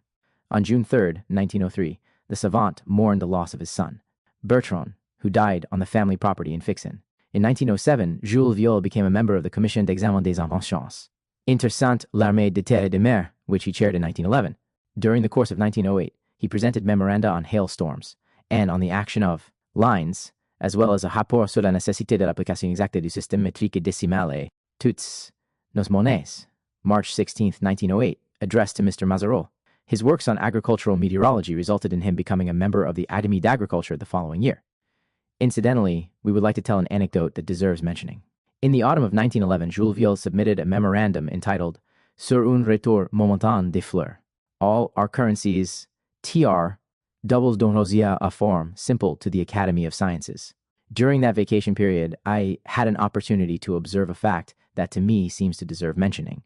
This fact was presented to me by a magnificent Gloire de Dijon rosebush, planted in the ground some 10 years ago at Fixin, that has shown a remarkable development and vigor. Then, suddenly, around September 12th, it produced a full fluorescence of absolutely single roses on all its branches, to which 8 days later, a full blooming of the customary beautiful roses replaced them on all those very same branches, which went on as usual and which were still adorning the rosebush when I left the country several days ago. CR 1911 1153. It should be added that the savant used to carry out particular experiments in his garden, across which he stretched copper wires, thus obtaining astonishing results in the breeding of cultivated plants. That year saw the triumph of the wireless telegraph and the wireless radio, discoveries made possible thanks to his long-standing friend, Edouard Branly, who was deeply interested in mysticism and was a fervent Christian like himself. In passing, let us say that Edouard Branly was also working on the temperatures of the sun.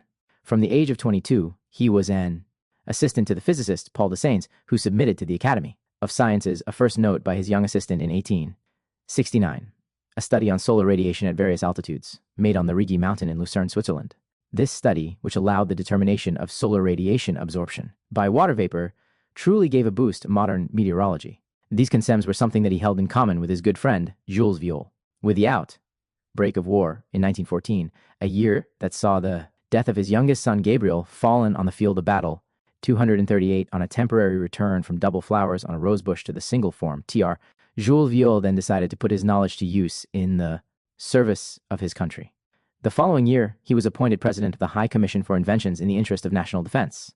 He gave lectures at the CNAM on the role of physics during the war, as well as on the future of physical industries after the war. However, he deplored that the war was upsetting his idea of progress, which, in his opinion, should be understood in the sense of a mellowing of manners, which would necessarily result in a bringing together of the prominent men of all nations. This indeed did not prevent him from analyzing in a patriotic impulse the various applications of science to the development of modern weapons with a view to emphasizing France's role in the forefront. In the same way as did his first master, Pasteur, he also insisted on the need for scientific research for his country. May the leaders of our largest manufacturers be penetrated by these thoughts. Without research laboratories, no inventions, no improvement. He deplored that a laboratoire central des poids et mesures, an idea in which he had invested much of himself, had not been created. Here is how the great physicist, Ed Guillaume, then director of the International Office for Weights and Measures, referred to this eminent senior. In the first months of my stay in France, I had the privilege of a more direct contact with Mr. J. Vieul. In the winter, we used to take the train together when night had fallen, to arrive at dawn, at the Bretil Pavilion, where he was working on the program of the French section. His simplicity, his kindness, his immense knowledge had a thorough effect on me. The first volume of his course in physics had just been published. I was reading it and we were discussing it. His love for science was absolutely unselfish, and he was of a rare modesty, even among savants. He welcomed young physicists with benevolence and gave them advice and encouragement. May it be permitted to one of those 239 Central Laboratory for Weights and Measures, TR, who had the privilege to approach him to express a recollection full of emotion and gratitude. And it is precisely that same Ed Guillaume whom Fulcanelli emphatically recalled in his De Mures Philosophales on the subject of the existence of metallic life. This metallic will, the very soul of metal, is clearly put forward in one of the most beautiful experiments carried out by Mr. Shed. Guillaume. A calibrated steel rod is submitted to a steady and progressive traction, the strength of which is recorded by means of a dynamograph. When the rod is about to break, it shows a narrowing that can be located accurately. The stretching action is then stopped, and the rod is given again its original dimensions. Then the test is restarted. This time, the narrowing takes place in a different place. When pursuing with the same technique, it is noticed that all the points have successively been affected by giving in to the same traction. But if the steel rod is calibrated one last time, taking again the experiment from the beginning, it is observed that a much higher strength than the one at the start is needed to produce again the breaking symptoms. Mr. Ched. Guillaume concluded very wisely from these tests that the metal behaved like an organic body. It successively reinforced all its weak parts and purposely increased its coherence in order to better defend its threatened integrity. At this point of our study, the reader will most assuredly not be surprised by such a reflection and its eminently alchemical significance. Our learned man, Viol, officially disappeared from his little village of Fixin on September 12, 1923, aged 83. Augustin Boutaric wrote in his laudatory note, "He was a great savant and a man of heart. His simplicity and his rectitude drew upon him nothing but sympathy." But even here, we discover a great curiosity. The death certificate was delivered by Henri Viol, one of Jules' sons who was a physician. This was certainly most unconventional, even highly questionable, and not in accordance with legal conventions. Henri Viol is the son who shares his father's grave along with his wife, Baume Suzanne Champy, Jules Viol's own wife, Anna Jacob, had been buried the year before Viol's death in a neighboring burial vault. All this is quite singular and gives much food for thought. It is also interesting to note that Dr. Henri Viol, pharmacist, doctor of medicine, doctor of natural sciences, and elected member of the Académie de Médecine, had a brilliant career in epidemiology and bacteriology. While not wishing to dwell too long on the significance of his works, it is still troubling to observe that he had a passion for metallic colloids, when one knows that potable gold directly issuing from the philosopher's stone, in fact, constitutes a type of metallic colloid. In an article entitled Les colloides thérapeutiques et l'anaphylaxie, he wrote on this subject, "The substances that play the part of antigens when inoculated into animals are considered as being of a colloidal nature. They alone seem to be able to trigger, in the body that has received them, the formation of antibodies. Some physicians consider the strong reactive phenomena occurring when injecting mineral substances in colloidal. To date it approximately with the help of an analysis of the paper and, above all, of the typing. Upon completion of these analyses, everything was in perfect match with the year 1927. Since then, I have felt unable either to discreetly return this note to the file at the Institute or to destroy it. It is still in my possession. 241 Therapeutical Colloids and Anaphylaxis, TR, Minutes of the Société Biologie, Les Colloids, 1922. Solutions such as platinum, gold, and silver salts as being of anaphylactic origin. It is at least odd to observe how much those concerns are close to those of alchemy, where the noble matter, originally very toxic, has released its quintessence and permits, under its achieved colloidal form, to stir up antibodies in the body of the one who ingests it. The mysterious secret preparation for the uniting of father and son in 1923 leaves much to reflect upon, particularly as the latter signed a death certificate. Of the former, in contradiction with the regulations in force that required that the doctor who performs such a funerary deed be unrelated to the deceased's family. What should then be concluded? The sagacious reader should have an inkling as to the answer. 10th, from the master's succession to the strange manor. After the official disappearance of Fulcanelli in 1923, his disciple, Eugene CANSELIET, succeeded the master. 9 years later, 1 year after Julien Champagne's death in 1932, Eugene CANSELIET moved to 10 Quai des Célestins in Paris. His new residence was again a garret room, but this time one which was better fitted for alchemical work.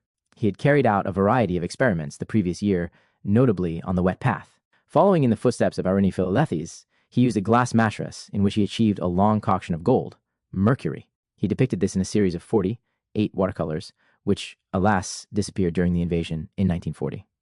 In 1932, CANSELIET also became acquainted with Paul Lecour, the chair of the Atlantis Association, headquartered in Vincennes. He collaborated with the association for half a century, publishing numerous articles of high literary quality on the subject of Hermeticism with them. Curiously, Paul Lecour revealed to CANSELIET that the famous sentence that he had heard in a dream in his adolescence, "When in your house black ravens have begotten white doves, then you will be called the wise," figured, among others, also seen on the lintel, jambs, and threshold of a door, which was dated 1680 and integrated into the wall enclosing the public gardens at Piazza Vittorio Emanuele in Rome, and which was among the last remains of Marquis Massimiliano Palombara's villa. Astounded by such a coincidence, Eugene CANSELIET decided to undertake a thorough study of that new philosopher's dwelling, and indeed included it in a book signed this time with his own name, Du Logis Alchemiques, published by Jean Skemet in 1945. What is even more curious is that the eminent scholar through whom these inscriptions reached Eugene CANSELIET was actually named Cancelliere. In 1936, on the occasion of a party organized to celebrate the bonfire of St. John, the writer Rosny the Elder questioned Eugene CANSELIET about Fulcanelli's identity. Pierre Guéraud reported this conversation in his book, L'Occultisme à Paris. "I am only the prefacer," answered Eugene CANSELIET to his interlocutor. "Champagne is only the illustrator, and Fulcanelli is the pseudonym of a third person whom, in observance of the hermetic rule of silence, I am not allowed to designate. Otherwise, this Fulcanelli is still alive. He is commissioned by the White Brotherhood to help with the evolution of mankind. He is a genuine rose cross. He is sometimes in Argentina, sometimes traveling all over the world in the way of the rose cross of old. For the time being, he is in the south of France. He is a master with wonderful powers." Was this enlightening reply from a studious disciple an authentic testimony, or was it simply reflecting a belief? Was it a figment of the imagination of an idealist imbued with mysticism? The question remains irremediably open, even and above all if we keep in mind the time, honored tradition of the adepts. Did Bertrand Russell not write, "It is good to believe certain things and bad to believe others, irrespective of the knowledge that these things are true or false"? 243. That year, Eugene CANSELIET succeeded in extracting the philosopher's sulfur, the precious remor, embryo of the strange manor 155th philosopher's stone. 2 years later, he undertook the famous coction of the third work at Duil à la Bar, in the Val d'Oise area, where he had just settled with his family, when the aurora borealis arose glowing brilliantly and exceptionally visible in the nocturnal European skies. On that Monday, January 24th, 1938, the egg hatched, and the radiating energy, like a little sun, suddenly arose from the Athanor and rushed into the chimney. Anticipated apocalyptic spectacle promised by St. John, where, radiating from the north, long green beams hit the red coat, spreading in the sky that seemed to reflect all the blood that martyred mankind was about to shed on earth. It should be mentioned that, indeed, a few months later, the Second World War broke out. CANSELIET attempted to produce the famous coction again 3 times after that, but was, alas, always unsuccessful. In the 1950s, he went on a very unusual trip to Spain, the story of which he secretly confided to his friend, writer Claude Seignol. Seignol wanted to publish this strange story in a compendium of more or less fantastic tales, and ultimately yielded to the temptation to do so, though he did so under conditions of the strictest anonymity. The book appeared in 1969 under the generic title Invitation au Château de l'Étrange. By revealing this confidential adventure, I am going to betray a friend with whom there has been a strong exchange of affection going on for a long time, not only with him, but also with his 2 daughters.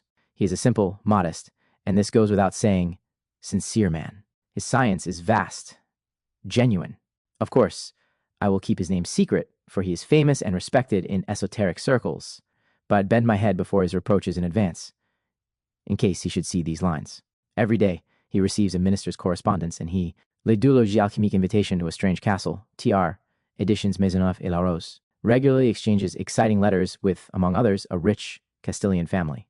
This family claims to be withdrawn from time, and writes in an old French delightfully interspersed with imperfect subjunctives, to the great joy of my friend who speaks this way on a daily basis, even with his grocer. 2 or 3 years ago, these Castilians sent him a plane ticket to Madrid, inviting him to spend a few days with them in order to learn more from him, and themselves pledging to teach him more about his specialty, which actually seemed to be a challenge, the adventure being tempting, my friend, although little inclined to accept that kind of invitation, felt he was on the verge of discovering interesting things. Indeed, already, the style and contents of the letters received over several years never failed to surprise him by their subtle remarks, as well as by their rich contributions. He took the plane. At the Madrid airport, an old Hispano car was waiting for him.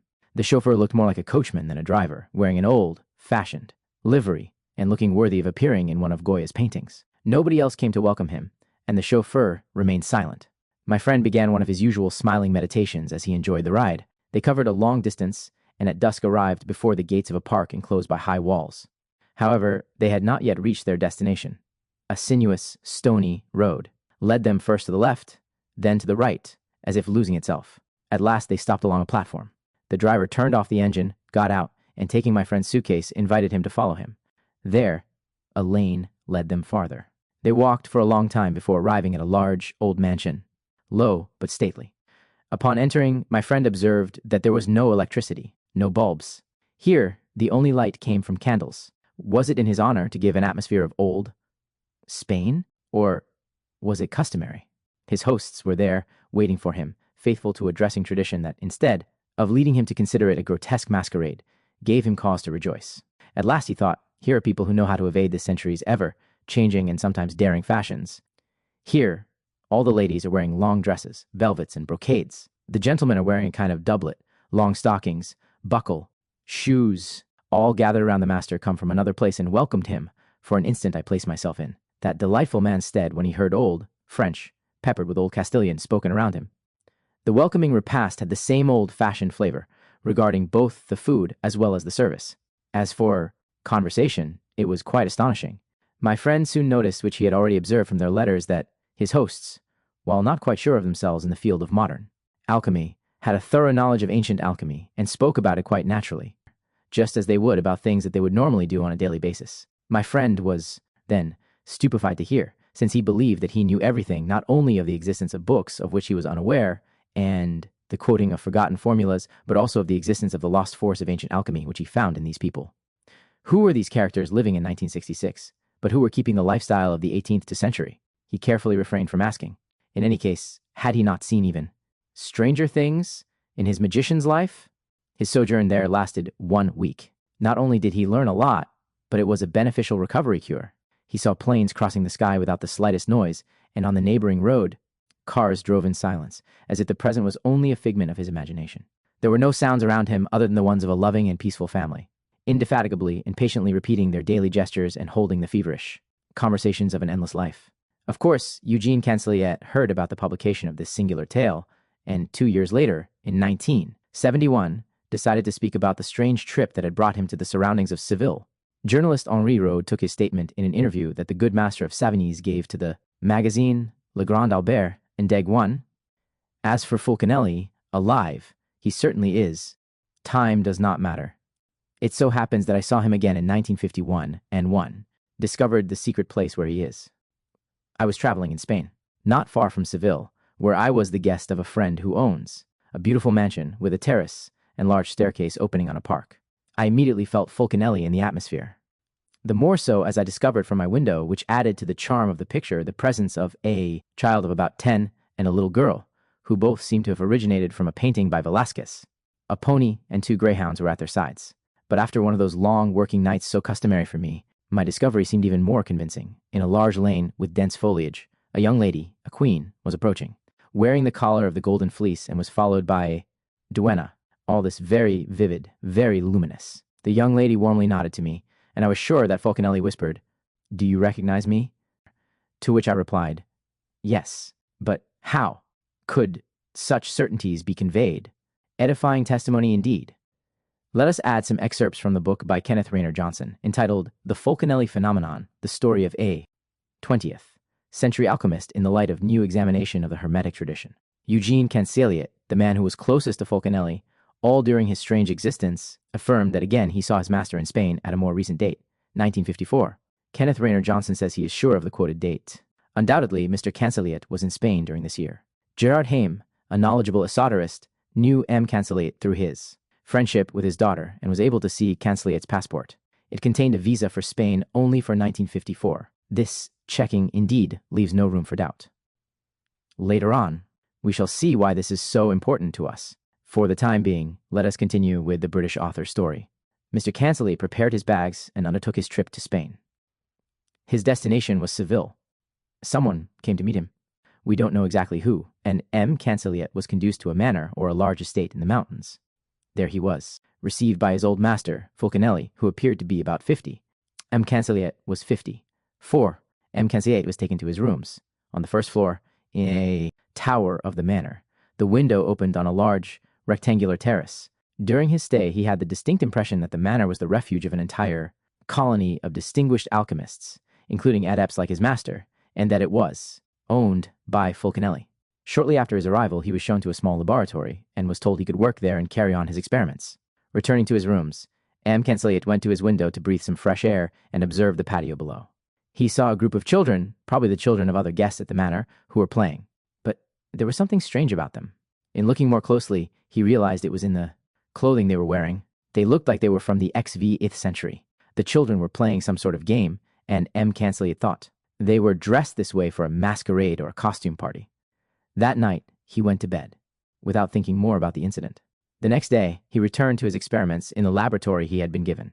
From time to time, his master visited him briefly to watch over his progress. One morning, M.CANSELIET, descending the staircase of the tower in which he was staying, found himself under a vaulted porch that opened onto the patio when, suddenly, he heard voices. Crossing the patio, he approached a group of 3 women who were talking animatedly. M.CANSELIET was surprised to see that they were wearing ample and long clothes in the style of the XVth century, just like the children he had seen 2 days earlier. Was it another masquerade? The women then approached him. M.CANSELIET was torn between surprise at what he was seeing and embarrassment at being dressed so casually. He went to turn around and return to his rooms when, as the women passed by, one of them turned abruptly, looked at him, and gave him a smile. All this lasted only an instant. The woman rejoined her. 159 companions, and together they continued on, out of sight. M.CANSELIET remained shaken, because he could have sworn that the face of the woman who had given him the smile was that of Fulcanelli. What can be concluded from the above? That she was closely related to the adept? Or else, as Kenneth Rayner Johnson suggests, was it an initiatory phenomenon, comparable to a shamanic trance, and in this case, perfectly symbolizing the archetype of the hermetic androgynous state? In any event, the prodigious character of these experiences as reported by Eugene CANSELIET certainly deserves further consideration. Indeed, he gave further details in various interviews. He revealed in La Feu du Soleil that he, Fulcanelli, is no longer there. He is on the earth, but it is the earthly paradise. What does he do now? I have seen nothing. I saw him upon my arrival when he welcomed me in a 3-piece suit. And then I saw him while I was working in the laboratory. He came to see me where I was working, and I saw him. I saw him twice. When they came to fetch me, they said it was to go to Italy. Upon arrival in Paris, we stopped in front of the Drouin restaurant, Gare de l'Est. At that time, it took at least 3 days to obtain a visa for Spain. They went to fetch my visa and brought it back at once. So we were to travel to Spain. It was near Seville. I was walking like a king. All that was needed was there, but I always went back to my apartment and left again early every morning. There were apple and lemon trees in the garden and a brisk stream. It was magnificent. So I certainly did not expect to meet Fulcanelli with my suspenders falling down on my trousers. When he saw me, he again addressed me as tu and toi, as he used to do. But then, you, too, recognize me? It is difficult to recognize a child you have known when he's 25. In this case, it was the opposite. The previous times I had seen Fulcanelli in the Sarcelles gasworks, for instance, he was a handsome old man, but an old man. But I recognized him, because I had drawn portraits. And then, on Jacques Chancel's radioscopy radio program in 1978, it is as if he had gone backwards in time, but one still recognizes many things in the face, ears, the shape, the hair. Graying, yes, but which was black? Well, you will tell me that he could be dyeing it. No, it was him. I could not see whether or not he had new teeth. I am going far. But, on the whole, what bearing? To this should be added a posthumous testimony, supplied this time by the late Jean Laplace. Shortly after Eugene CANSELIET'S demise in 1982, Laplace and Eugene CANSELIET's daughter, Isabelle, discovered a cardboard folder in the family house in Finis. This folder contained documents pertaining to the famous Finis GLORIAE Mundi Fulcanelli, his unpublished third book, as well as a precious relic connected to the mysterious trip to Seville, which he alluded to as follows: a small rectangular photographic card serrated at the edges, as was the custom in the 1950s. Am so impressed by what this venerable relic represents that I dare not reveal its existence. What to do with it? Destroy it? It would be a shame. To relegate to the ashes forever the majestic spirit fixed on a plate that is sensitive to all which irradiates. In a footnote, it must not be thought that it is the impression of an ectoplasm. I am simply talking about the face of an ordinary mortal that has kept a human shape and that has been enriched by an indescribable expression. And he added, at Savigny's, in the ground floor study after supper, an amazing silence suddenly settled. Taking the photograph in her hand with the greatest respect, Isabelle said, I have no doubt. And he concluded, I think I should make it clear that the photograph referred to is no longer in the possession of any being living in this world. That was, by the way, the indispensable condition for Isabelle CANSELIET, and myself to be allowed to talk about it, 250. Would it really have been all that surprising if Fulcanelli had said to his disciple when he met him again in Seville, do not touch me, thus renewing the Easter mystery that sees the triumph of the body of light, the only body worthy of glorious immortality? Further, didn't Eugene CANSELIET opportunely write about Fulcanelli's first initiator, the Adept Bacide Valentin, in the preface to his major work, Les 12 Clefs de la Philosophie? Of course, no more heavy to bear secret difficult to defend against malice and nastiness, for the adept having shed his old human slough, who enjoys the invisibility and ubiquitousness devolved only upon the members of the rose, cross, as well as on those of the universal Heliopolis, is, henceforth, oblivion not inherent in his glorified body, as it would be for the man who is freed from his very past. It is this that the sensitive plate of the camera had caught, and which the late Jean Laplace sincerely attempted to convey to us. To close this chapter where the fantastic is king, let us tell you that in La Faute du Soleil, Eugene CANSELIET claimed that when he saw Fulcanelli again in Seville, the latter was at least 113 years of age.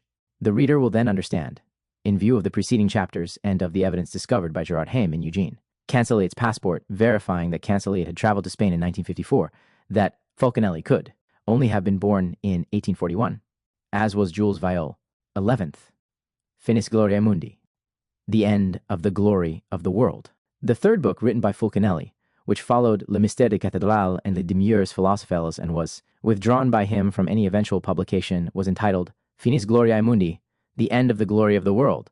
The issue of this withdrawal, as one might suspect, must have been a serious one. Eugene CANSELIET referred to it in the following terms.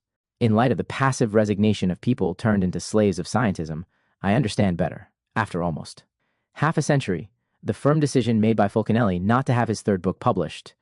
52. We should add that Finis Gloriae Mundi is also the name of an astounding painting that is kept at the Hospital de la Caridad, Hospital of Holy Charity, which is, interestingly, located in Seville, Spain. The 220x, 216 centimeters oil on canvas, was painted by the artist Juan de Valdellel in 1672. It was commissioned by Miguel de Menara, also known as Don Juan. In the foreground of the painting, a corpse of a bishop in the advanced stages of decomposition can be seen lying in his coffin.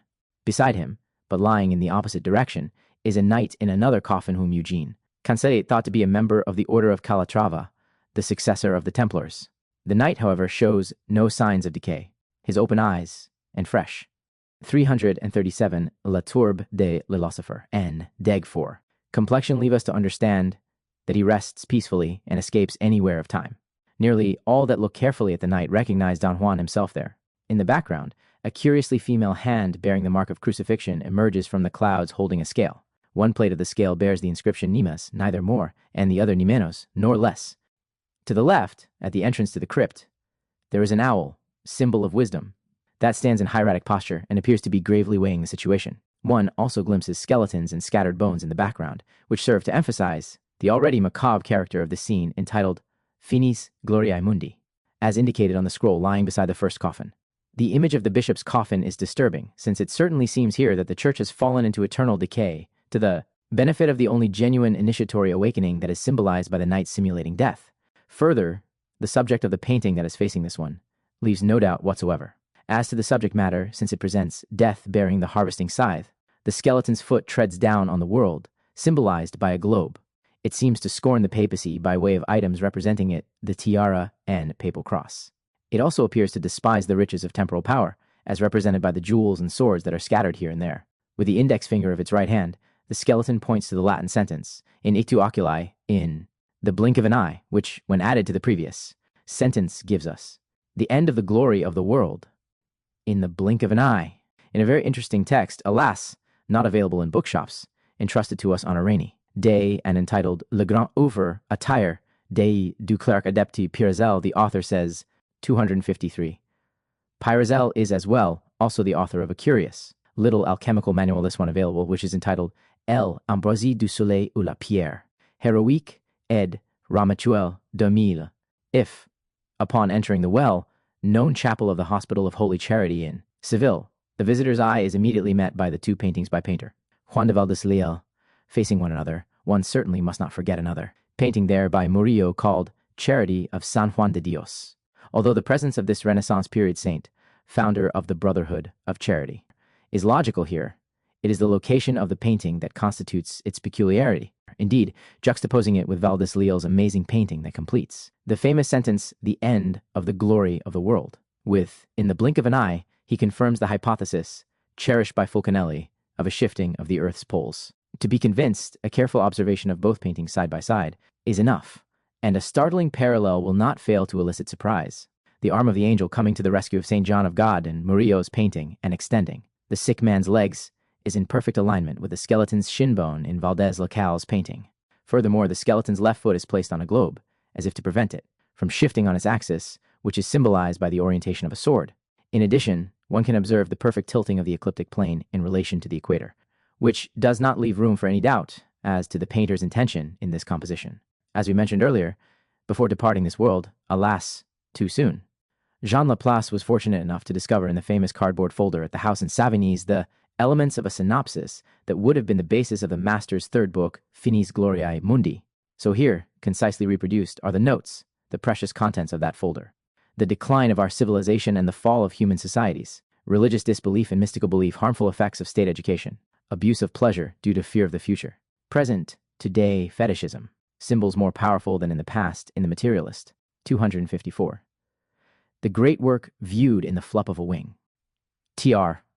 Conception, uncertainty about the future, overall distrust and diffidence. Fashion and its revealing whims, unknown initiates are governing alone. Mystery weighs upon consciences. Earthly evidence of the end of the world. The four ages. The successive cycles sealed in geological layers. Fossils vanished, flora and fauna. Human skeletons, Asiatis monuments of so-called pre-historical mankind, cromlechs. 3. Cross candelabra. Cosmic causes of the upheaval. The system of Ptolemy. The Almagest.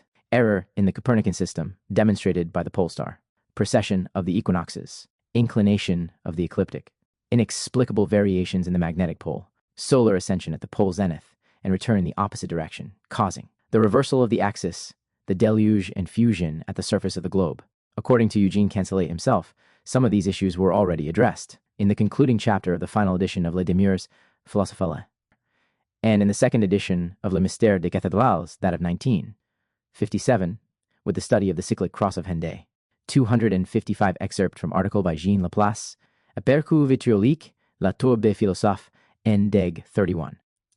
It is true that in Les Demures Philosophiques, the final chapter entitled Paradoxe et limite des sciences addresses the end of the world, or rather of a world, it being understood that is about a cycle, an era, or even a civilization, which is, as Paul Valéry stated it, no doubt a mortal one.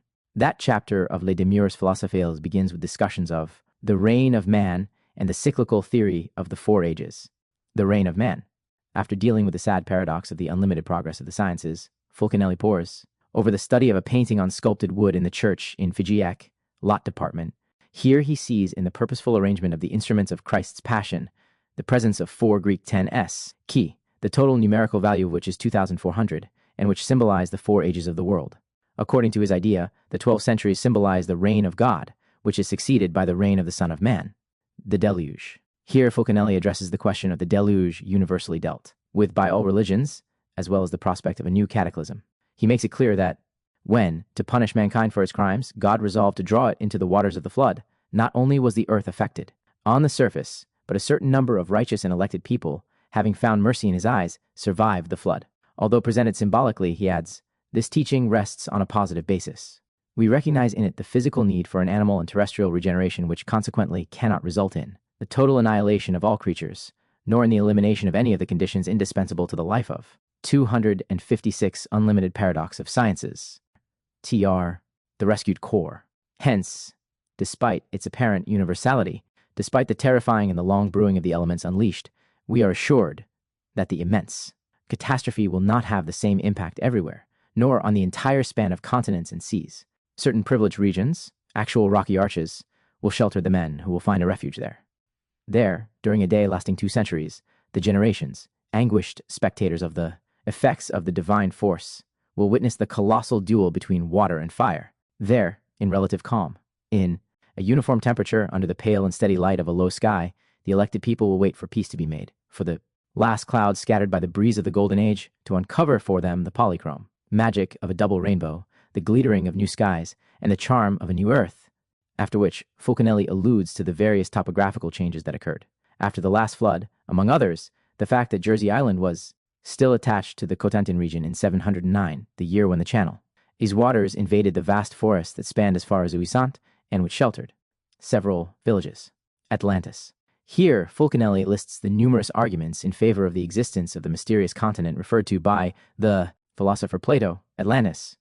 The adept suggests that this civilization must have reached the ultimate point, this high degree that God seems to have fixed as the end of human progress. You shall go no further, limits beyond which the symptoms of decadence manifest themselves. The fall is more pronounced if ruin is not sped up by the sudden eruption of an unforeseen catastrophe. According to Fulcanelli, a new flood took place 4,800 years later, this time flooding the major part of North Africa. But more favored than the land of the Atlantean, Egypt gained dwellings, p. 512, from a raising of the bottom of the ocean and came back to the light of day, after a certain time of immersion. For Algeria and Tunisia, with their dry chots covered with a thick layer of salt, the Sahara and Egypt, with their soils constituted for a large part of sea sand, show that the waters invaded and covered vast expanses of the African continent. Further on in the text, Fulcanelli says that the cyclical cataclysm occurs alternately by water and by fire in the same hemisphere. Regarding this, Jean Laplace found in the famous cardboard folder that was discovered in the Savigny's house after E.CANSELIET'S demise, an enigmatic text entitled Fire, of which we give the in fine content below, which expounds upon our topic enormously. One knows that since the highest antiquity, fire has always been represented by a triangle, with the summit above, that is to say, pointing upward, and with its base below.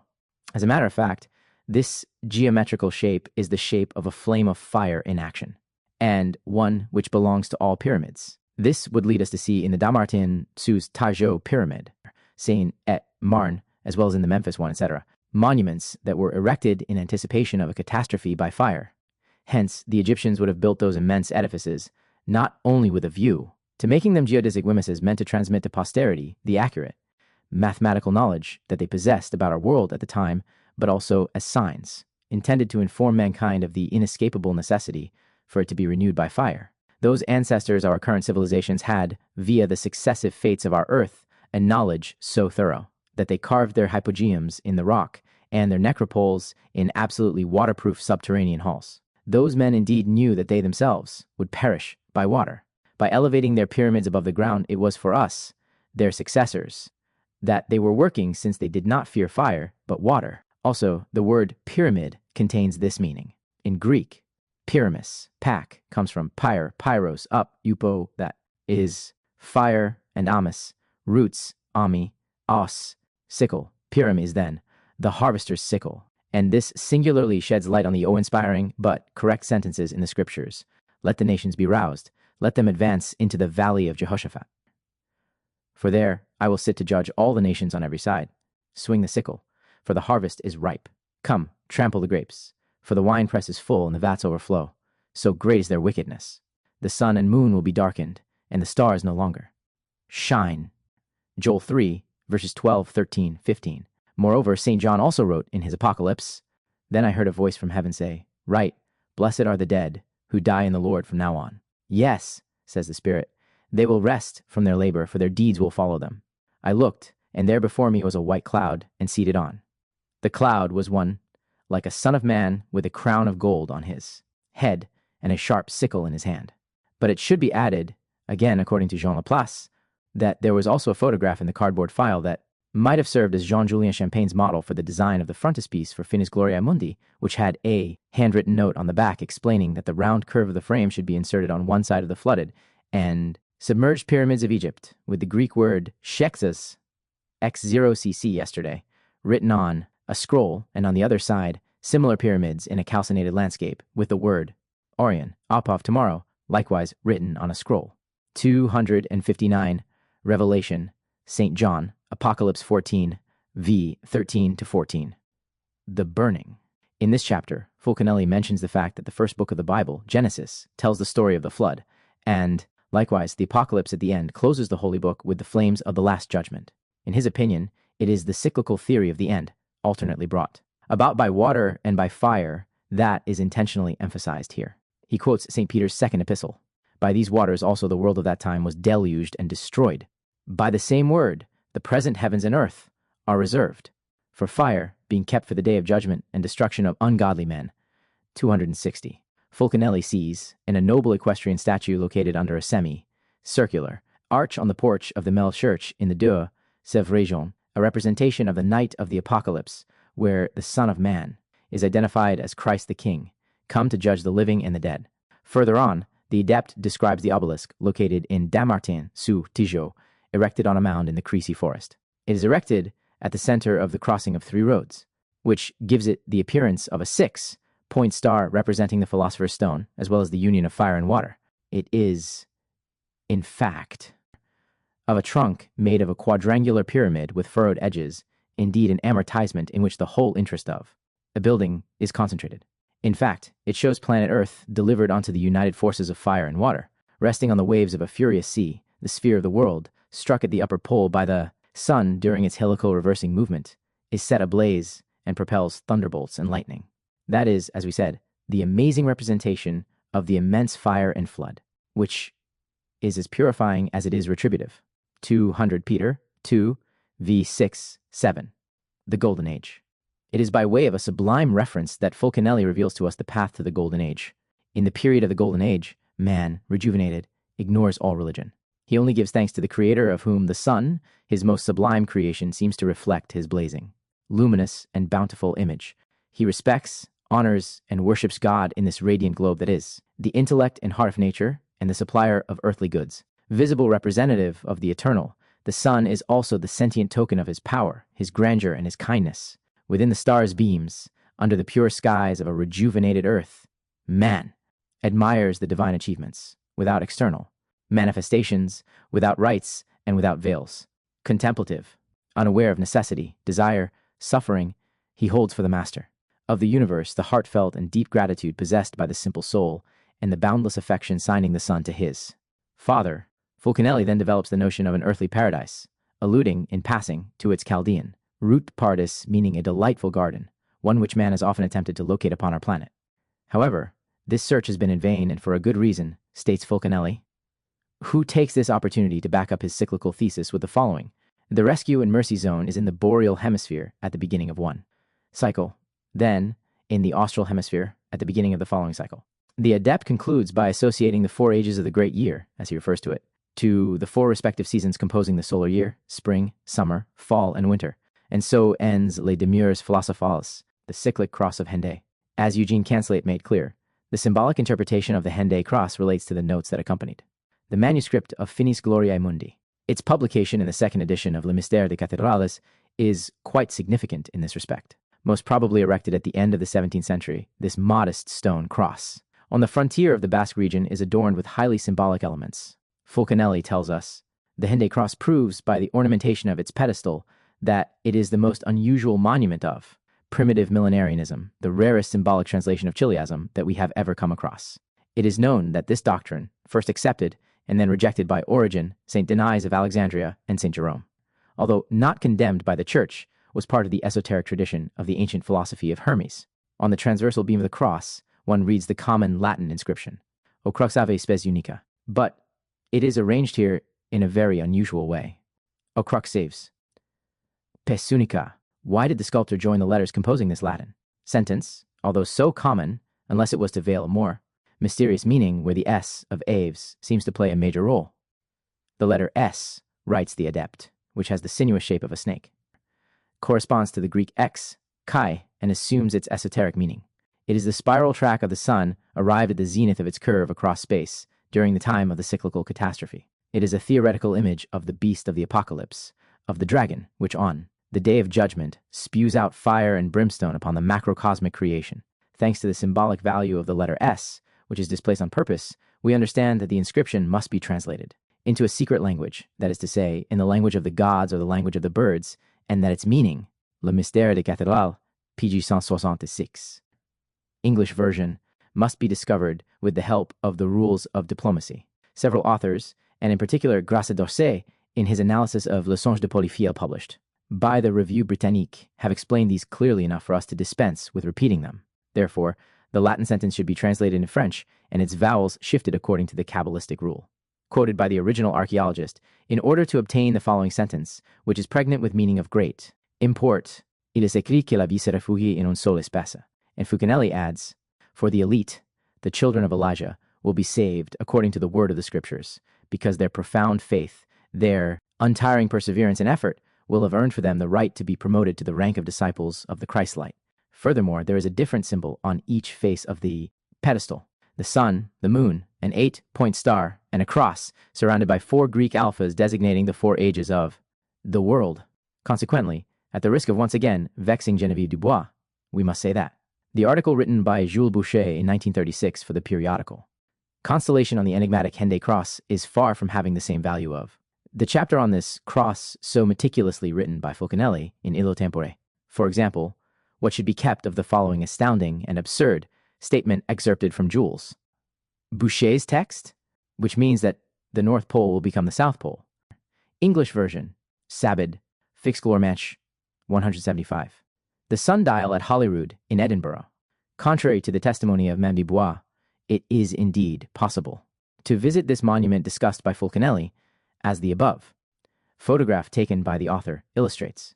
And conversely, when the devouring sun, please refer to our article on the black sun, having reached the culminating point of its course, will travel in the opposite direction while keeping the same direction of rotation. On the other hand, Geneviève Dubois, who is not averse to imprecision, had already claimed regarding the above text excerpted from the second edition of Les Demures, 266 OPCT, Dubois, Philosophers, which referred to the burning of the Northern Hemisphere, that this excerpt referred to the burning of the planet Dubois, Op. Cit. p. 184. Likewise, as we have mentioned twice, it is indeed the chapter on the cyclic cross of Henday that did not appear in the first edition of Les Mystères des Cathédrales, and not the section entitled Paradoxe et Limite des Progrès des Sciences, which was missing in the Princeps edition of Les Demures Philosophales, as she incorrectly states, OP. Cit. pp. 176 to 184. I am also prepared, whenever she wishes, to very easily arrange for her to see the celebrated Holyrood Palace sundial in Edinburgh, contrary to her erroneous allegations that it is not available to the public, OPCIT, p. 176, since I had the opportunity to see it for ourselves. But let us return to our previous concerns and ask some questions. As incredible as they sound, could the theories expressed by Fulcanelli about the cyclical shifting of the poles be scientifically tenable, or should they be considered chimeras? Surely our adept had heard in Illo Tempore about the works of Gogol on the age-old shifting of the poles, of Milankovitch and his theory based on the hypothesis that the globe is a distortable mass, and of Verhandelingen's theory that the shifting of the poles is partly due to secondary 21,000-year loops of the sun and of the precessions.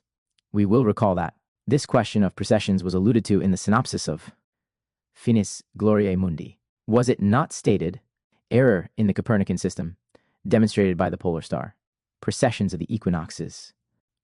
What could this mean exactly? Obviously, it had to do with the astronomical phenomenon now recognized that the Earth, Randa to the Overseas Academy of Sciences, TR, does not only perform the 2 types of rotation described by Copernicus, spinning and rotation around the sun. In truth, it performs several others, among which is the famous precession. That can be briefly described as follows. The Earth's axis of rotation achieves a conical motion, which is very slow, but also has significant effects. Further, the Earth is not quite spherical, but has an ellipsoidal shape due to a bulging at the equator. Due to this, and to some other factors, the gravitational attractions exerted by the moon and the sun tend to cause a tilting of the axis of rotation, which causes it to merge with the axis of the ecliptic. However, the Earth resists these attracting forces, and the determining element of this resistance is its spinning motion. This conflict consequently triggers a complex system of forces that pull in different directions. The Earth's axis, with a current tilt of 23°30, is thus forced to perform a circular motion around the axis of the ecliptic with which it is, so to speak, coupled at the level of the center of the Earth. hence the conical motion that could be compared to the motion of a spinning top. The conical motion characterizing the precession takes place clockwise, relative to the north. Its speed is steady, and it lasts about 25,920 years, the Great Platonic Year. One consequence of this is a slow shifting of each celestial pole that describes, on the celestial sphere, a circle with an angular radius of 23°30. This explains the change in the polar star that we have seen many times on Earth. Was it not located in the Draco constellation long before being in Ursa Minor? After this necessary digression, let us come back to the scientific studies regarding the thorny issue of pole shifts. Precursor geophysicists P. David in 1904 and B. Brunheis in 1906 were studying volcanic lava flows of the Quaternary period in the Puis range of the Central Massif when they observed that the magnetic direction of some of the flows was different from what it should have been for that period, taking into account that a few years earlier, their colleague, G. 269, a Puis is a dormant volcano, T.R. Fulgerhader had suggested that the remnant magnetization of iron oxides in volcanic rocks and of the ambient magnetic field were identical. Both geophysicists concluded there had been a pole shift during the course of time. This was confirmed by the development of the potassium argon isotope KAR dating method using a mass spectrometer, which provided a degree of accuracy, until then unimaginable, within just a few dozen millennia. Further, at the beginning of the 1960s, both Americans and Australians suggested chronological scales for geomagnetic polarization, which gave the succession of the inversions that occurred in the last 5 million years. Nowadays, this phenomenon is well known among scientists and studied most meticulously. We can only conclude that, once again, Fulcanelli was able to emphasize a crucial point in physics, which is widely confirmed nowadays, this time regarding magnetism and geomagnetism. This is particularly meaningful, as we are now seeing the gradual fading of our terrestrial magnetic field, which precedes an impending pole shift, regarding a forged Finis GLORIAE MUNDI. At the end of 1999, a book with this title and signed Fulcanelli was published by a London publishing house for fiscal reasons, followed by an aggressive advertising campaign. However, the book met with general indifference, for the readers noted the lack of generous prose and considerable erudition that is characteristic of the real Fulcanelli. Moreover, the said document was diametrically opposed to the synopsis of the genuine Finis GLORIAE MUNDI. To explain this further, we 370 cf. Quand le nord était au sud, when the north was at the south. Tar. La Recherche, June 1990, and Les Inversions du champ magnétique terrestre, Inversions of Earth's Magnetic Field, by 1P Valet ad Vicour. Tilot. La Recherche, No. 246, 1992, 271 cf. Also Alchemy, Science and Mystique, Opposite, chapter dedicated to Alchemy de la Terre, the alchemy of the earth, where there is a reference to Chandler oscillations and to the phenomenon of the natation of the Earth's axis. Finis GLORIAE MUNDI 179th.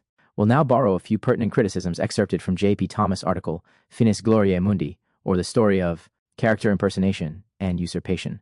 Last hypothesis, it is believed that the prefacer and the publisher did not even bother to read this stupid manuscript, which was sent to them either via the internet and their mail, as they so claim, or by ordinary mail. Imagine Fulcanelli expressing himself on the web after some 70 years of absence, and having then reached the old age of 103. But the reader can be rest assured, this Fulcanelli is much younger indeed. What a lack of respect for the sagacious reader, thus despised, and whose credulousness seems not to be held in doubt, if those pernicious plotters are to be believed.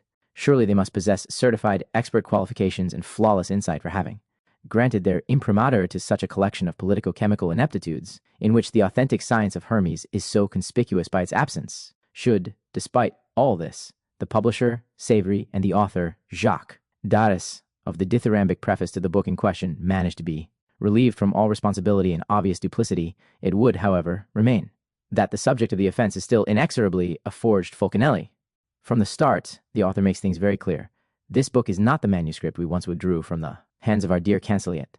That old, imperfect work would but have misled the seeker, as was the case for us for a while. That was remorselessly delivered to the fire. It is not enough to have made some potable gold capable of inverting the physiological effects of an atomic irradiation to be able to remodel the universe to one's own taste. P. 38. The more than audacious comparisons between the eagle associated with the American emblem and the philosophical Eagles, or alchemical sublimations of the second work, provide upsetting images of an extreme debility. Our dabbler in Politico, Alchemy did indeed outdo himself. Here is a small example, parallel to the Emerald Tablet, the false demiurges, used other alchemical texts without understanding them better. Why did President Truman desire a Cold War that Stalin did not want at the time, if not for the reason that his counselors had? Read the comments on the battle between the two natures at the opening of the matter. Why did they not pursue their reading to the end? pp. 79-80. In conclusion, J.P. Thomas wrote regarding this grotesque parody, "The wise reader should be advised to avoid unnecessarily spending his time and money by not buying a book so obnoxious and underhanded in the second place, and ridiculous and insipid in the first place." 272. 272. See our internet site www.alcini.net. Pins GLORIAE M 181. Juan de Valdés-Leak, Finis Mundi. Can we suggest a relationship between the title of the famous third volume of Fulcanelli, never published, and the paintings found? In the Hospital of St. Charity in Seville, the city to which JEAN-JULIEN voyaged in 1954 for his last meeting with his master, Juan de Valdés-Leal, in Ictu Oculi, Fix GLORIAE Monde 183. Murillo St. John of Cade, carrying a sick man, 184 Fulcanelli, Jean de Valdés-Leal, de Miguel Manara, leyendo la Regal de la Caridad. Hermetic symbols abound in this work. Manara appears to be pointing to the painting of the globe going up in smoke, close up of face from St. John of God. Note the resemblance to the above portrait of de Miguel. Manara, Finis, GLORIAE Madi, 185th. The author showing the relationship between In Letu Oculi and St. John, of God carrying a sick man in the chapel of St. Charity. If, in the ostentatious Baroque church of the Hospital of St. Charity in Seville, it is the two paintings facing one another by Jean de Valdés-Leal that attract the eye of the visitor upon entering, we must not forget the canvas by Murillo entitled St. John of God Carries a Sick Man.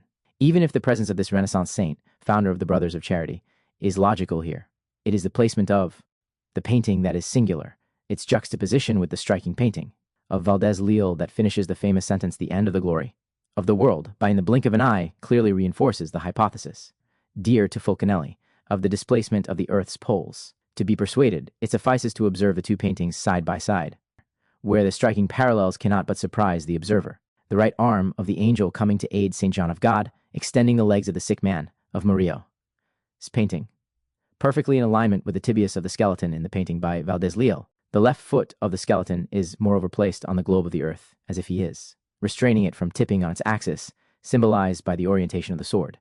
We remark as well a perfect inclination of the level of the ecliptic viz, viz the equator, which leaves no doubt as to the intentions of the painter of this composition. Pirizel, Le Grand Oeuvre Attire, Die du Clerc Adept Pirizel. 12th. E.CANSELIET'S Alchemical Memoirs. After settling in Savigny's, near Beauvais, in 1946, E.CANSELIET carried on Fulcanelli's work by publishing numerous articles in the periodicals Atlantis and Initiation at Science, among others. He brought some of them together and had them published in a book, Alchemy, editions J.J. Pauvert, 1964. He then published comments accompanying the Mutus Liber publisher. Pauvert later republished Fulcanelli's books, and published E.CANSELIET'S key book, L'Alchemy, expliqué sur ses textes classiques, in 1972. In this document, he actually reaches the apotheosis of his teachings, with an unequaled mastery of speech. He personally considered that this work provided both a major analysis and synthesis of his literary works. Thus, he became the de facto leader of the informal school that grouped together all of those seriously interested in the art of Hermes. As an example, I provide a short passage below from a letter he addressed to the author shortly after the publication of his book. Et est certain que la lecture, au plotis per inexpliques, répondant par le mot me possédes, nous tourings, as text, it is certain that a reading, or rather the study, of alchemy, explained by its classic texts, would answer your letter. Do you possess the work? Regarding another matter, the reader undoubtedly must have noticed in our study, which is more of an investigation than a biography, that some of E.CANSELIET'S remarks about Fulcanelli were often inconsistent and even sometimes contradictory, for instance, in the chronology of the stories. In our opinion, this was not due to old age, but rather for a major and essential reason, unveiling in order to be better able to veil later on, if need be, thus making the unequivocal identification of Fulcanelli practically impossible. Hence, there are some misgivings about the celebrated transmutation. That took place at the Sarcelles gasworks. Was it in 1922? Or in 1921, the very year when Eugene Canseliet had worked on Vigenera's little particular? The problem arose again with respect to the date of the famous trip to Spain. Did it take place in 1951, 1952, 1954, or even 1966? If we are to take Claude Signol's tale into account? Further, was the destination of that trip Madrid or Castile or Seville, as we have good reason to think it was? Actually, Eugene Canseliet purposely sent the reader on the wrong trail as far as Fulcanelli's identification is concerned. To one truth confessed was immediately added an untruth. Here is a blatant example when he declared to Robert Amadou, Le Feu du Soleil, that in the year of the trip to Spain, Fulcanelli had reached 113 years of age. He was telling the truth, his master being born in 1841, since it is now confirmed, thanks to visa on his passport, that the trip could have only taken place in 1954 and not in 1951 or 1952, as sometimes indicated by Eugene Canseliet, who was, on those occasions, being deliberately misleading. Now, as far as the year 1919 is concerned, when Fulcanelli and his disciple met fortuitously at the de Lesseps house, it must be added that this process is often used by alchemists in their writings. In Jean Canseliet's Alchemical Memoirs 189, Eugene Canseliet in his Savigny's laboratory, and the latter made a remark about his paternal grandmother. His demise at the age of 80, Fulcanelli is supposed to have exclaimed, "Well, exactly my age." But Eugene Canseliet carefully failed to point out that his grandmother had died on January 1st of that year. So, unless she was born on the first day of the year 1839, she could only be in her 80th year. She was only 79. Eugene Canseliet stated that the meeting with his master had taken place in the autumn, but the odds are poor that it was in the second half of November, when Fulcanelli, having just celebrated his birthday, was also starting his 79th year.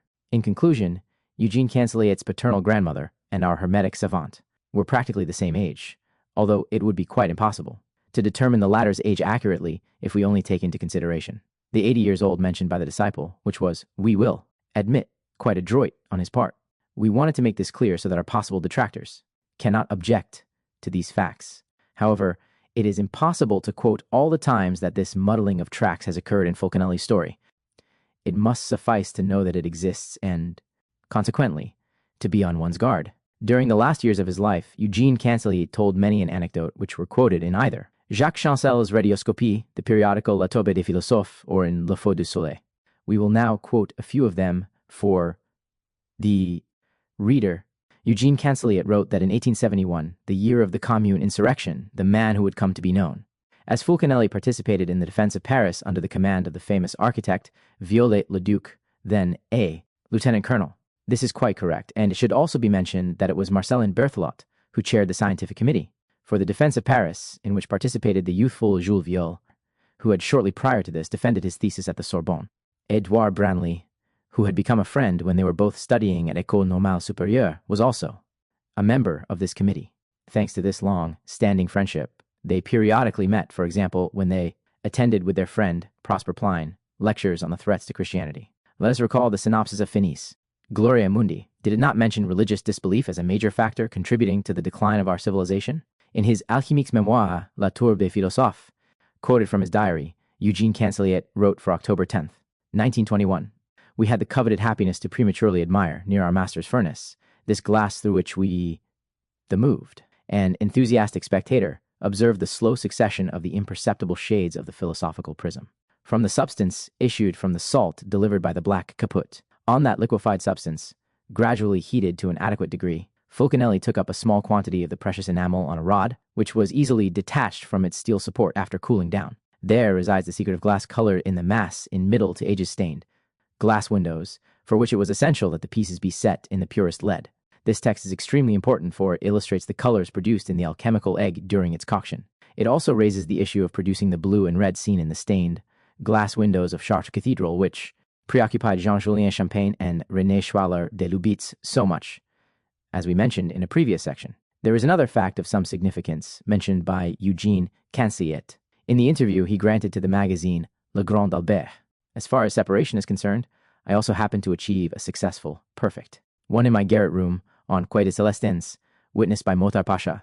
One has to have the knack, one very sharp blow with the hammer, Mohtar Pasha was dazzled and flabbergasted and wanted to take me to Egypt.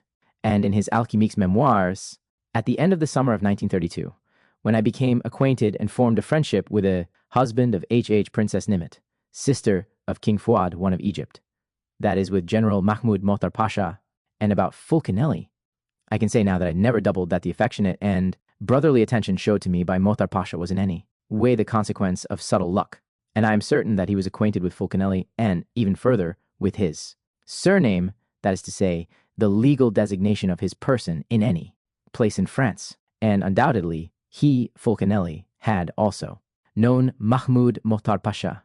In his Alchemique's memoirs, E.CANSELIET also referred to the friendly relationship between Fulcanelli and Anatole France. The facts go back to 1920, when having left Cape d'Antibes and returned to his princely home, Villa said, Anatole France came to greet and hug his old comrade of the days of old. As for Fulcanelli, he made grave remarks to Jerome Coignard regarding his health, which arose in him a legitimate anxiousness. Jean-Julien Champagne was also acquainted with Anatole France, whom he probably met at the de Lesseps. He, Anatole France, feared the presence of Champagne, who never took long before smoking a cigarette and who dragged behind him the persistent smell of tobacco. It is true that Fulcanelli, although he never smoked, found that keen sense of smell rather excessive. E.CANSELIET was thus obviously differentiating Fulcanelli from J. Champagne here. E.CANSELIET even alluded to the national funeral of the great writer on October 18, 1924, which he attended, allegedly. With Fulcanelli, I went there with Fulcanelli, who, upset by the long and cruel agony of his old comrade, had wanted me to accompany him. How can this be when CANSELIET says elsewhere that he had not seen Fulcanelli since the previous year? We must simply consider the fact that nobody is alive today that could bear witness to this. How not to forgive these legitimate precautions of the disciple who thus protected the anonymity of the prestigious being with whom he had pledged his word to keep his identity forever unknown to the uninitiated. 277 Alchemique's memoirs, no S, 1516, p12. Surrounded by his wife, Germaine, and his 3 daughters Solange, Beatrice, and Isabelle, E.CANSELIET passed away in his philosophical dwelling in Finis on April 17, 1982. As to the provisions in his will, including the codicil at the end of the reprint of his Deux Logies Alchemiques, 1979, they could not be carried out because his precious diary mysteriously disappeared shortly after his demise. He had written, "This is a mine in which Isabelle, my second daughter, will be allowed to dig as much as she wants, after the time has come for me to disappear. Thus, she will have some resources made available by J. Pauvet, for whom the collection of all these souvenirs is intended, and this is justice. I, myself, would like to pay a last tribute to that unique man, my good master of Finis, by giving an excerpt of the text I published shortly after his passing. How many among those who, in the neighborhood of Notre Dame, in the hermetic vicinity of Saint Severin, at the corner of Rue de la Huchette, have come across a little man, aged, certainly, but with intensely acute and sharp eyes, impeccably dressed, carrying a big shoulder, strap bag, and have suddenly felt this strange breath that philosophy so willingly transmits to the children of sapience. That man, out of time, but not in love with a remote past, as his detractors used to assert, always bore the image of the perfect philosopher. On the fringe of science and history, whose charitable work will perpetuate beyond the years, he went away on a beautiful spring day, but thanks to his considerable work, the memory of Fulcanelli will remain forever immortal. Appendix. Letter addressed to Fulcanelli's initiator, after his access to adeptship. Excerpt from E.CANSELIET'S second preface to Le Mystère des Cathédrales, 1957. At that time, we were unaware of the deeply moving letter, which we shall reproduce a little further on, and which owes its amazing beauty to the warm enthusiasm and fervent expression of the writer. Both writer and recipient remain anonymous due to the absence of both the signature and superscription, although the recipient was undoubtedly Fulcanelli's master. Fulcanelli left this revealing letter among his own papers. It has 2 brown creases where it was folded as a result of having been kept for a long time in his wallet, which did not, however, protect it from the fine, greasy dust of the furnace that was in continual use. So, for many years, the author of Le Mystère des Cathédrales kept as a talisman the written proof of his true initiator's triumph, which nothing now prevents us from publishing, particularly since it provides us with a powerful and accurate idea of the sublime domain in which the great work takes place. We do not think anyone will object to the length of this strange epistle, from which it would certainly be a pity to remove even one single word. My old friend, this time you have truly received the gift of God. It is an amazing grace, and for the first time I understand how rare this favor is. Indeed, I believe that in its unfathomable depth of simplicity, the arcanum cannot be found by the strength of reason alone, however subtle and experienced it may be. At last, you possess the treasure of treasures. Let us give thanks to the divine light that made you a participant in it. Moreover, you have richly deserved it on account of your unwavering belief in truth, your constancy of effort, your perseverance in sacrifice, and also, let us not forget, your charitable work. When my wife told me the good news, I was stunned with joy and surprise, and my happiness was beyond words. So much so that I said to myself, let us hope we shall not have to pay for this thrilling hour with some terrible aftermath. But, although I was only briefly informed of the event, I believed that I understood it. And what confirms me in my certainty is that the fire extinguishes only when the work is accomplished and the entire tinctorial mass impregnates the glass, which, from decantation to decantation, remains absolutely saturated and becomes luminous like the sun. You have extended generosity by associating us with this high and occult knowledge, to which you have full right, and which is entirely your own. We, better than any others, can appreciate its worth, and we, more than any others, are capable of being eternally grateful to you for it. You know that the most beautiful phrases, the most eloquent protestations, are not worth as much as the moving simplicity of this single sentence, you are good, and it is for this great virtue that God has crowned you with the diadem of true kingship. He knows you will make noble use of the scepter and of the priceless endowment which it provides. We have known you for a long time as the blue cloak of your friends in need. This charitable cloak has suddenly grown larger, and your noble shoulders are now covered by the azure of the whole sky and its great sun. May you long enjoy this great and rare good fortune, to the joy and consolation of your friends and even of your enemies, for misfortune cancels out everything. From now on, you will have at your disposal the magic wand which works all miracles. My wife, with the inexplicable intuition of sensitive beings, had a very strange dream. She saw a man who was enveloped by all the colors of the rainbow and who ascended up to the sun. Her explanation was quickly forthcoming. What a letter to Fulcanelli's initiator, 199. Miracle! What a beautiful and triumphant reply to my letter, so crammed with arguments, and theoretically correct, but yet how far from the truth, from reality. Ah! One can almost say that he who has greeted the morning star has forever lost the use of his sight and his reason, for he is fascinated by that false light and cast into the abyss, unless, as in your case, a great stroke of fate comes to suddenly pull him away from the edge of the precipice. I am longing to see you, my old friend, to hear you tell me about the last hours of anguish and triumph. But be assured that I will never be able to express in words the great joy that we feel and all the gratitude we have at the bottom of our hearts. Hallelujah! I give you a hug and congratulate you.